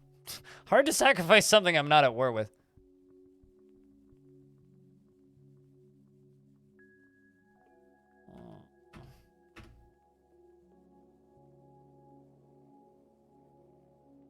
Yes, and you well, chat, you can inform Pablo of his failures. I've been busy, Pablo. I've been busy. Crap. I'm also realizing I built this out of the wrong material.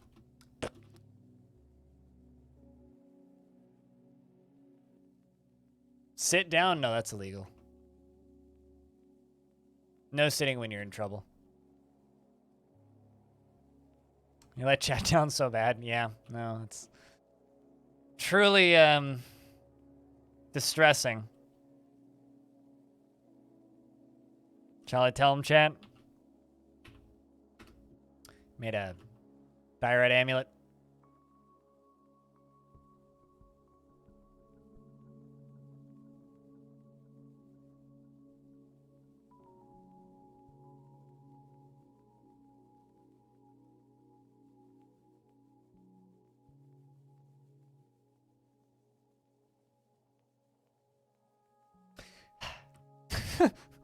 Anyway, how you been, Pablo? What's up? Welcome back. Oh, you made an artifact and it was a diorite amulet. That's how you failed all of us. It's literally that. we all made bets on what artifact you would make, and we were all very disappointed because nobody bet diorite amulet. That's literally it. So you should be ashamed. Oh yeah, you're still kicking. Still Dwarfen. Just made a boring artifact is all. Make a noise, yep, Doing what you do. Run around at the speed of sound.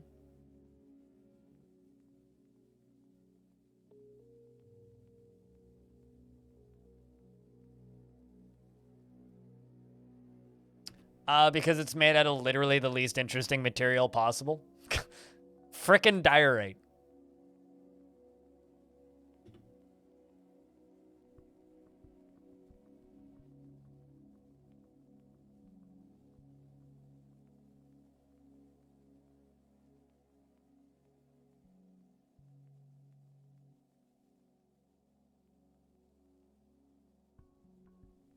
It's just ugly and gray.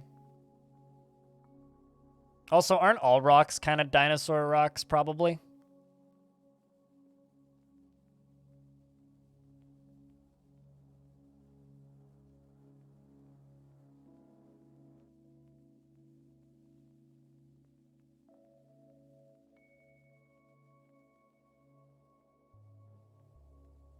Yeah, my manager mysteriously vanished. I'm not sure how that happened.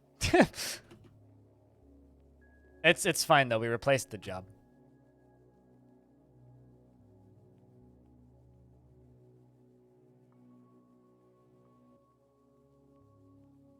I mean, we were talking about exploding pistachios earlier. That's the third Minotaur! Holy butts! Wow! There must be like a whole hive of them nearby. Alright, Dwarves, get inside. Let's see if my idiot military can deal with this one. The last military just got completely clotheslined by the thing, so. This is Kasot Otis in Nod. Breach stenches. A giant humanoid monster with the head of a bull. He is very skinny. His hair is brown. His skin is cinnamon, and his eyes are black. So you're dead then? No, you're still alive. Currently. Might be. I can't confirm your current status. Currently, you are in fact alive. Because all of this military... Walking along the edge of Volcano is danger. Because Dwarf like dodge off cliff. Where'd it go? Why you go right? Fort left. Fort left me alone. Okay. Well, first it had to summit the volcano. I understand that.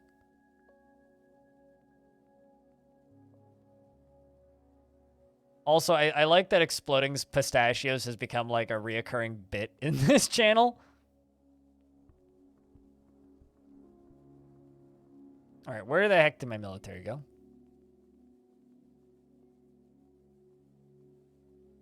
Whoa! Look at you, well, acrobatic son of a bitch. All right, seriously though, where did my military go? You big dummies. You know, we might catch another one. Let's just, run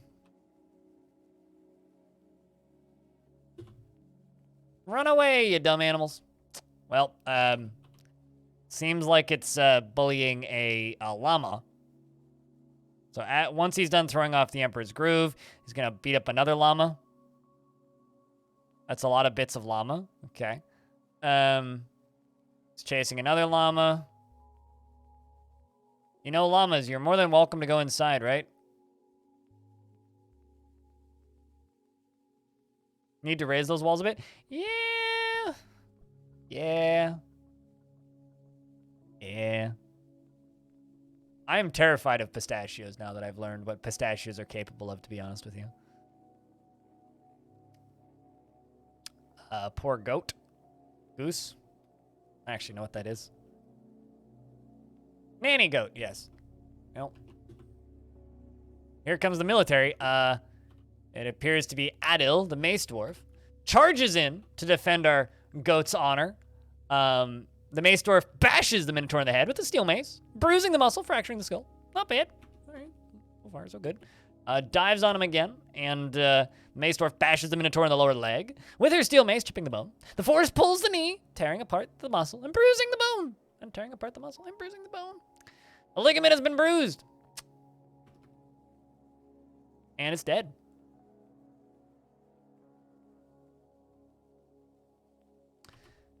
You know, it kind of makes me miss somebody who hasn't tuned in a while named Goats for the Win. They'd be sad today. All right, well, I can reactivate these. Can unlock these doors. And I can release the dwarves from the burrow. And then I can go down this list of jobs and uncancel all the canceled ones.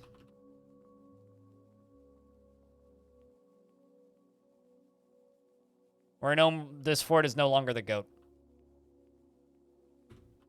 Anyway, how the fuck? Okay, I guess he just vaulted from... I mean, to be fair, this is going to be full of lava soon. So I don't know how important it is for me to remove this, but...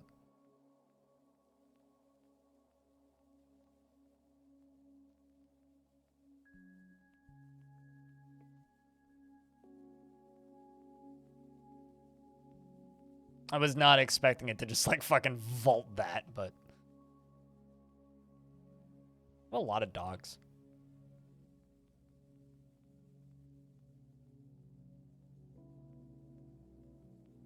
We're gonna watch this Minotaur get thrown into the volcano, chat.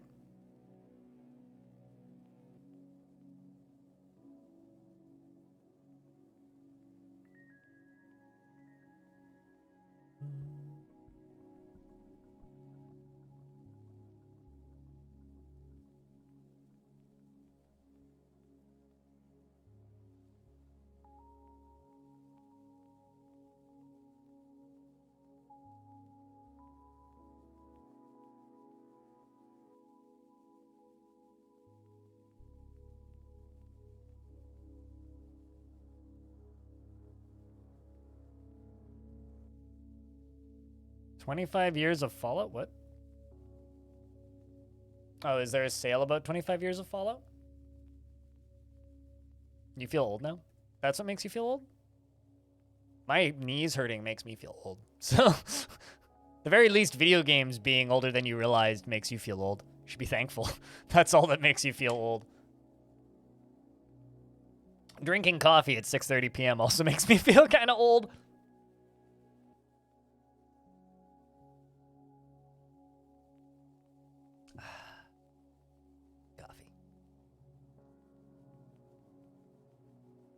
All right, then why does games? That should just be par for the course then.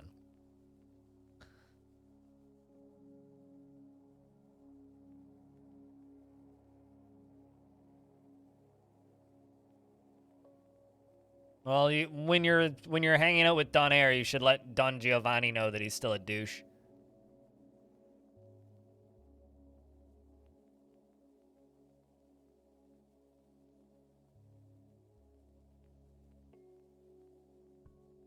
That's what you call a cultured diss.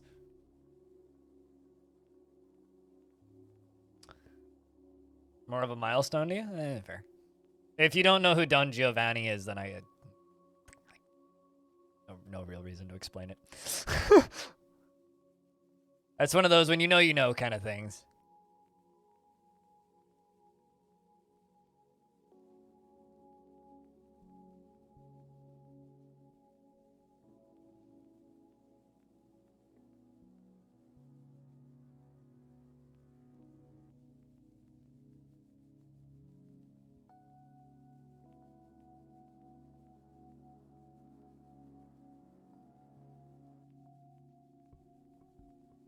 Remember last year when they released the 25th anniversary?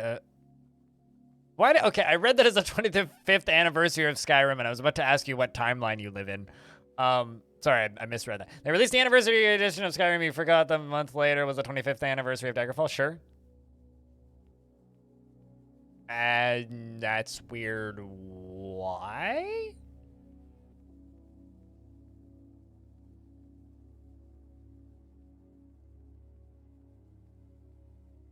Time keeps on slipping.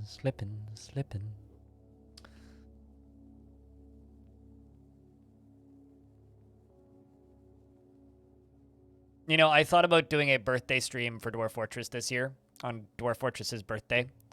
I thought about streaming like 2D Dwarf Fortress for that. And then I thought about it a bit more and realized I would just make half my chat feel really old, so I decided to not.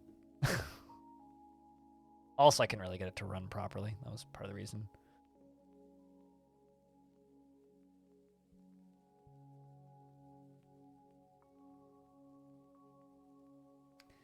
I didn't really play Daggerfall until many, many years later. All right. This is where the Minotaur gets thrown. Chat. Witness this glorious sacrifice to the Kano gods. Whee!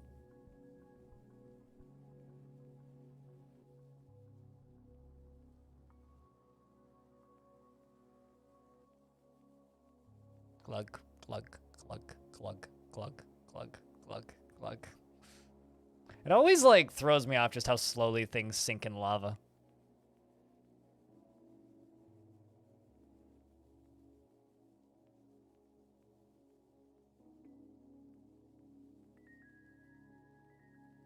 Yeah, old DF. Huh. Hold up. Interesting. Apparently in the basement we've got gold. I never actually realized that. Well.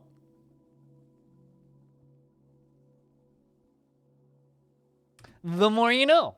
Throw a critter into the volcano, do accidental prospecting. Everybody wins. All right, so let's go back to the experimenting that we were doing. Right, so we've installed this, right? You, floodgate, no, yes. Tool mica mechanisms. Also, might as well dig up a little bit more of this.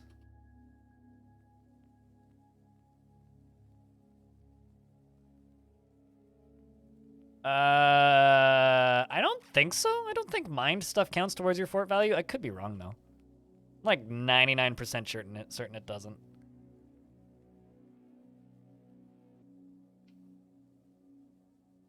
Through liquids and 34xx. I seem to remember stuff falling through lava super fast. What, dwarves that just vault into magma and scream something or another loudly and then fall really fast straight into the lava to discover all of the stuff at the bottom of the volcano? Always, it's always an inevitability at a point.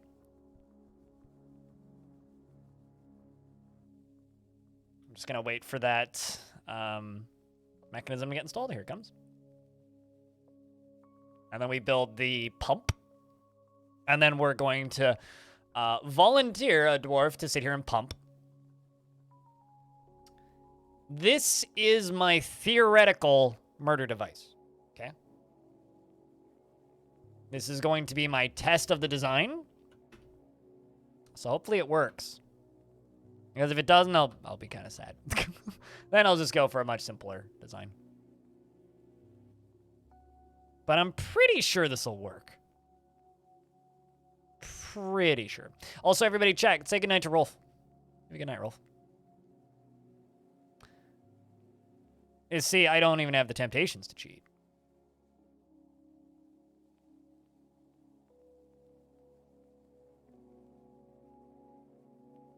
You could also cheat by, you know, just, like, DF hack show all. And then just look. There's also that.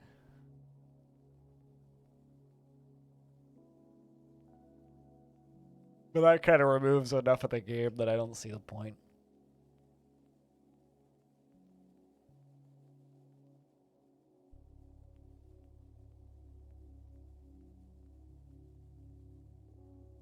You know what's weird?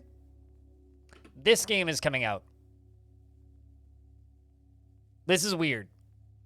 Because I played Superpower 2 in like 2004. 5. So weird to me that they're making a third superpower game. All right. So that's... waiting for that to get installed.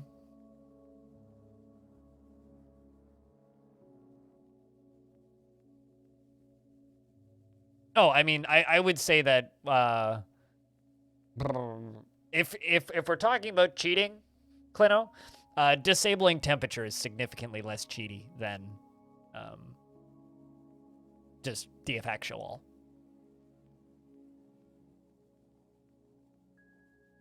Boss Void Hunter.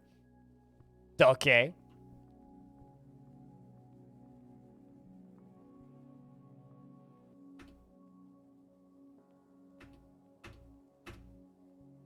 So now we just wait for somebody to show up and build this thing. And then I tell them to pump. And then we wait. For a bit.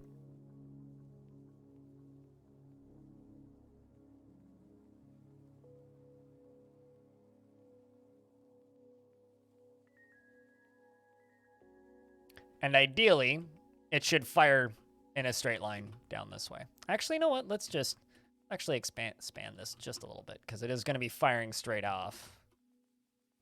Let's do this, this, this, this. I don't know how far it's going to go, but I'd like to have an idea. Might as well give us something else to look at while we're waiting for this thing to build itself. So I've messed around with this before in previous forts. I messed around with this in Long Death specifically. But that was using auto-pumped stuff. Not using manual pump stuff. Manually pumped stuff.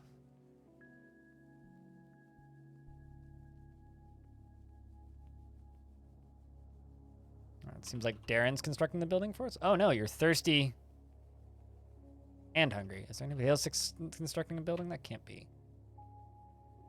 You can't be the one working on the...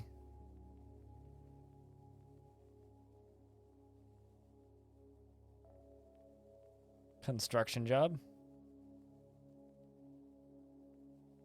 Oh, I see. So Darren's working on the bridge. No one's working on that.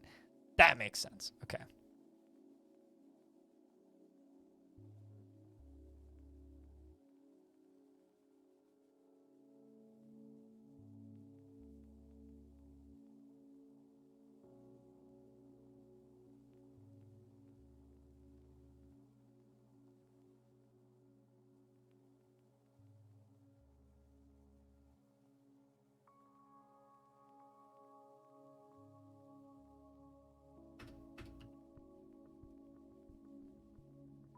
That was inconvenient. I give you the job that you need in order to do the thing, and then you immediately go do something else. How about you? There you go. IRL, we will watch you go build the thing.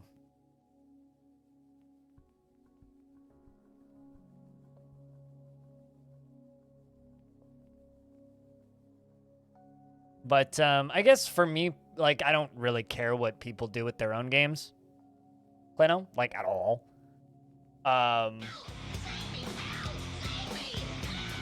But what I will say is that if you are abusing or if you're changing a setting to abuse an in-game exploit, I do consider that cheating. However, the only person I consider that cheating is yourself. You're just removing your own fun. Dabby Dooby Doo, thank you very much for the almost 5 years of subscription. Thank you. Cheers. Now with 23 new lines of code. $99.99. FIFA here is $89.99. There is a $109.99 version though. I'll say, Joe Allen. What's up, dude? We're messing with lava. Testing something.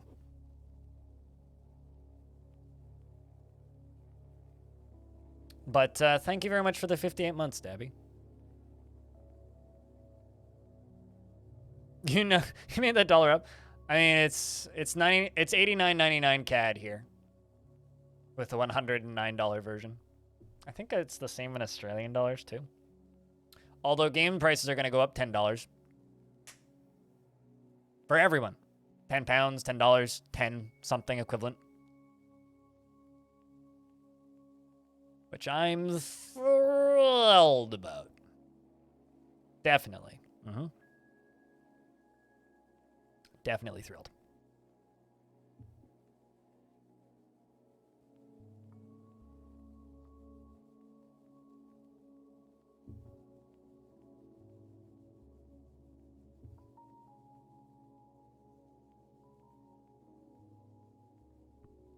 Never notice how inflation never can go down? I mean, AAA games should be more expensive, but...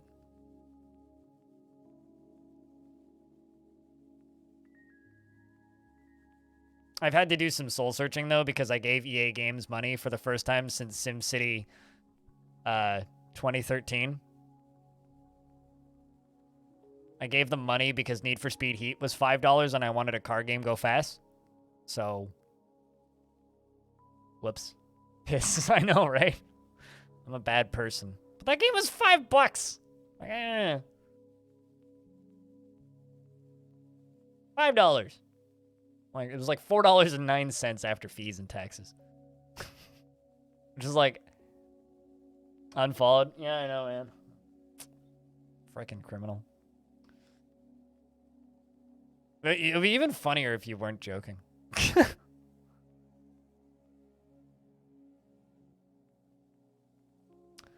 Shopping online for kitchen knives and the ratings are useless from people complaining that they're carbon steel, not stainless, and knives rusted when they left them in the sink wet overnight. Huh. Interesting.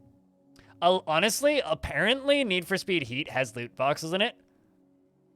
I haven't found them yet. I don't know where they hide them. It's probably under that spooky, scary-looking store icon in the corner, which I haven't clicked on yet. Which I never intend on clicking on, because it looks like a scam. Needs masonry. All right.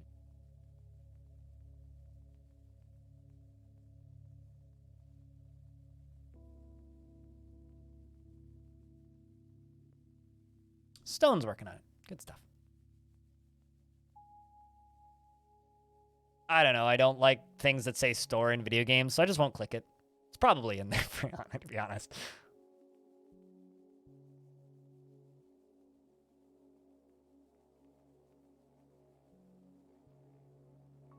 I was going to say, if somebody left my knives in the sink overnight wet, I think they would get stabbed with said rusty knife.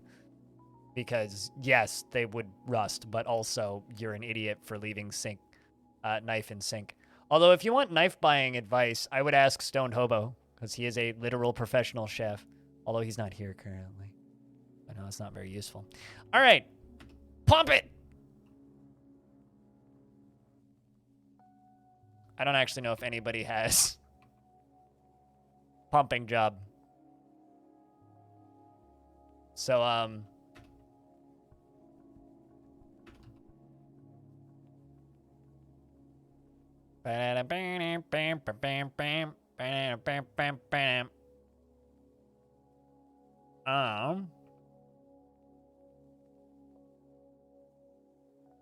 guess nobody's got that job. Just gonna give it to people until somebody goes and does it.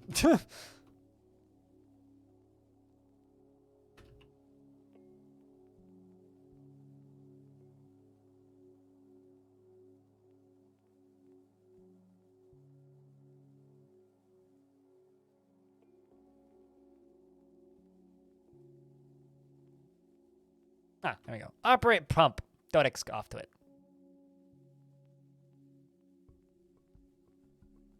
You will never see Rimworld on this channel again. And asking for it does nothing but annoy me. So thanks for annoying me.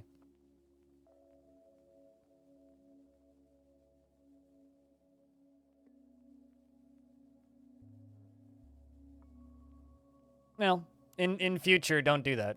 Because no streamer appreciates it.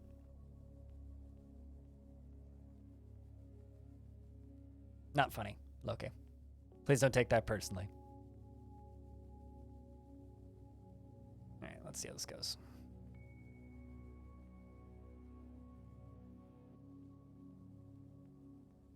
So, now we sit here for a little bit.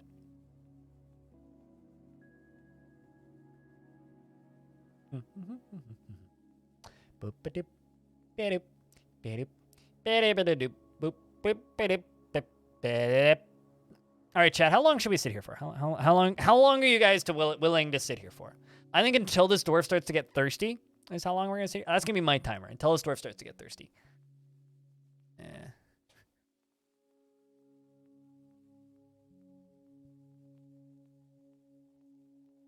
So that you can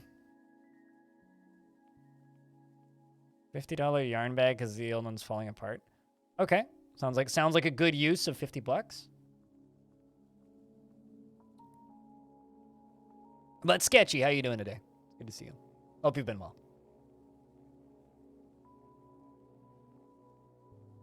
Actually, jokes aside, when it comes to RimWorld, I'm quite annoyed that they announced a DLC.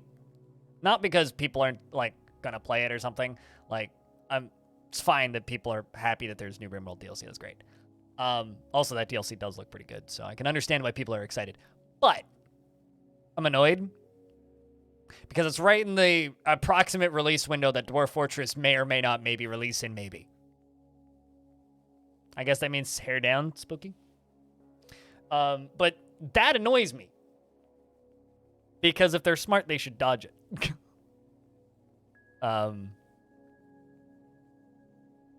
Because that is like their biggest competition. Genuinely bothers me. All right, Dwarf thirsty. Pull the lever. Dwarfs, now's a bad time to be in here. Holy shit, you're still cutting pineapple opals? Jesus. Okay, so now we sit here and we wait until someone comes and pulls the lever. Let's see if this is as effective as I think it's going to be. Because if it's anything like it was in Long Death, it'll probably, I would say, make it around halfway down that.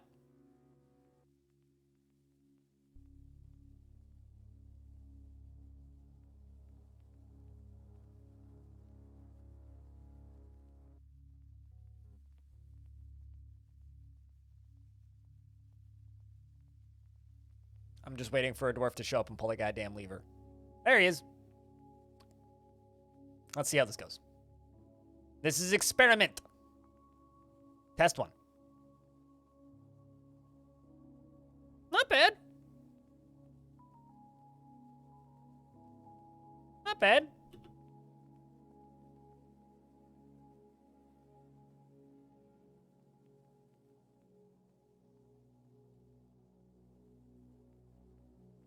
Oh, I mean, you didn't offend me. Like, you didn't even annoy me. It's just kind of like, I burnt myself out on that game to a point where I never want to play it again. So people asking me to play it is just kind of like an eye roll. But I don't really have an opinion on a DLC that I'm not going to play, so.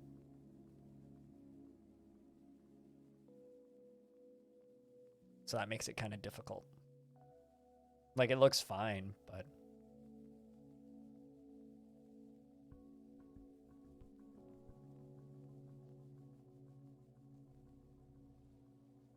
Pop that back up.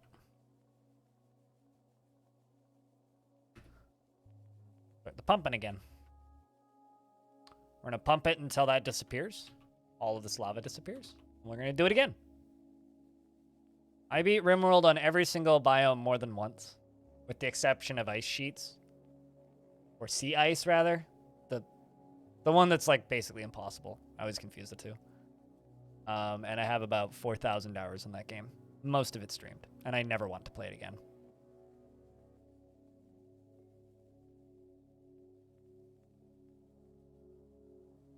I played a stupid amount of RimWorld. It's just really, really mind-numbingly boring at this point, is the problem. So I think the way I'm going to do this separately, or with this second test, is once all this has disappeared, once it's all dried off, I'm going to stop it pumping and then pull the lever. I want to see how much pent-up pressure it's got sitting in there. Even with mods.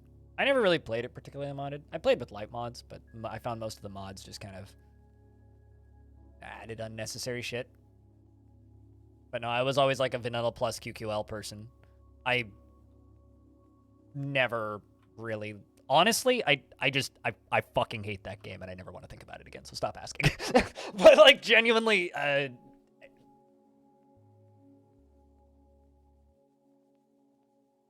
QOL, quality of life.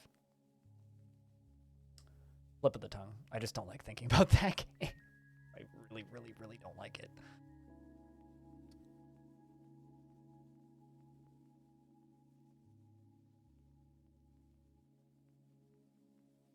It's literally that simple.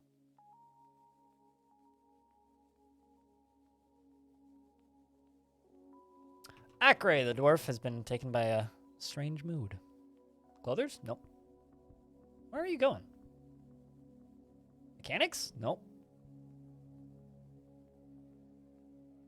Stoneworkers?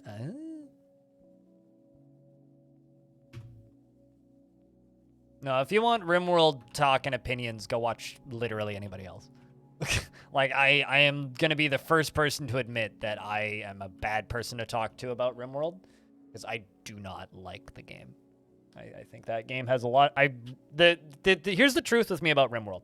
The vast majority of the time that I played that game was pre-release. So before it hit 1.0. Back when they'd promised to never release paid DLC, and they'd promised they would never put the game on sale. And earlier in that game's development, it was a lot more like Dwarf Fortress. The pawns had a lot more free will. They were a lot more interesting. They had a lot more personality. There was a lot more ways that the game would take control away from the player and just let them do weird shit, which was the period of time that I enjoyed it. It was a lot less predictable and a lot less min-maxy and a lot more just like, what the fuck, lol? And there was a lot of mechanics that later got removed due to difficulty to balance them. And then at some point, the dev just completely gave up, removed all of the interesting, weird mechanics from the game, and made it into a min-maxing tower defense game. And by the time the game hit 1.0, I actively disliked it. And as they've added more stuff post 1.0, I've gone from disliking it to actively hating it. Which kind of sucks. So, no, I never really liked the mods because I played it during early access when it got patches every 3 months, so I never really got deep into modding it because every 3 months, half the game would change. I really enjoyed that period of time of that game, and a lot of people started playing it at 1.0, and I was basically by the point I was done. So, that's why I am irked when people pester me about RimWorld, because I played a different game than everybody else plays. The game that I played was a lot more like Dwarf Fortress. The game that I played was a lot more interesting and a game that I enjoyed. And it's not that game anymore, and that's a shame.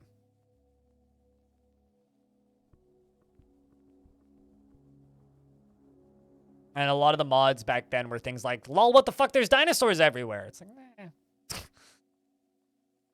And then they added cannibalism, and the community became insufferable overnight, and it sucks. I don't know. That game makes me mad thinking about it. This is what you do to me. Chat, I need a round of beers. Fucking change the subject or something.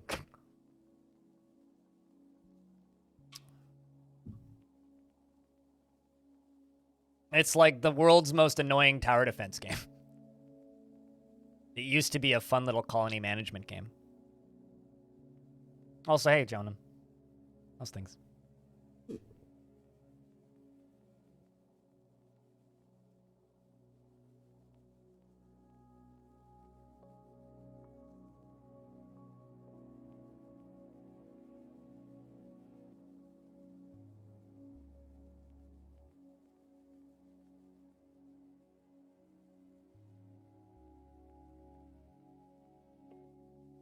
Have I tried Dwarf Corp? Don't. Refund it.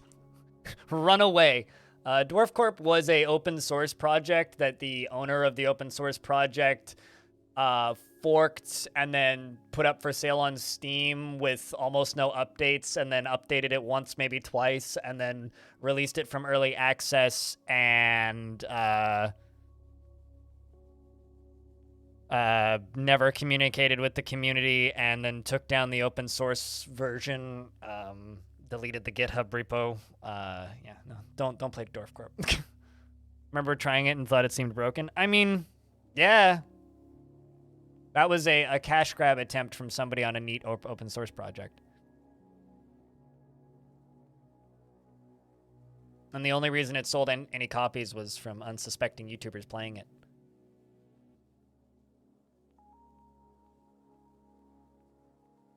So, I mean, play no more, yeah. It's a more developed game. Dwarf Corp is kind of... Or also, if you want another weird game like that, I don't know. I don't know if I can honestly recommend this game. I don't think I can. But Embark does get patches. Yeah, I got a patch back in August. This is kind of a Dwarf Corp-y thing. But this game's weird. So... Again, there's Dwarf Fortress in the description. Neat, weird game. Played a demo of it ages ago. Acra has begun a mysterious construction at a mason shop. Pineapple opals, llama wool cloth, jute logs, elephant calf bone, alpaca wool logs, rough tanzanites, elephant leather, and 1 piece of schist. But again, I don't know if I can like genuinely recommend that game. You know, that's like the small thing that bothers me about that game, Lamond. That's the small thing that bothers me about it is they promised to never release paid DLC and then they did. Don't go back on promises because you will annoy some people. And it's funny because whenever I talk with people about this, there's always like but they have the right to make money off their game. It's like, sure, but if you promise something, promise something. Don't promise something and then don't do it. Like, that's just weird. I mean, that's the problem with games like Dwarf Fortress, right, Sketchy? It's like, there's lots of games that are like Dwarf Fortress, but I know this might come to a shock to some people, but you could just play Dwarf Fortress. It's like, yeah, sure. Everybody's like, recommend a game like Dwarf Fortress. It's like, just play Dwarf Fortress. What's wrong with you?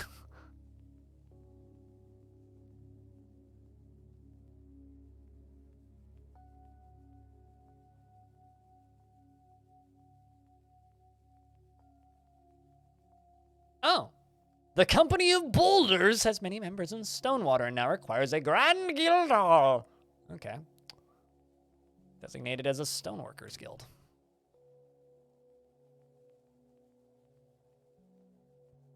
So, silvery iron.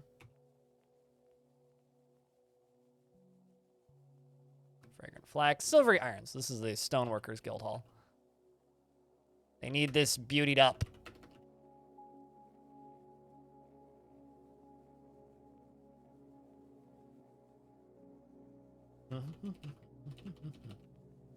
Should be plenty.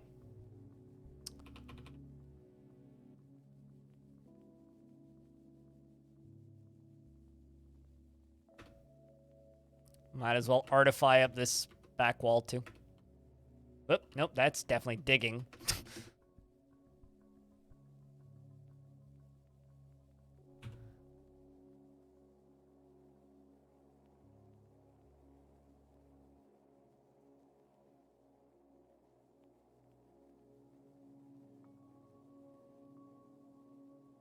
Yeah, I was very happy with the Company of Boulders being a,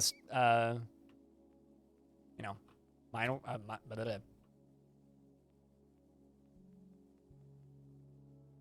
Yeah, the Company of Boulders being the Stoneworker Guild. I was quite happy with that.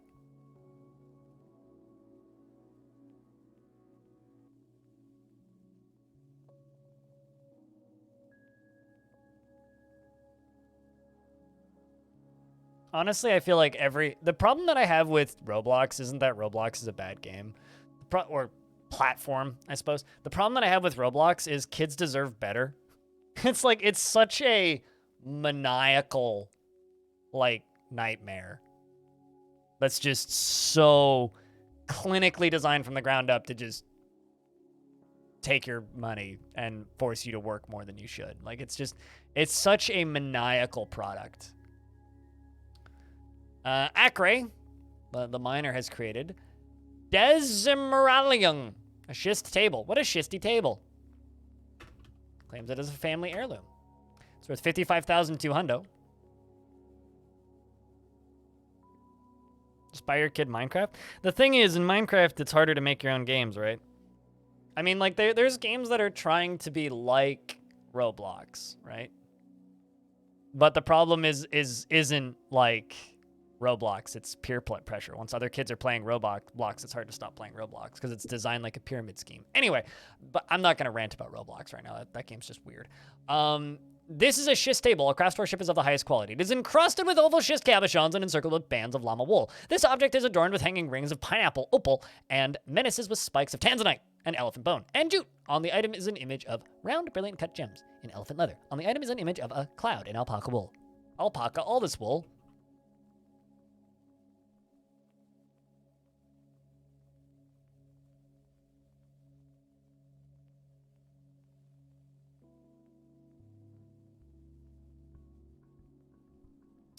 All right, this is almost done drying.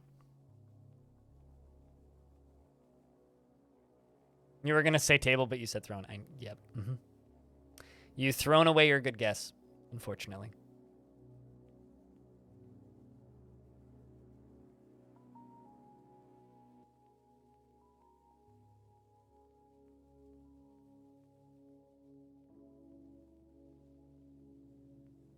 So in the finished product, this is just going to be powered by water pumps. So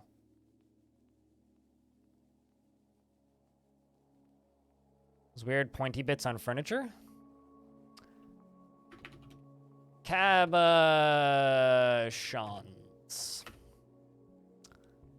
Cabochons are... Where's Sethatus when I need him?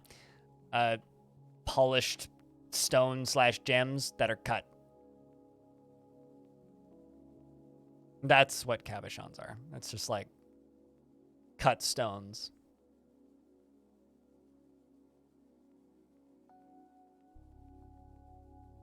All right, that should be enough. Let's pull this lever. And I'm going to tell this dwarf to stop pumping right before the lever is pulled. Let's see how far this goes. So I want to know how far it goes just with the pressure.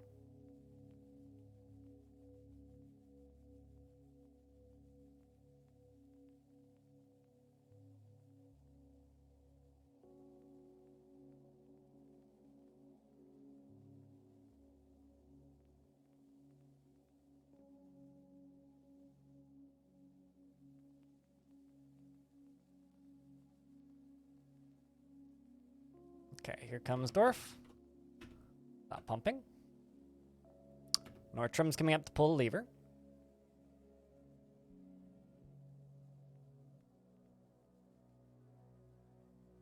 It's not working as well as it did in Long Death. Maybe it's just because it was pressurized so long in Long Death.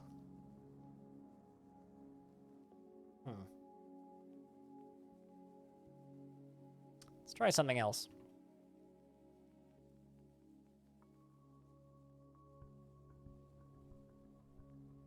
Try dropping it down a layer onto a ramp. Because, like, this worked a lot better in the past design that I had this set up.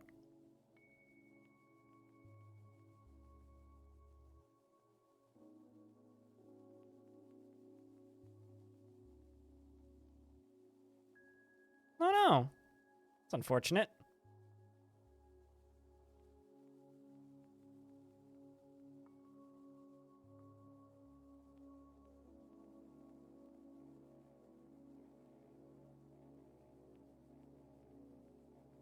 It's always sad when you're just like, man, I wonder what that person that I knew a couple years ago is up to these days, and you go look it up and you find out that they've passed away.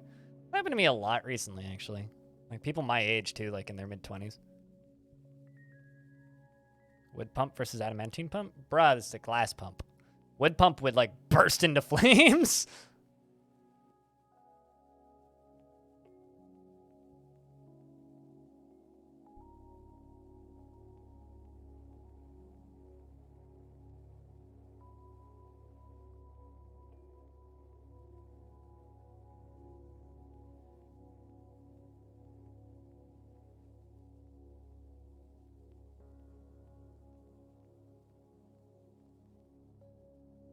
No, I think it's well, actually, here's another thing that we can do.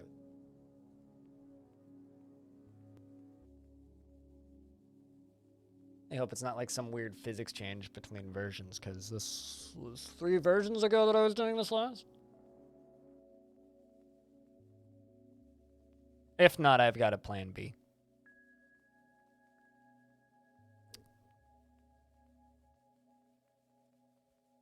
I'm also suddenly curious. Can I power a pump directly from a windmill? Never actually tried that before. I should try that. See if I can place a windmill directly above this.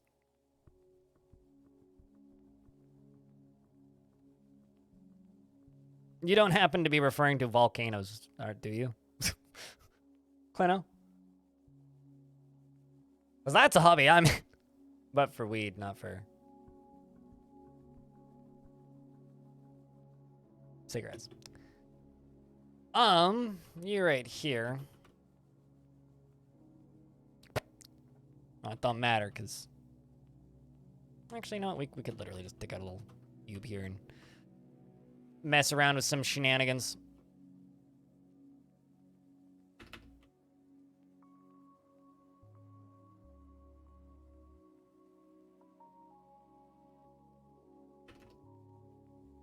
Because to me, high-end vaping products just reads like stores in Bickle. But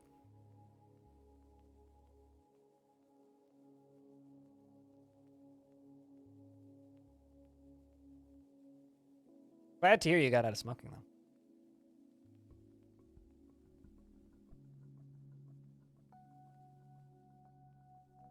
Contamination issue in the second release? What? Contamination issue?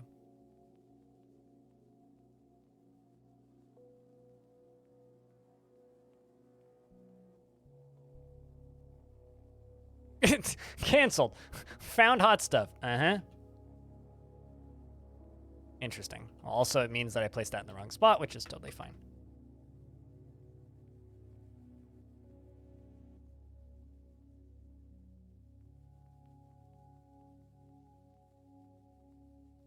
Let's see if I can just hook a windmill directly up to this, because I've never actually tried this before, so I'm just kind of curious. Game, will you let me build a windmill here?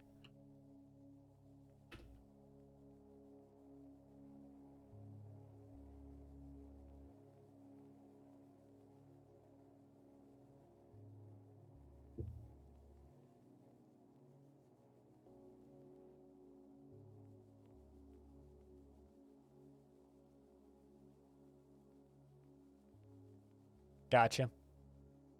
Well, I mean, depending on how long ago it was, it might have been Stores and Bickle stuff.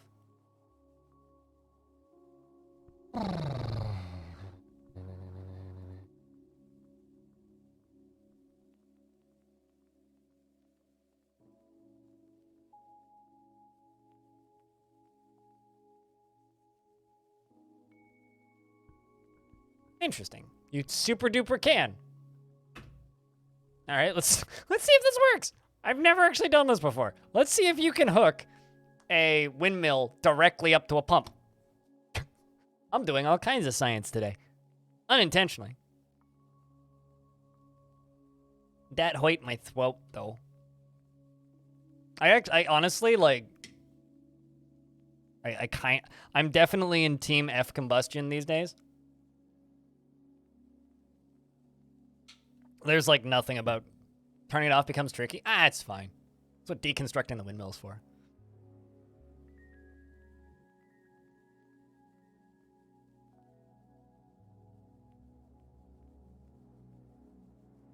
It's quite expensive. Yeah, I can believe that. I mean, I use dry herb and just, like, a water pipe attachment. Like, because, like, my daily driver is an X-Max 2 Pro, I think is the full name of it. But I have a Tiny Mite 1, which I take with me when I go on trips or I'm outside. And I have a Volcano, which I bought off a friend for ludicrously cheap, which lives in my apartment. which I don't use very often because that thing has a nasty habit of just completely obliterating me and requires way too much flour to actually be effective. It's only useful if I have like 3-4 people around. Then it's just like a fun party trick. Because it's like, yo, I can fill bags up with weed and it looks like cotton candy. For reference, I live in Canada. This is completely legal. Twitch, you can't ban me. Okay, we're good.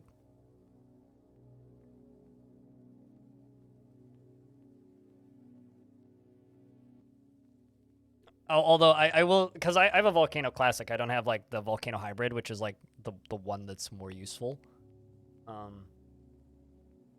My neighbor who's currently on vacation, he just basically sits outside and smokes joint after joint after joint after joint from about 10 p.m. until about 3 o'clock in the morning every night with, like, repeated cans of beer. He's retired. And it's basically like all he does. And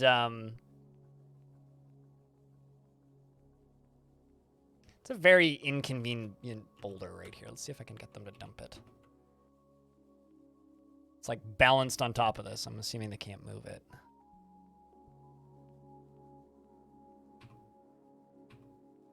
In before, like, I just straight up can't remove it. Let's just build a piece of floor underneath it and then deconstruct it.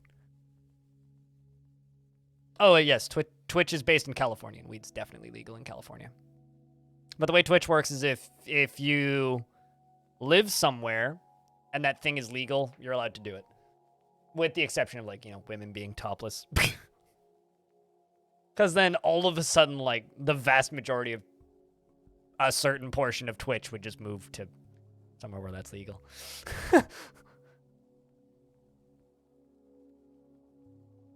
But when it comes to recreational habits, depends on your local legality.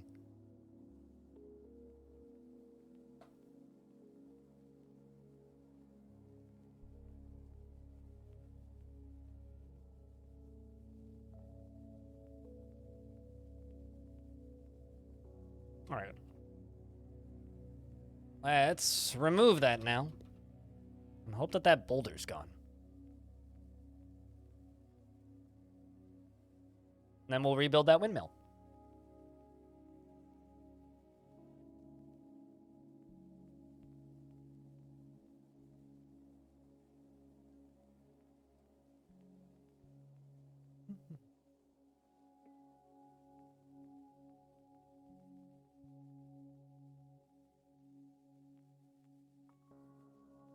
You know, I think it might be time for me to do another mean poll on my YouTube channel where I ask the YouTube channel if they think Dwarf Fortress will be released this fall.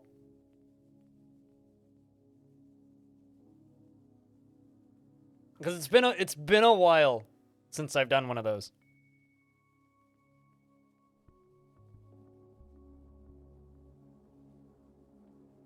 Twitch is in California, and yes, Amazon's in Seattle. So, why do you think they're all so disorganized and slow to implement features and bad at communicating? Because they live in California.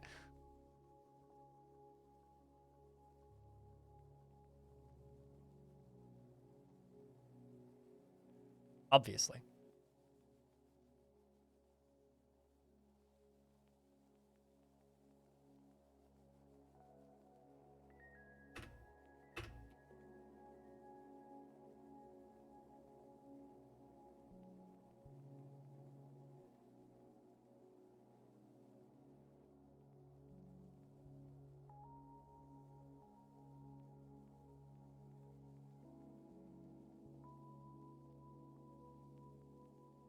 Let's see how this option works.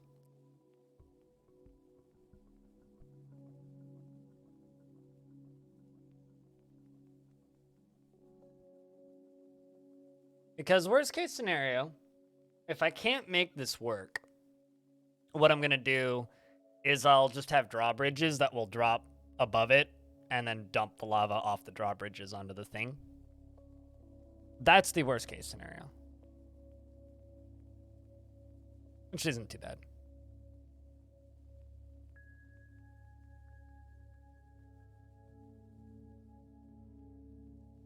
You wouldn't want to live there? Your little sister used to live there and it was great. I haven't felt the urge to go since she moved.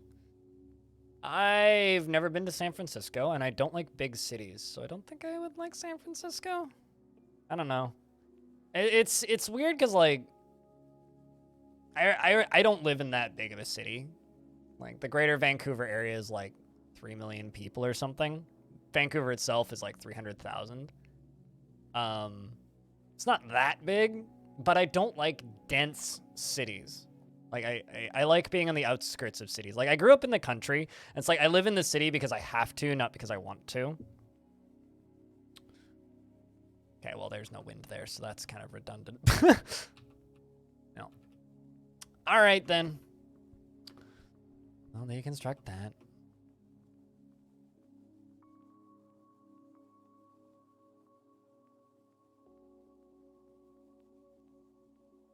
This is becoming a very inconvenient test. All right, screw this. We'll just pump this manually again. I'll try it one more time.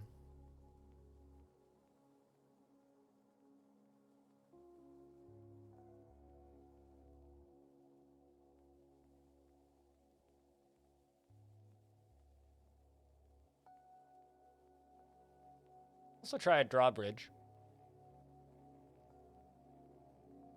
That'll take longer to build. I don't know. I'm starting to think I just abused some weird bug in an older version where this worked. Now it's not.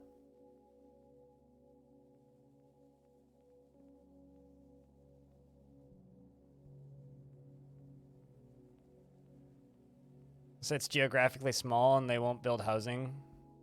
I don't know. Still very little interest in actually going there. Aquafunkalistic Booty Wap has given birth to another girl. Congratulations to Aquafunkalistic Booty Wap.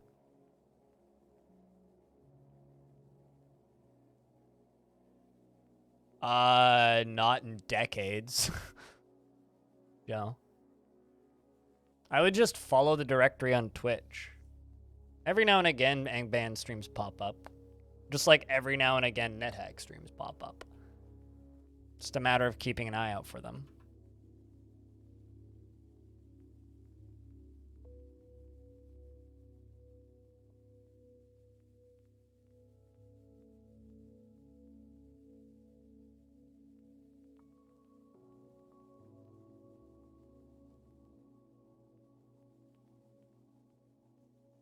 Actually, you know what? Let's cancel that task. And we're going to channel. Hopefully nobody lavafies themselves. I was curious about how far out this is going to reach. Probably not that far. Based on experiments so far. So far, I would say that this has been a pretty dramatic failure. But, you know. Worse things have happened.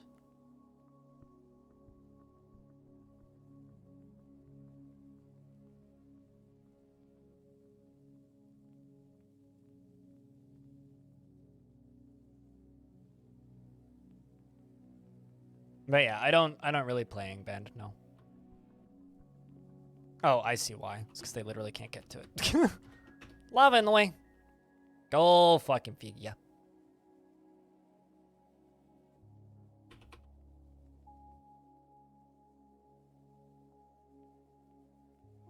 So aside from this being kind of a glorious, unsuccessful, sad moment, I can still make this work, but we'll see. Just curious if I get any distance whatsoever.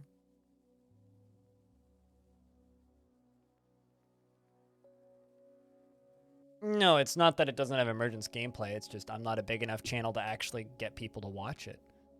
I have a hard time getting people to watch Brogue. I have a hard time getting people to watch modern roguelikes, let alone, like, Angband. So I just, it's not that it's not good for content, it's just I don't have the audience for it. And you know, like I've said this for years, like there's a lot of games I'd love to play, but I can't because I'm not Quill 18 big. If I was Quill 18 big, I could do a lot of things that I don't do right now. It's just kind of like the You know, it's kind of like just this problem of like, you know, you need to constantly be growing in this industry.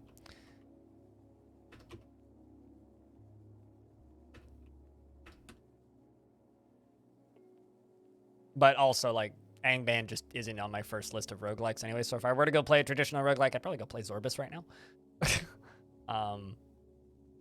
Or various other games. It's not a matter of which one's better, it's just a matter of, like, which one do I happen to feel like playing on that particular week.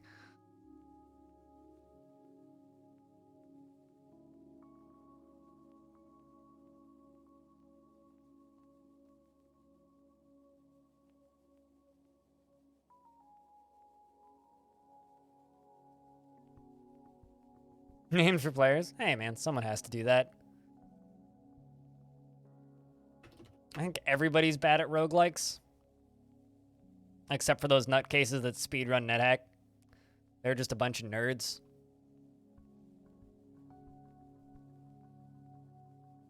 Dear Dwarf, why must you train climbing so? Just drop down, it's fine. You're not gonna die if you drop down a level. I think somebody just combusted themselves. Yep. I was slightly worried that would happen in here, but eh.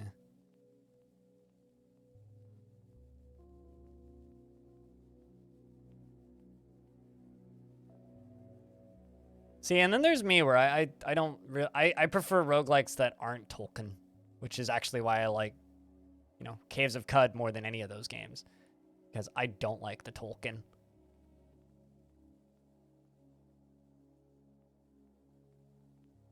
Unfortunately. It's one of those, it's almost like, not quite as bad as Star Wars, but I think for me, it's kind of a general, it's more generic fantasy. You know, like, it's gone from being like an epic, cool world to just being, oh, this again? Doesn't mean it's bad, it's fine. It's just, I'd rather play Caves of Cud. I guess is what it comes down to. I'd rather, like, explore the mind of Freehold Games some more than, or, you know, go play Cogmind or something that uses something that I'm not as used to seeing, right? Like, even D&D fantasy, I'd rather play. Because at the very least, like, D&D fantasy is, like, it's different enough from Tolkien that it doesn't feel like Tolkien. All right. Let's see how far this goes. Because this is the way I was fucking around with it in Long Death, and this worked quite well. And this is quite literally going to be the way it's set up, so. Let's just hope no idiot dwarves go down here. Let's just delete that because it doesn't matter. Forbid all of this crap so that nobody tries to pull stupid. And then we wait for a dwarf to come here and pull this lever.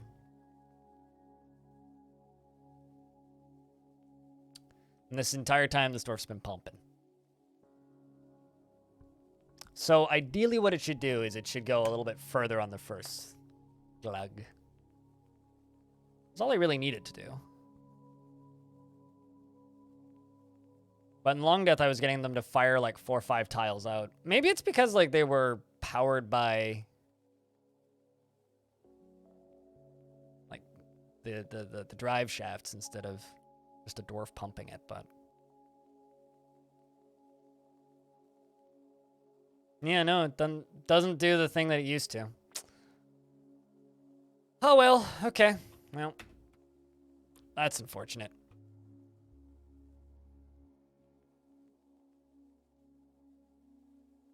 It still fills up decently quick, but doesn't work as well as it used to.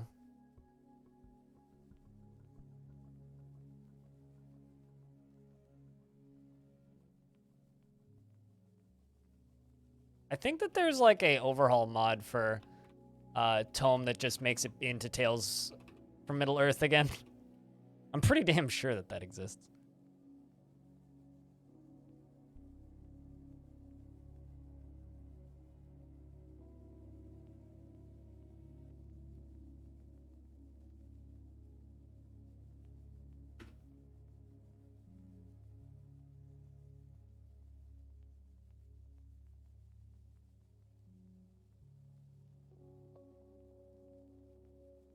Man, if something major attacks this fort is so fucked.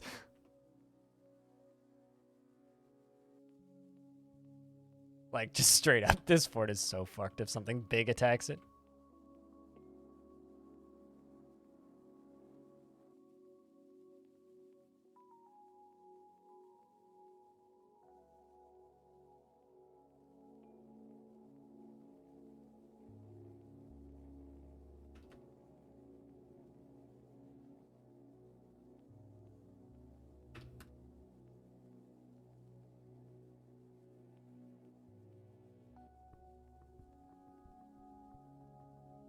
No, he just wanted to sell it.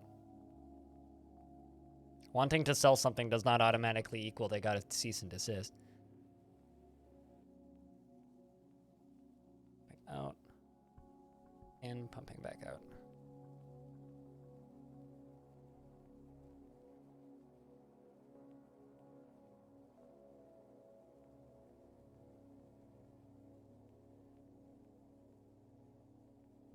Sort of like Jupiter Hell ceasing to be a, you know, Doom-inspired game and, like, developing its own lore.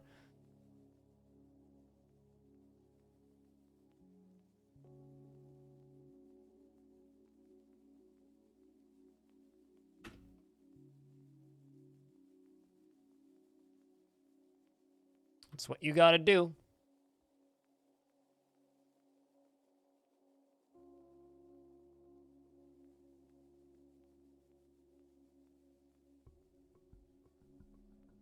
No, there was no drama around Tome. People manufacture drama after the fact, assuming there was drama.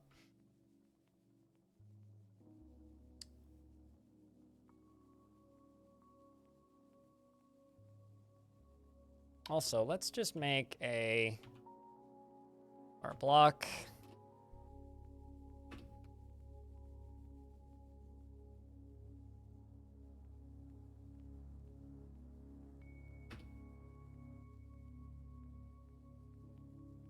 Green glass blocks. Let's bring blocks down.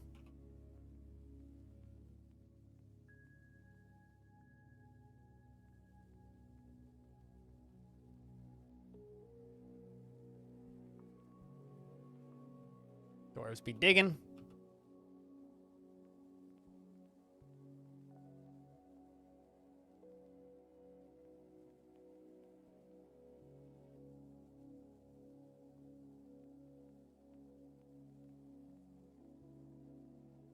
I'll still make this into a pretty cool setup, even though it's not going to work the way I wanted it to.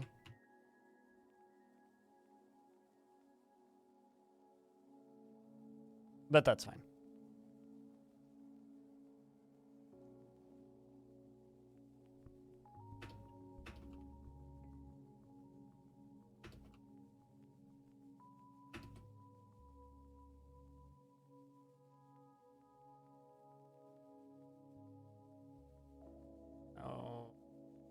Side in,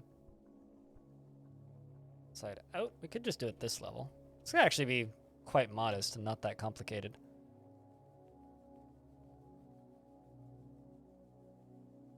Faulty memory? Give your memory more credit.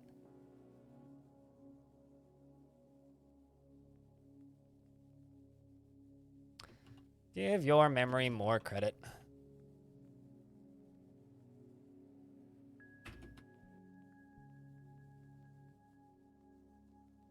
It's trying its best, okay?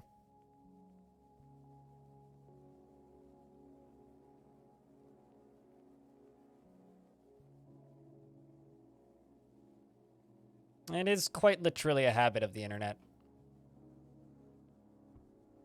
Huh? Not sure how that got suspended. It's because they literally just can't get to it.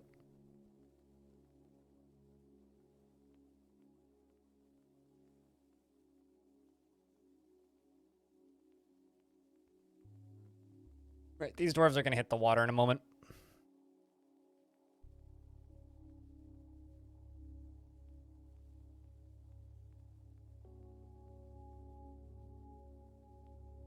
This fortress was not intended to become a dumb mega project. Here we are. Whoops.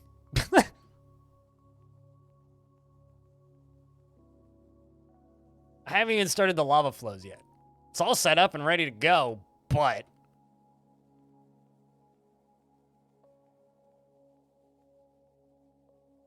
like I said earlier, whoops.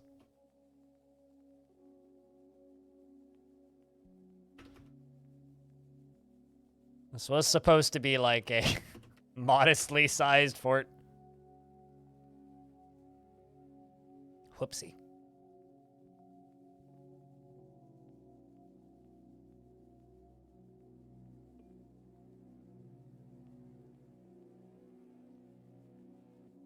Some mega projects for the win.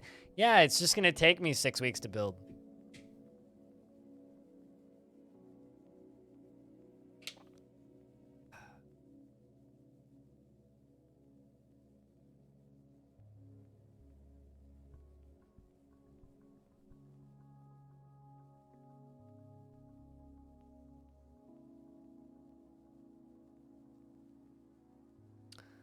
Also, Mistrunner has named a copper shield. That's unfortunate. Should actually give these dwarves a break. Also, Mistrunner is no longer depressed, which is nice. Training in the military seems to have certainly helped.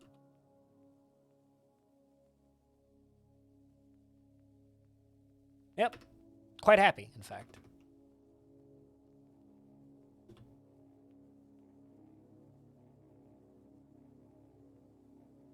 What? That doesn't make sense. I don't know what that means.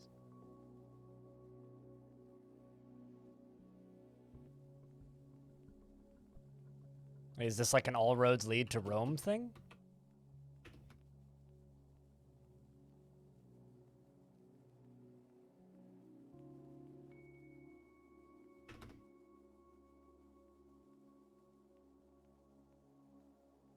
That was quick.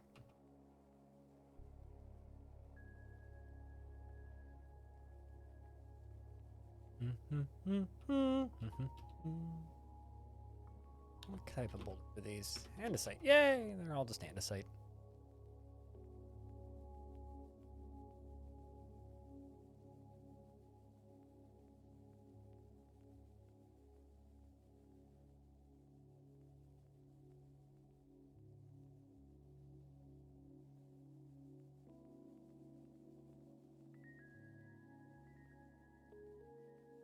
But yeah, I'm not sure what you're asking, username.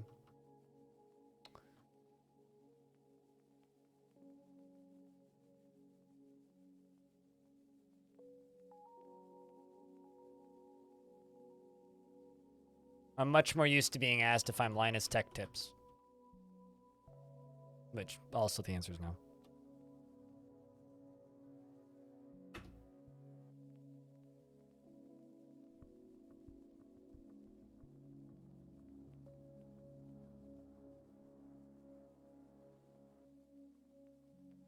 Chad, have you ever built a dumb mega project by accident? That appears to be what we're doing. They're damn close to there. Come on, Dwarf.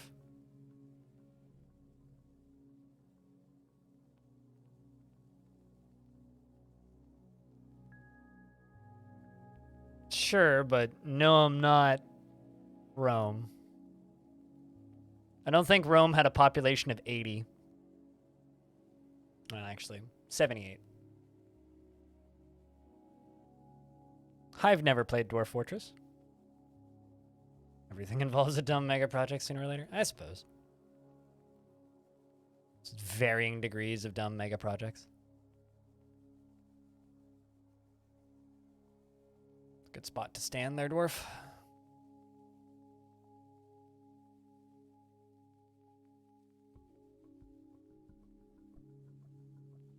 Wow. Almost all these got suspended. That's actually impressive. You don't know what's going on here? I'm building a really big hole with green glass around the edges. With bridges in the middle. Which is going to be full of lava. Because we're on a volcano and there's a volcano up here. Dwarf Fortress, funnily enough, is one of these games where it's significantly easier to understand if you spent like 10 minutes playing it. That's the top of the volcano where we're going to acquire our lava.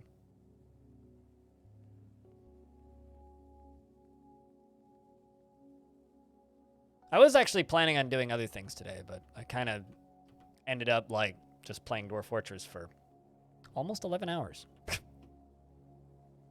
Funny how that happens. It's the spicy water, you know?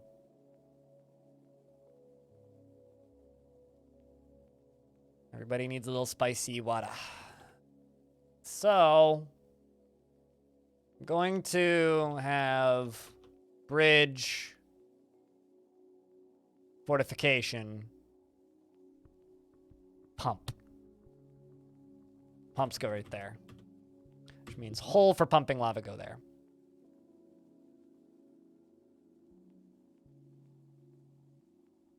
Which means that's going to be our wall walkway. Really should have, like, done this differently. A migrant has arrived. Hello, new person. You feel fine. Well, that's good. I'm glad someone does. Welcome to the fort, laddie.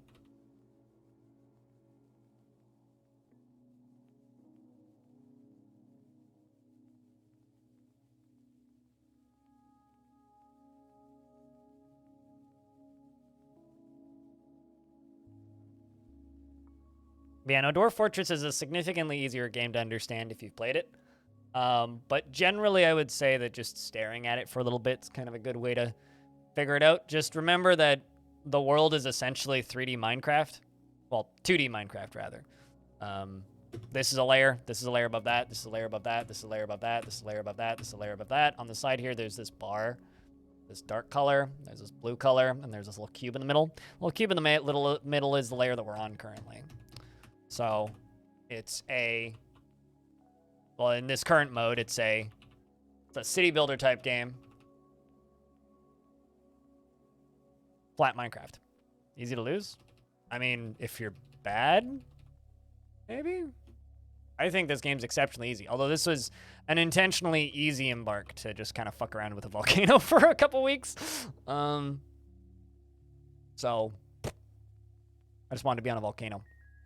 And do all the fun that comes with being on a being near a volcano, so...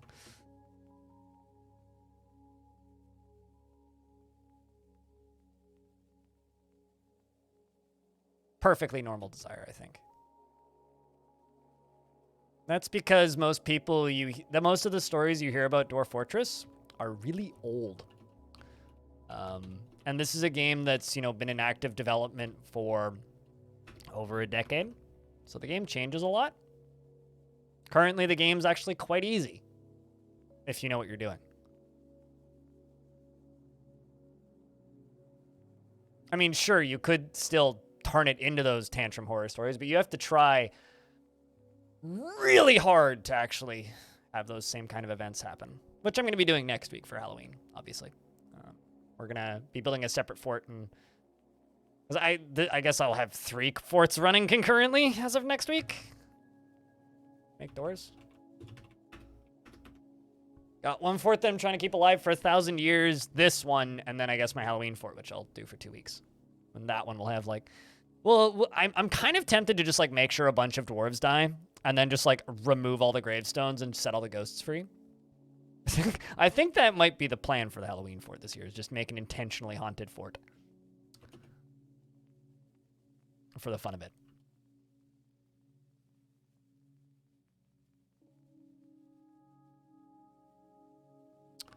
Also, I'm going to just reiterate that this would have been way easier to build if I'd just done it. Not in this order. I'm making this intentionally difficult on myself.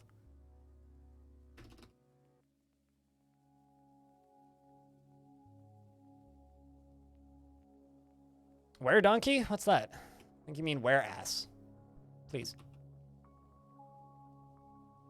Strange ass twisted into humanoid form. It is crazed for blood and flesh.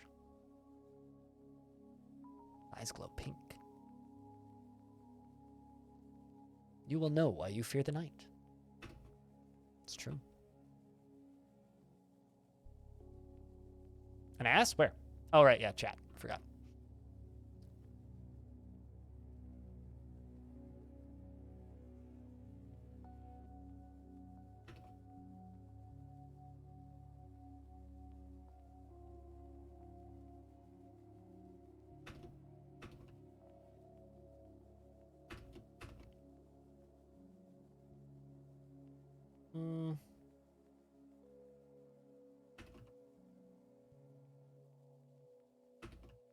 God, my psychotic neighbor's laughing again. I swear to God, like, the lady who lives above me in this building either A, has a tickle fetish, or B, is just watching reruns of Friends all the time. Because she never stops laughing, and she just laughs hysterically from about 4 p.m. until about 11:30 at night every day. And then sometimes starts up again at about 3 o'clock in the morning. And it's just like this forced, like, fake-sounding laugh, and it is the most grating thing.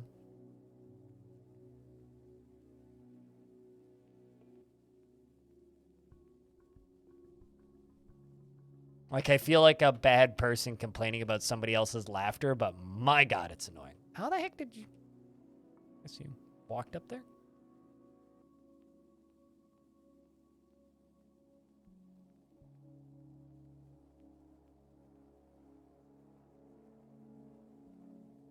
Sorry, Dwarf. You just got,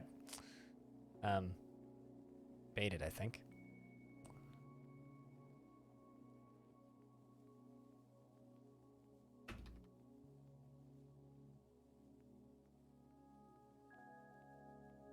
No, she moved in this past January, and I've been here since 2013. A section of cavern is what now? Oh. Oops. Sorry. I guess that makes some sense. That was poor timing. It's okay, nobody died, right? Nobody died? You good? You good? Dwarf, you good? No health problems? Sweet. Just slightly dazed from the sudden dusting.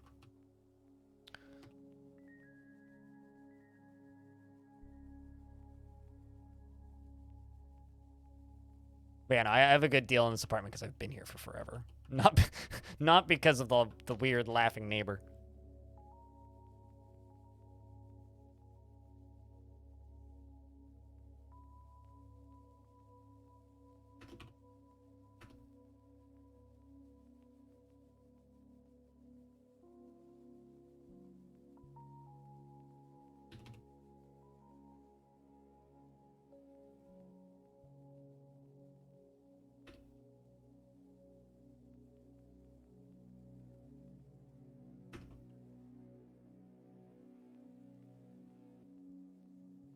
I'm probably going to need to deconstruct flooring and rebuild them with walls. So I'm just going to do this one thing at a time. Just to keep things simple. Although soon I won't need to do that. Can't wait. I maintain that is like my most anticipated feature from Premium Dwarf Fort is not having to deconstruct walls. Can't fucking wait. So excited. Or deconstruct floors to build walls. Cannot wait.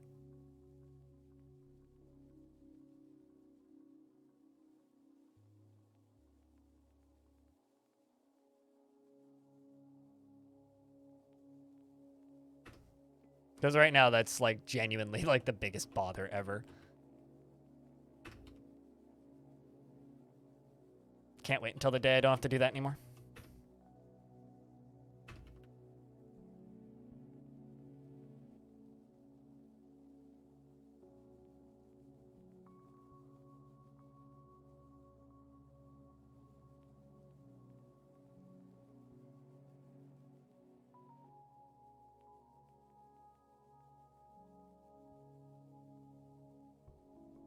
I'm also not entirely certain how I'm going to get the lava into here.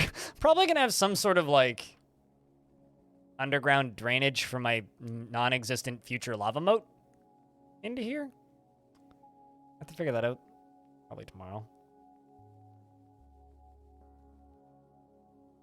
It's just... ah.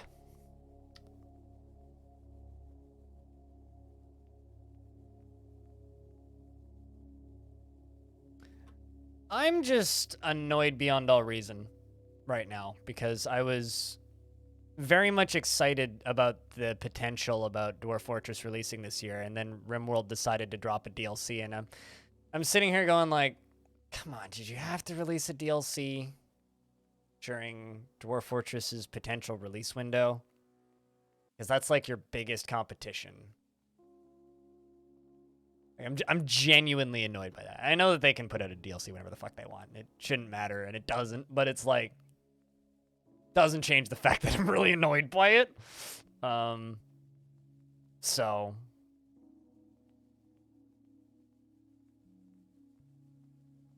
Oh, I mean if I probably will tonight. Put a post up on the YouTube channel that just says like, do you think Dwarf Fortress is gonna release this year? As like, what was the results of the last one that I did? The last one I did. Shut up. Last one I did was this one, which was, I did the same poll 5 months ago. Let's see where we land now. When will Dwarf Fortress release on Steam? 2022, 2023, 2024, or time is subjective? I'd probably just do that same poll.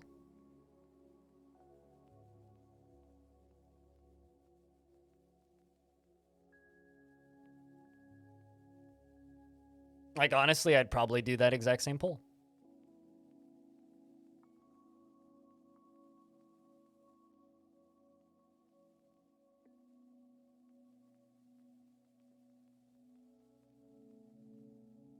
As for, like, when it will release, I don't know.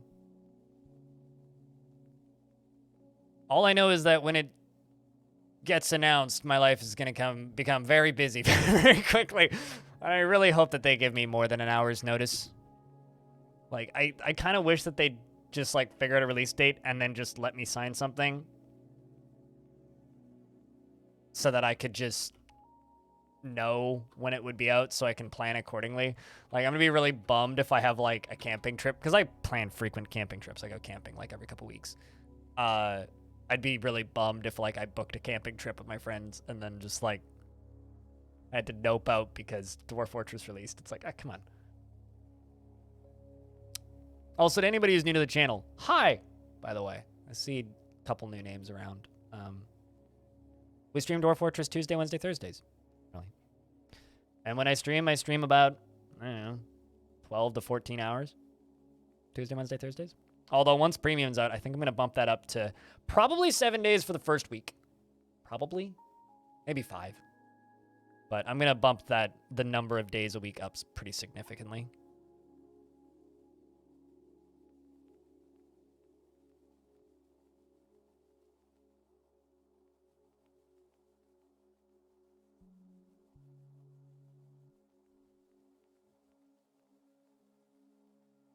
Guys? No, I go camping with one friend. I don't have that many friends.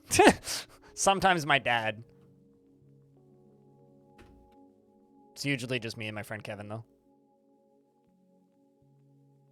All of our other friends are more of the put a 24-pack of beer into the back of a truck and throw a sleeping bag into the back of a truck and then drive to the side of the lake and then sit there and get really drunk and inebriated on other substances and then go fishing, and by that I mean try to fish but forget to put bait on their line because they're too drunk, and then wake up the next morning, complain that they're hungover, and then go back to work. That's like the outer reaches of that friend group. So yeah, it's mostly just me and Kevin because the rest of them are a bunch of lazy twits. If I'm being honest. I'm sorry, why are we repasturing all of my goats?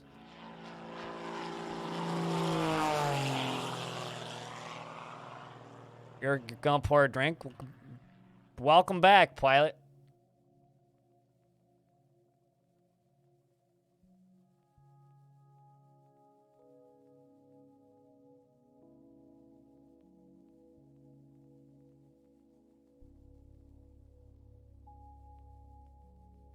How goes Dwarfs?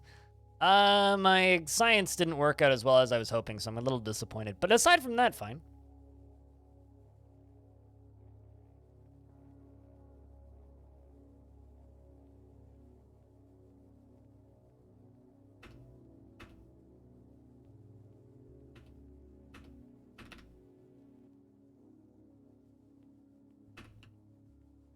been pretty chill. Mostly just building shit. 'Cause I didn't really intend for this to be a super combat-heavy fort, because the last fort I did was all violence all the time.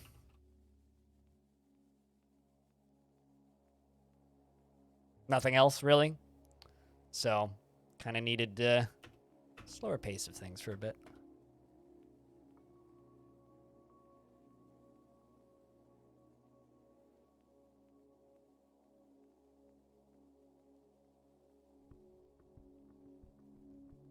You saw a Reddit post about you going with that other group. What? I don't know of any Reddit post about me going camping.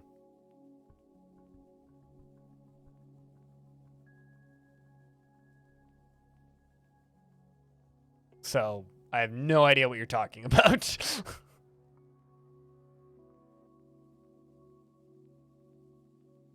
I was going to say, I post on the hiking subreddit sometimes, but I don't think I've ever actually posted about camping on Reddit.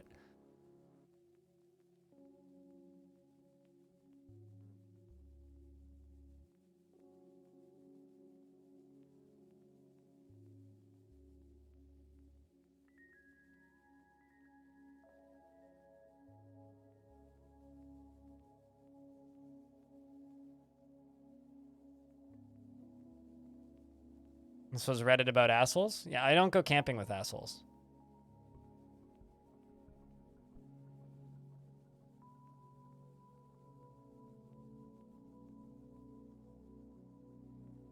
Also, like, the group that I go camping with is literally my dad or my one friend, Kevin.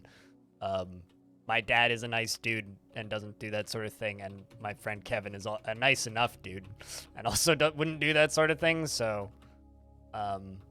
yeah, I can't say that I've ever experienced this.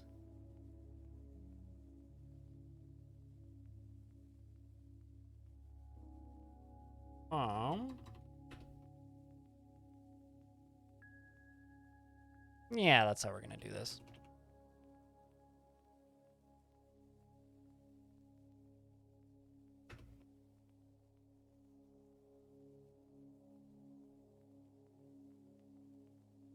A guy at work heard about the old cats dying to alcohol poisoning bug in DF recently. He got to tell him that it had been fixed years ago, and it made him a little sad that he missed out on the bug. Well, you know what you can tell him? If that guy still works with you, I don't know why he wouldn't, but if this person still works with you, what you can tell him is, but fortunately, luckily enough for your friend, every single version of Dwarf Fortress is archived, so he could in fact still go back and play that busted-ass version of the game if he really wanted to.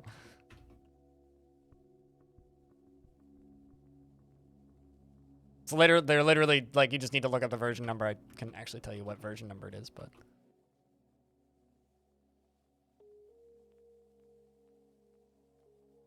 And then you need to tell them about children murdering their mothers by draining their life force while you're at it. Which I still think is funnier, but...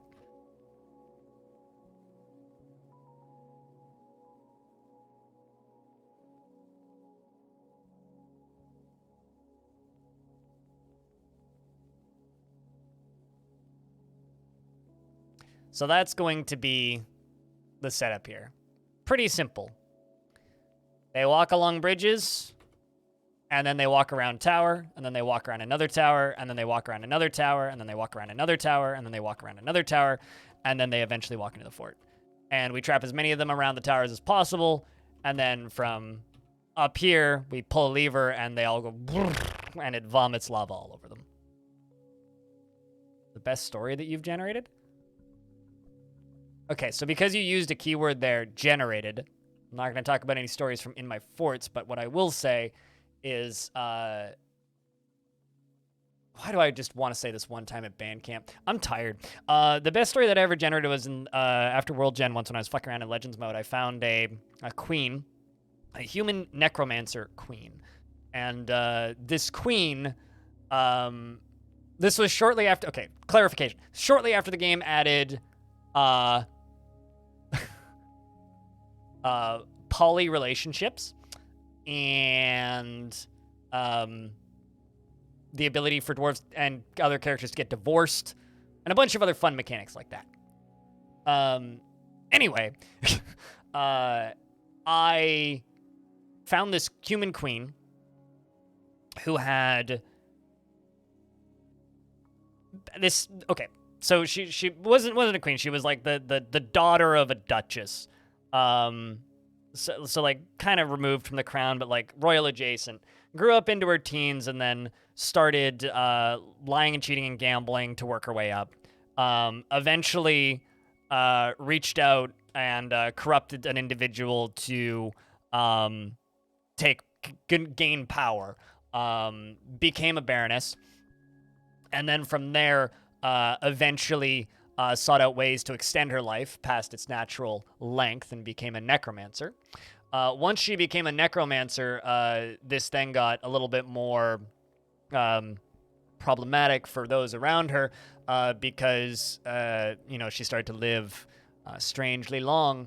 And then as those around her started to question her long life, she reached out to a local mercenary group and hired a bunch of assassins and assassinated the king, or the leader of that faction, after becoming a necromancer, of course. And then crowned herself, essentially, because there was nobody else in the general royal family left. So crowned herself, became queen, and once she became queen, she developed a habit. She got married about 3 to 5 times a year, which on paper is fine, right? But she got married 3 to 5 times a year. And every single time would plot to have her husbands or wives assassinated. And then she'd resurrect them as zombies. So it was this, like, poly queen necromancer lady who was eventually became hundreds of years old because she did this for about 500 years. Slowly developing a army of zombies with her husbands. We have a minotaur, Stead. Stead the Large. That's actually a good name. Stead the Large. This might be my favorite minotaur name ever. His name translates to the Large. He's the biggest. That's kind of awesome, actually. So, I'm just going to tell my 6 squad members to go punch his face. Let's see how this goes. It didn't go so well the last time, but let's see how this goes. I'm going to tell the rest of the dwarves to go hide inside. Wait, actually, that's not actually what I want to do. You don't go there. The other guys go there. A lot of dwarves' jobs are going to get suspended for a second.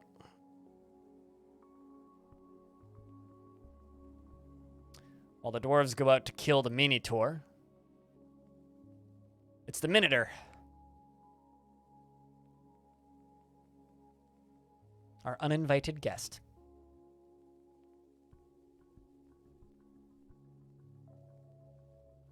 You know, this is the mini tour. Wait until you see the full-size tour.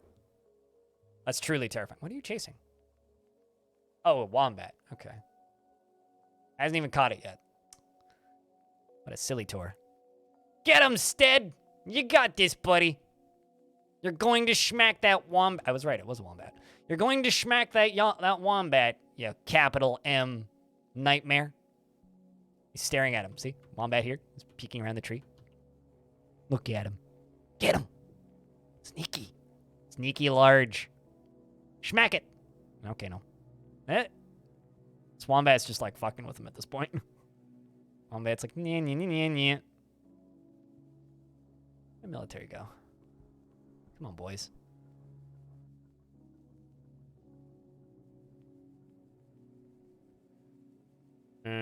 So they've probably run to where he was initially. Yep. That is, in fact, where they've gone. All right, so... Get him! Stead is a really good name. The Large. The Minotaur.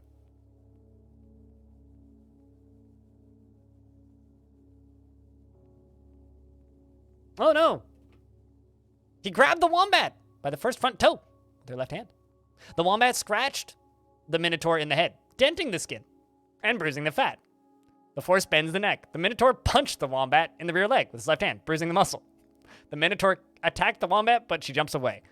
So the wombat scratched him in the head and did some noticeable damage to him.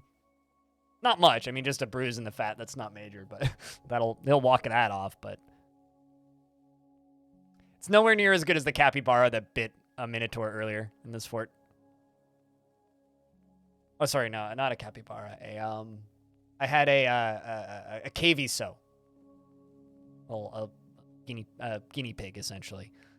Bite a Minotaur and shake it around by its head. Which is hilarious to think about.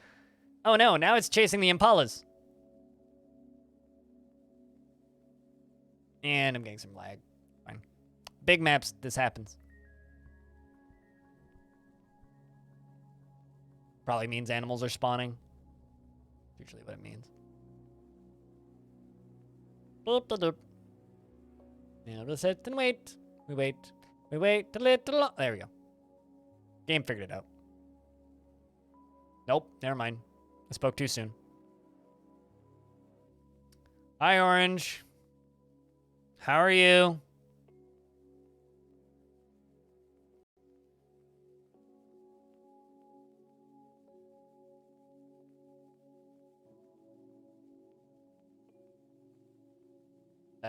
Okay, so we walked into a hole, out of the hole. Still waiting on my military. They'll get here eventually. This one, like, this Minotaur nowhere near as smart as the other one. The other one vaulted my wall and attacked my llamas. This one's chasing a wombat. Still following the wombat, too. This wombat should get an award for its decoy ability. Also, the fact that the wombat fought back and didn't lose.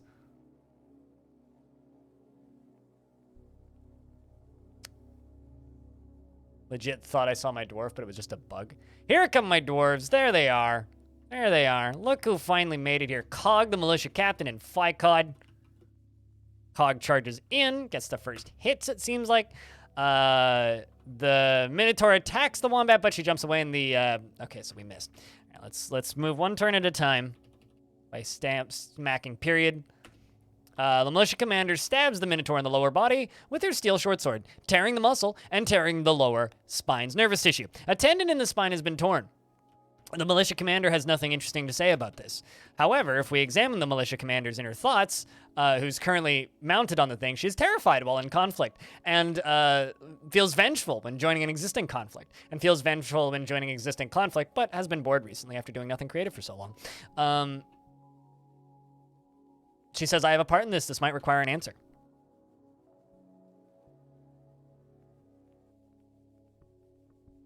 Meanwhile, an axe lord has jumped into the fight and punched the Minotaur in the upper arm with his hand, bruising the muscle. The force bends the right shoulder, and the axe lord punched him again. Don't you? In the upper right back teeth with the right hand, and the severed part sails off in an arc. Literally punched his teeth out. Don't you have an axe? I say, where did my dwarves go? Guess they're still on the ground. All right. Bits fly everywhere, and it's dead. The Axe Lord strikes the Minotaur in the right foot with his copper buckler, fracturing the bone, twisting the right ankle, and tearing apart the muscle and bruising the bone.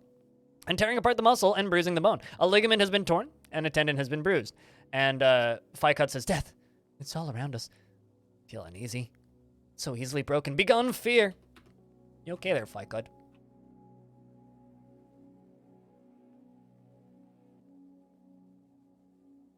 The large Minotaur. That's funny.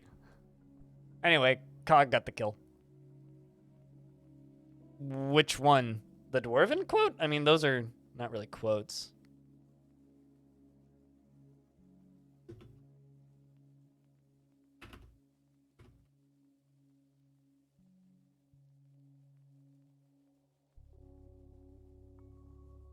F's for the large, chat. Their body will be thrown into the volcano.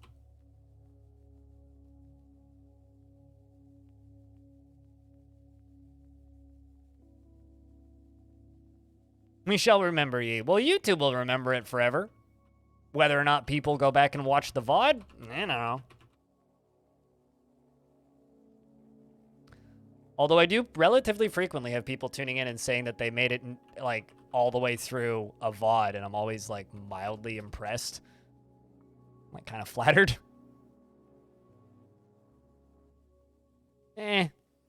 Not that interesting. That's not really a quote. That's just kind of a constant. Where'd the dwarves go? Fuck, where'd the dwarves go? It's just kind of Dwarf Fortress in a nutshell. It's like, why is my rum gone?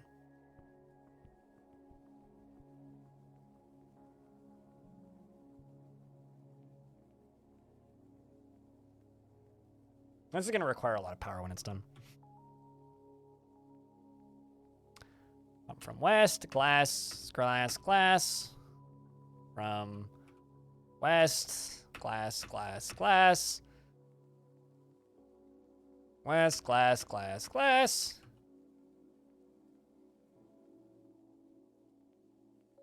From west, glass, glass, glass. From west, glass, glass, glass. I'm from west, glass, glass, glass. And once again, west, glass, glass, glass. Generally. So what's with the pissy mood, Orange? We'll see you when we see it, Daily.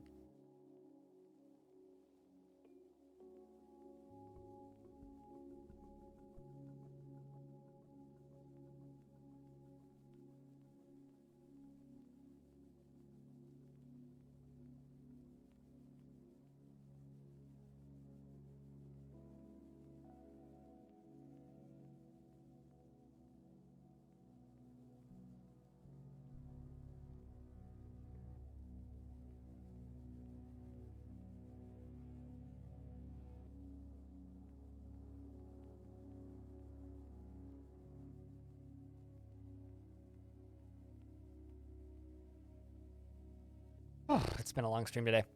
Brain just kind of farted for a second there.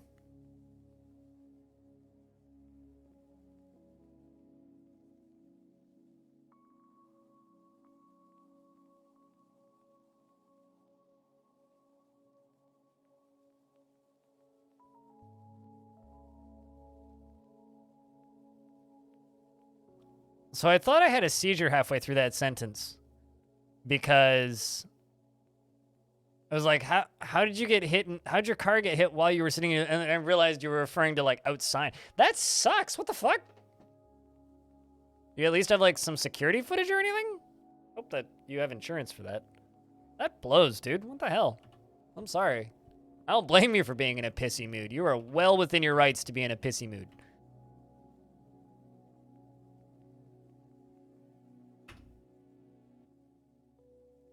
That sucks, man.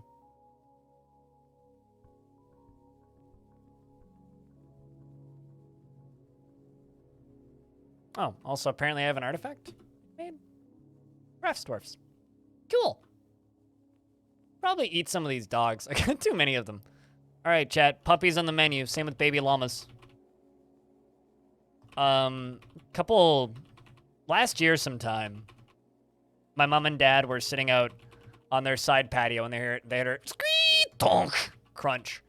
And it was somebody going way too fast in like a pedestrian zone where like there's all these signs saying slow down, children at play, and that sort of stuff. And this motorcycle zipped past their house at about 100 some odd kilometers an hour and went right through their neighbor's house. Like through across their front lawn, through the front window, and out into the backyard. Guy on the motorcycle died halfway through the house. And there's something about that where I'm just like, I can't help but like chuckle a little bit because of how ridiculous that is, but also it's horrifying. Also, summer's arrived on the calendar. Neighbor followed the guy until the cops found him, cleaning out beer bottles from the car. Well, at least you got him. How bad's the damage? Shh, don't say that too loudly, Armor. You might will that into existence. Smash is a time and place thing. Same with Hogan's Heroes. There's no way to remake that show without just making it horrific. It also kind of reminds me, there was this one time I was pretty little and I was sitting in the passenger seat next to my mom, and we were driving home from something, and I just remember hearing "Nyum," and this car just like zips by like way above the speed limit, and I asked my mom. I just remember asking my mom, "Why is he going so fast?" And my mom just looked at me and said, "That's how you get a speeding ticket." Come around the corner, he's pulled over, and this police officer there, getting out of his car, walking up to him. My mom goes, "Ha!" as we drove by. Very fond memory. Might be a total write-off. Fuck. So not even like, well, I mean, benefit? You maybe no need car soon because you move somewhere else, unless you were planning on driving across the country.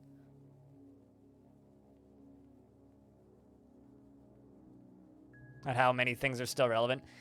Yes, I tend to agree. I've never watched all of MASH, but I've seen chunks of it.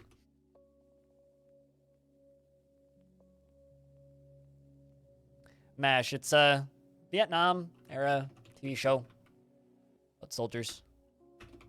Sitcom, sort of. It's comedic, I would say. I think calling it a sitcom is maybe not doing it enough justice.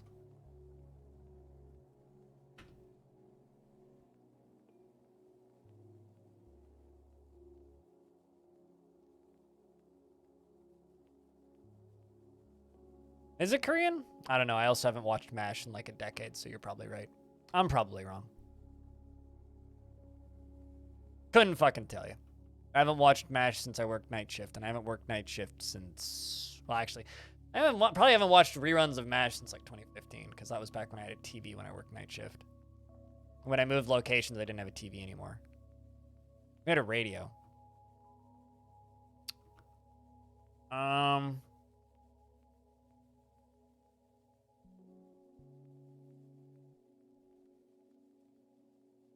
Why can't I? There it is.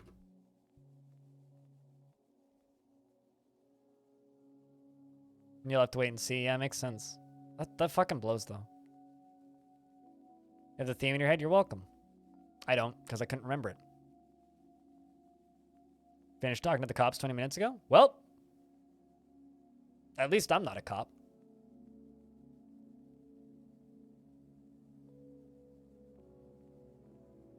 That looks like a... You know, chat, I think that is Orange's face currently. The shoveled hair, even. Not that I blame him. I mean, that's a perfectly legitimate face to make when somebody hit and runs your car.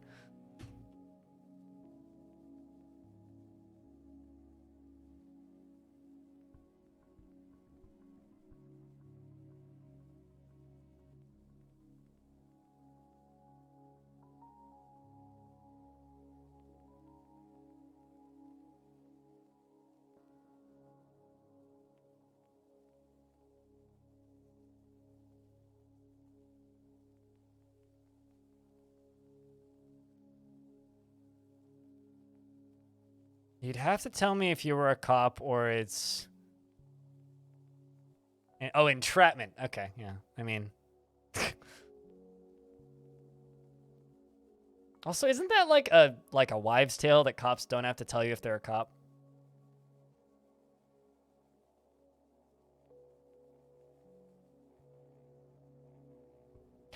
Are there any cops in chat that could confirm? Also, if you're a cop, I need to ban you. That's not true. But I will squint distrustingly in your general direction. And I swear if you give me another ticket for walking across the street, I'll pay it, just like the last 4. If they are detaining? Yeah, that's what I thought. That's like if by the time they have to tell you if you're a cop, you've already fucked up.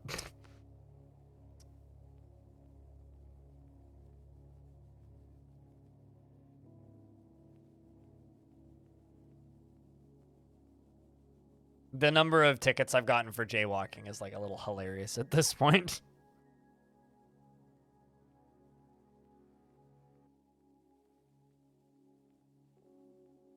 Fortunately, I haven't had a ticket for jaywalking in a couple of years, but I still have too many.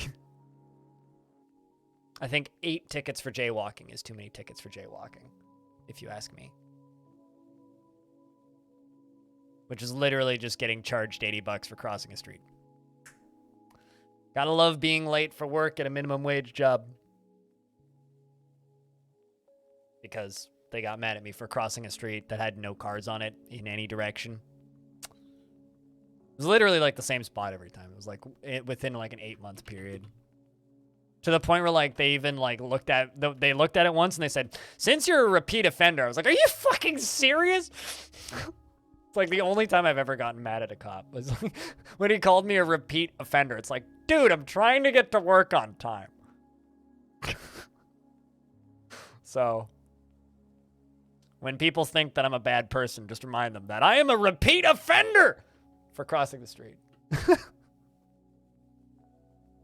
Yes, I'm a criminal. No, I mean, here's the thing. The hilarious thing about me being a repeat offender is at the time I had very illegal weed in my backpack. They could have fined me for way more than walking across the road.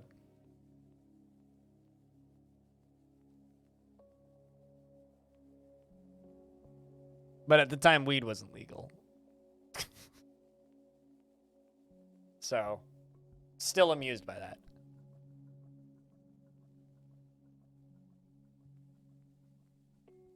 I find this repeat offensive. I did too, but you know, not that they cared really.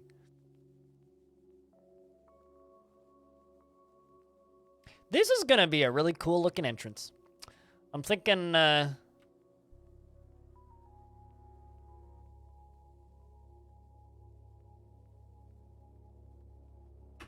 that this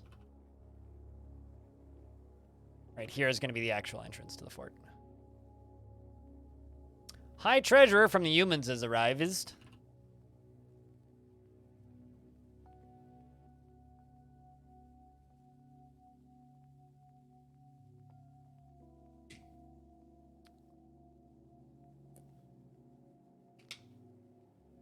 You live in a rural area? I live near some pretty busy streets where people do get hit by cars frequently, but that's not the fault of the pedestrians. That's the fault of the idiots who designed the roads wrong. Come on. Get with the current year. It's not the fault of the person crossing the road. I'm late for work.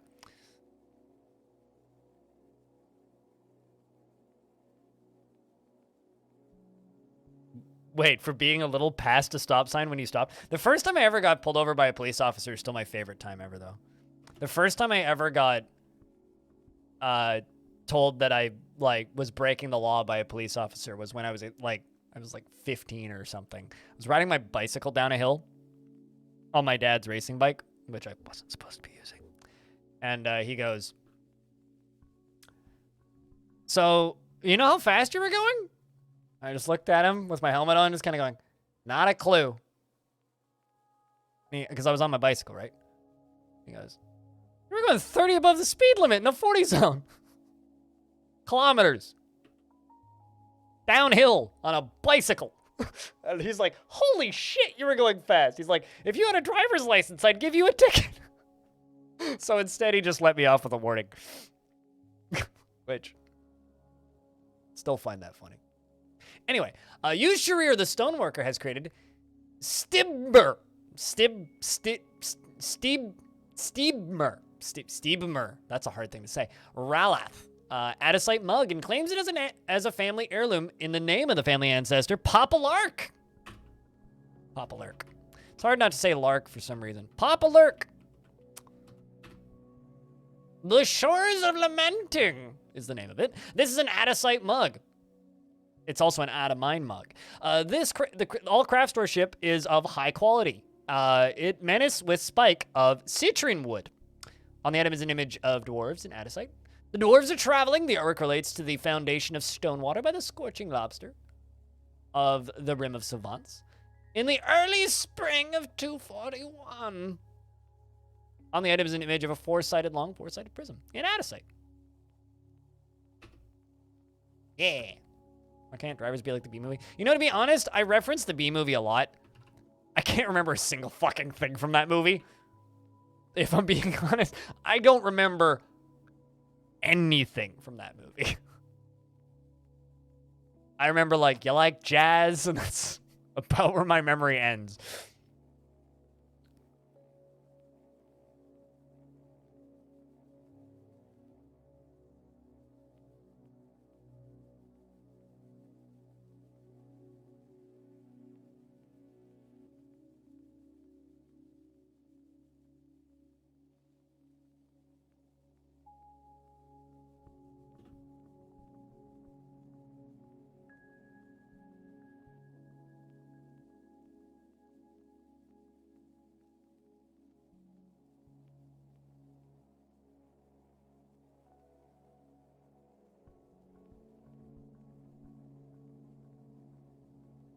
I'm a little annoyed.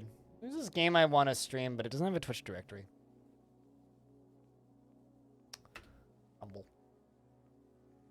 To the point where, like, I kind of wonder what you need to make a Twitch directory these days. There's a scene where they stop in the middle of the road and there's cars drive around them perfectly like it's normal. Oh. So, like, the opposite of Cyberpunk 1.0, where they would just, like, line up behind them for infinity because they didn't have enough intelligence to drive around them. So you could just, like, block all of the traffic in the entire city by just simply blocking one car. Kashi! Once again, the human says, on behalf of the Merchants Guild, let me extend my greetings to your people. There's much to discuss. I'm not selling you anything this time, so. Too busy with our construction projects to bring us gold bars. Thanks.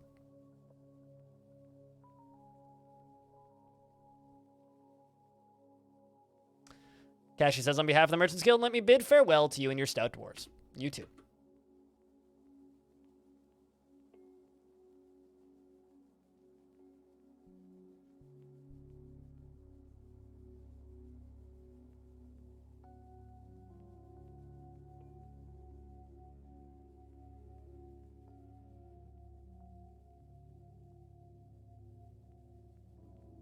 It used to be Giant Bomb listing, and then it was changed from Giant Bomb listing to IndieDB listing, and now I don't even know. The change to IndieDB has been weird because, like, sometimes it seems like it's the case, and then sometimes it seems like it's not the case. I don't actually know. Back when it was Giant Bomb, at the very least, it was consistent.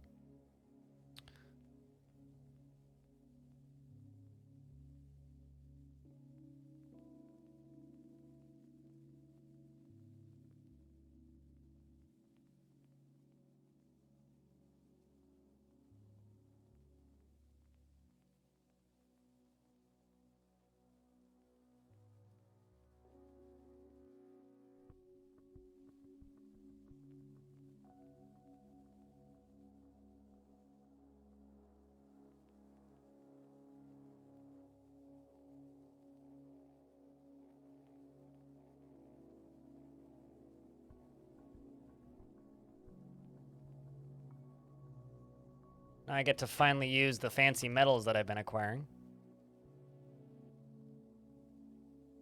Mayor's been reelected. All right, we finally got a single party system.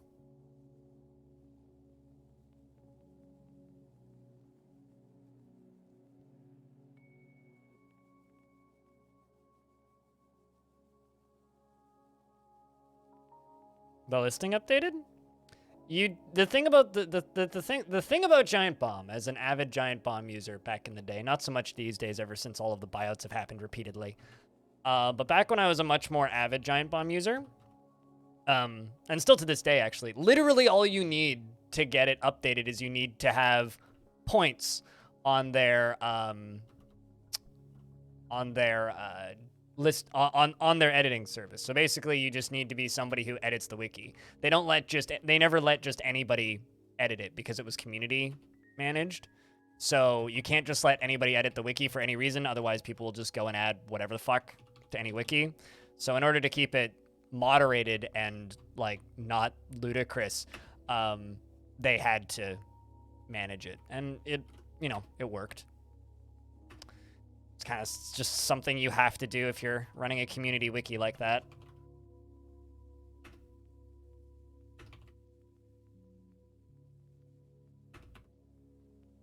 Whereas these other wikis are maintained by, you know, the site primarily.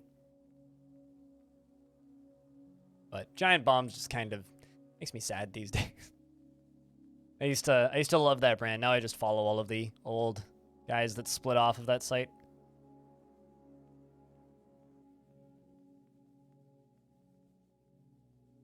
Their wiki is still kind of great, though. Still one of the best wikis, regardless of if people love it or hate it. Still one of the best. There's very few wikis as good as that wiki.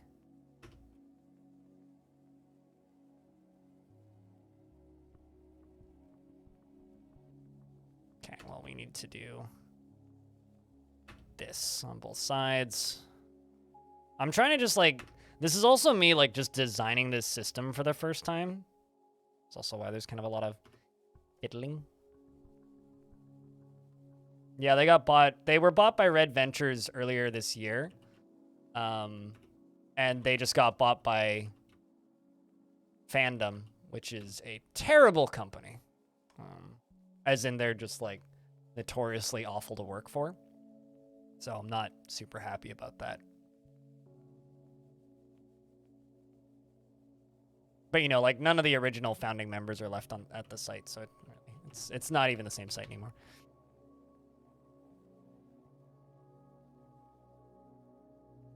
They've all moved on. Literally all the founding members are on Patreon now, with the exception of the one who passed away. So, you know, now it's just the old guys' website for people who've been following games media for too long.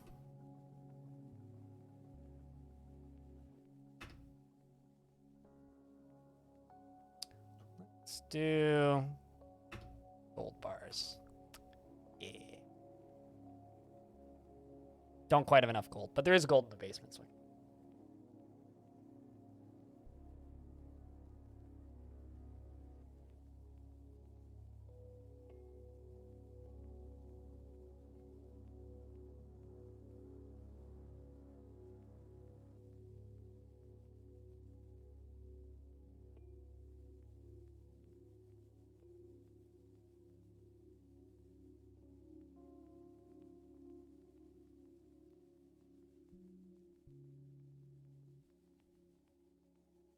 I also need to be careful to not wall this in too much until all of the pumps are constructed, which they're not yet, so just getting impatient here.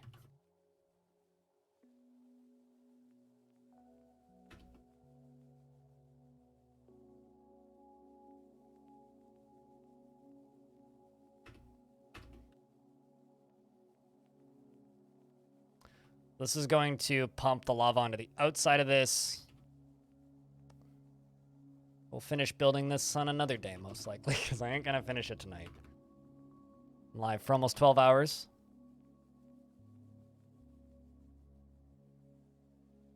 I think we'll run some cheese tonight, though.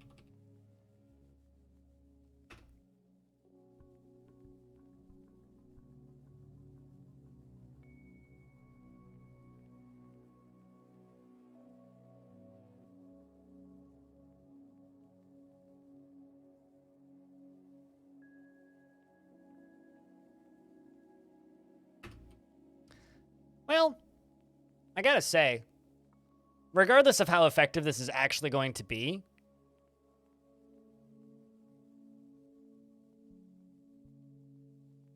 this looks pretty rad.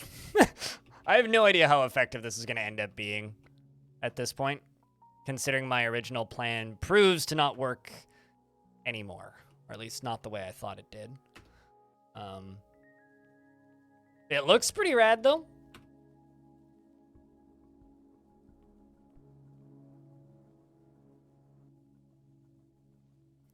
And like you say, people longing games media go, oh, it's good or it used to be? I mean, it is still great. It's still legitimately one of the best wikis. It's just not a fast updating wiki, which is why I totally understand why publishers would be annoyed by it. But it really, you know, it's kind of irrelevant, I suppose.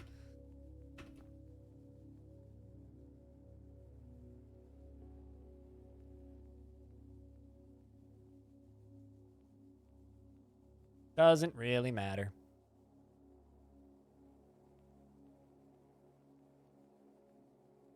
Considering the vast majority of the giant bomb community at this point has just kind of accepted it's dying a slow, painful death. As it gets bought and rebought and rebought, usually sites that just keep changing hands like that don't last very long, so I'll be surprised if it's really still in any usable format in the next 5 years. Fandom's just gonna milk it until it's dead.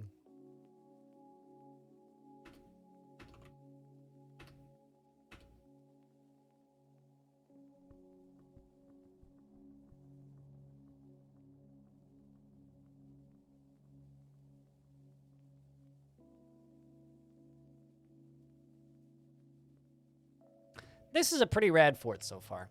Been fun playing with a volcano again. Although I think I may have gotten a little overambitious. I do kind of think I may have gotten a little bit overly ambitious, but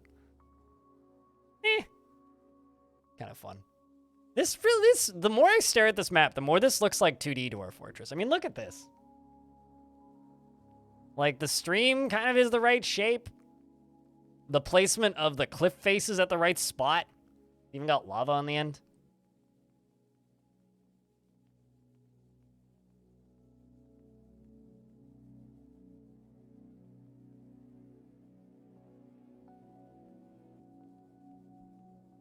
I think tomorrow we're going to focus on getting the moat up and running. And actually making my fortress defendable. And then bringing enemies in. I think that's what we're going to do tomorrow. We're going to bump the population up significantly, probably like 200. Because that will make this construction go quicker. And also will make the fort a lot more interesting for you guys. Give us some actual threats. Instead of just like the occasional minotaur that show up and goes blah at us. And we go, it's a minotaur! Run away! And that's about it. Which is kind of all we've had up until this point. Which has been fun enough, but... Hopefully you guys haven't found this fort boring. I'll say that. But I will admit, it has been a bit slow. I do think this is going to be a really cool, maniacal death trap regardless, though. You know, actually, it's kind of funny. Because... Nextlander, which is one of the old forks off of Giant Bomb, which has one of the founding members, one of the founding members, and then one of the guys that came on shortly after the site launched, and then another guy who joined, I want to say maybe 2 years after the site launched, Alex Navarro, they've all been reviewing game. It's Brad Shoemaker, Alex Navarro, and Vinny Caravella, and they've all been like reviewing games and in-games media for the better part of the last 20 to 25 years, right? And because like they all started at GameSpot in like the early 2000s, and Brad started a little bit before that. But anyway, they're like they've just been reviewing games for a very long time, and somebody asked them the question on their private Q&A podcast. They're just like, at what point do journalists start being content creators? Because they're just like, you guys stream 5 days a week practically on your Twitch channel, twitch.tv/Nextlander. You have a Patreon, and you have several podcasts which have ads on them, but you do that. And they're just like, at what point are you just like, because I remember when YouTube and Twitch started blowing up, I remember hearing the guys on Giant Bomb kind of like coyly mocking them. Like, it's because like they've had that podcast since 2007, the Giant Bombcast, or something, like episode 800 something now. And it was always kind of interesting hearing them like talk about people like me in not a like they're taking our jobs kind of way, but kind of in a, oh, they're just kind of freeloading on our industry kind of thing. And they had an interesting take on this, which was, do you accept money to play video games from publishers? If yes, you're a content creator. If you don't accept money from publishers to play their video games, you're a journalist.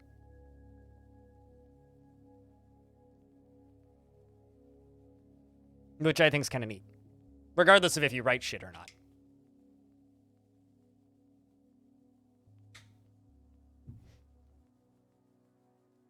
It's like literally the only difference in the sand there. It's like, are you just taking code for review, or are you taking code for review and money on the side? If you're taking money on the side, you're a content creator.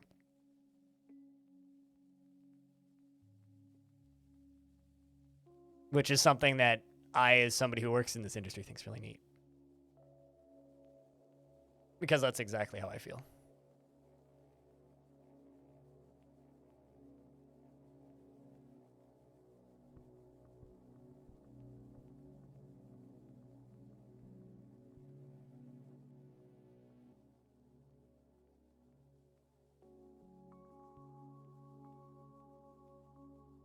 Also, I don't know if I'd say it's a blast. As somebody who enjoys the work that a lot of those sites produce, I think it's kind of sad. And it also sucks seeing people lose their jobs, which is what inevitably happens when that happens.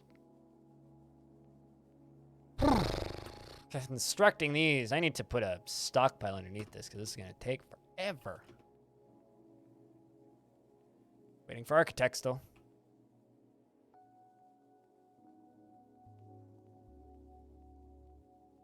This is going to look so cool once it's all up and running, though.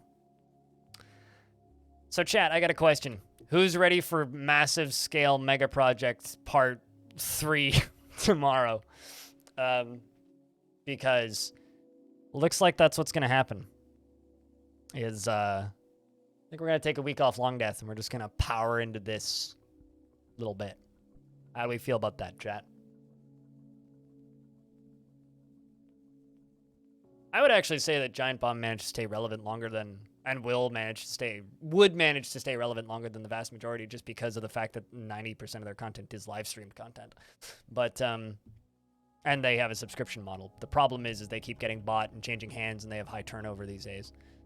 So when you're a front-facing, audience-driven site, it's really difficult to, keep people taking you seriously. When the people that people like watching on said site leave due to the site changing hands repeatedly. And corporate bullshittery.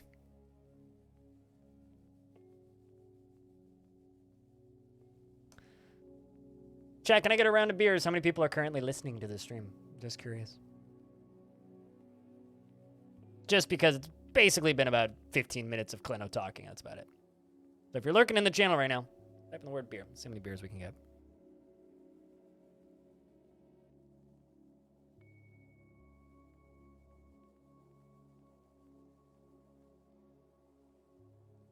I'm not a big fan of fandom as a company. You've got a real beer too? I have a beer in my fridge, but it's really strong. So I'd consider getting a beer, but I don't know if I want to just like immediately fall asleep in my chair. Which, if I'm being honest, is probably what would happen. Could use a beer? Well, I can't give you beer. How about cheese? Chat room, I think that's it for Dwarfs for today. If you want more Dwarfs, tune in here tomorrow. Is what I'll say. 9 a.m. Pacific. I think I'm just going to continue this fort. For everyone! But the stream isn't done. We're going to go play something else after I take a real quick urination break. So I will be back momentarily. And things will continue.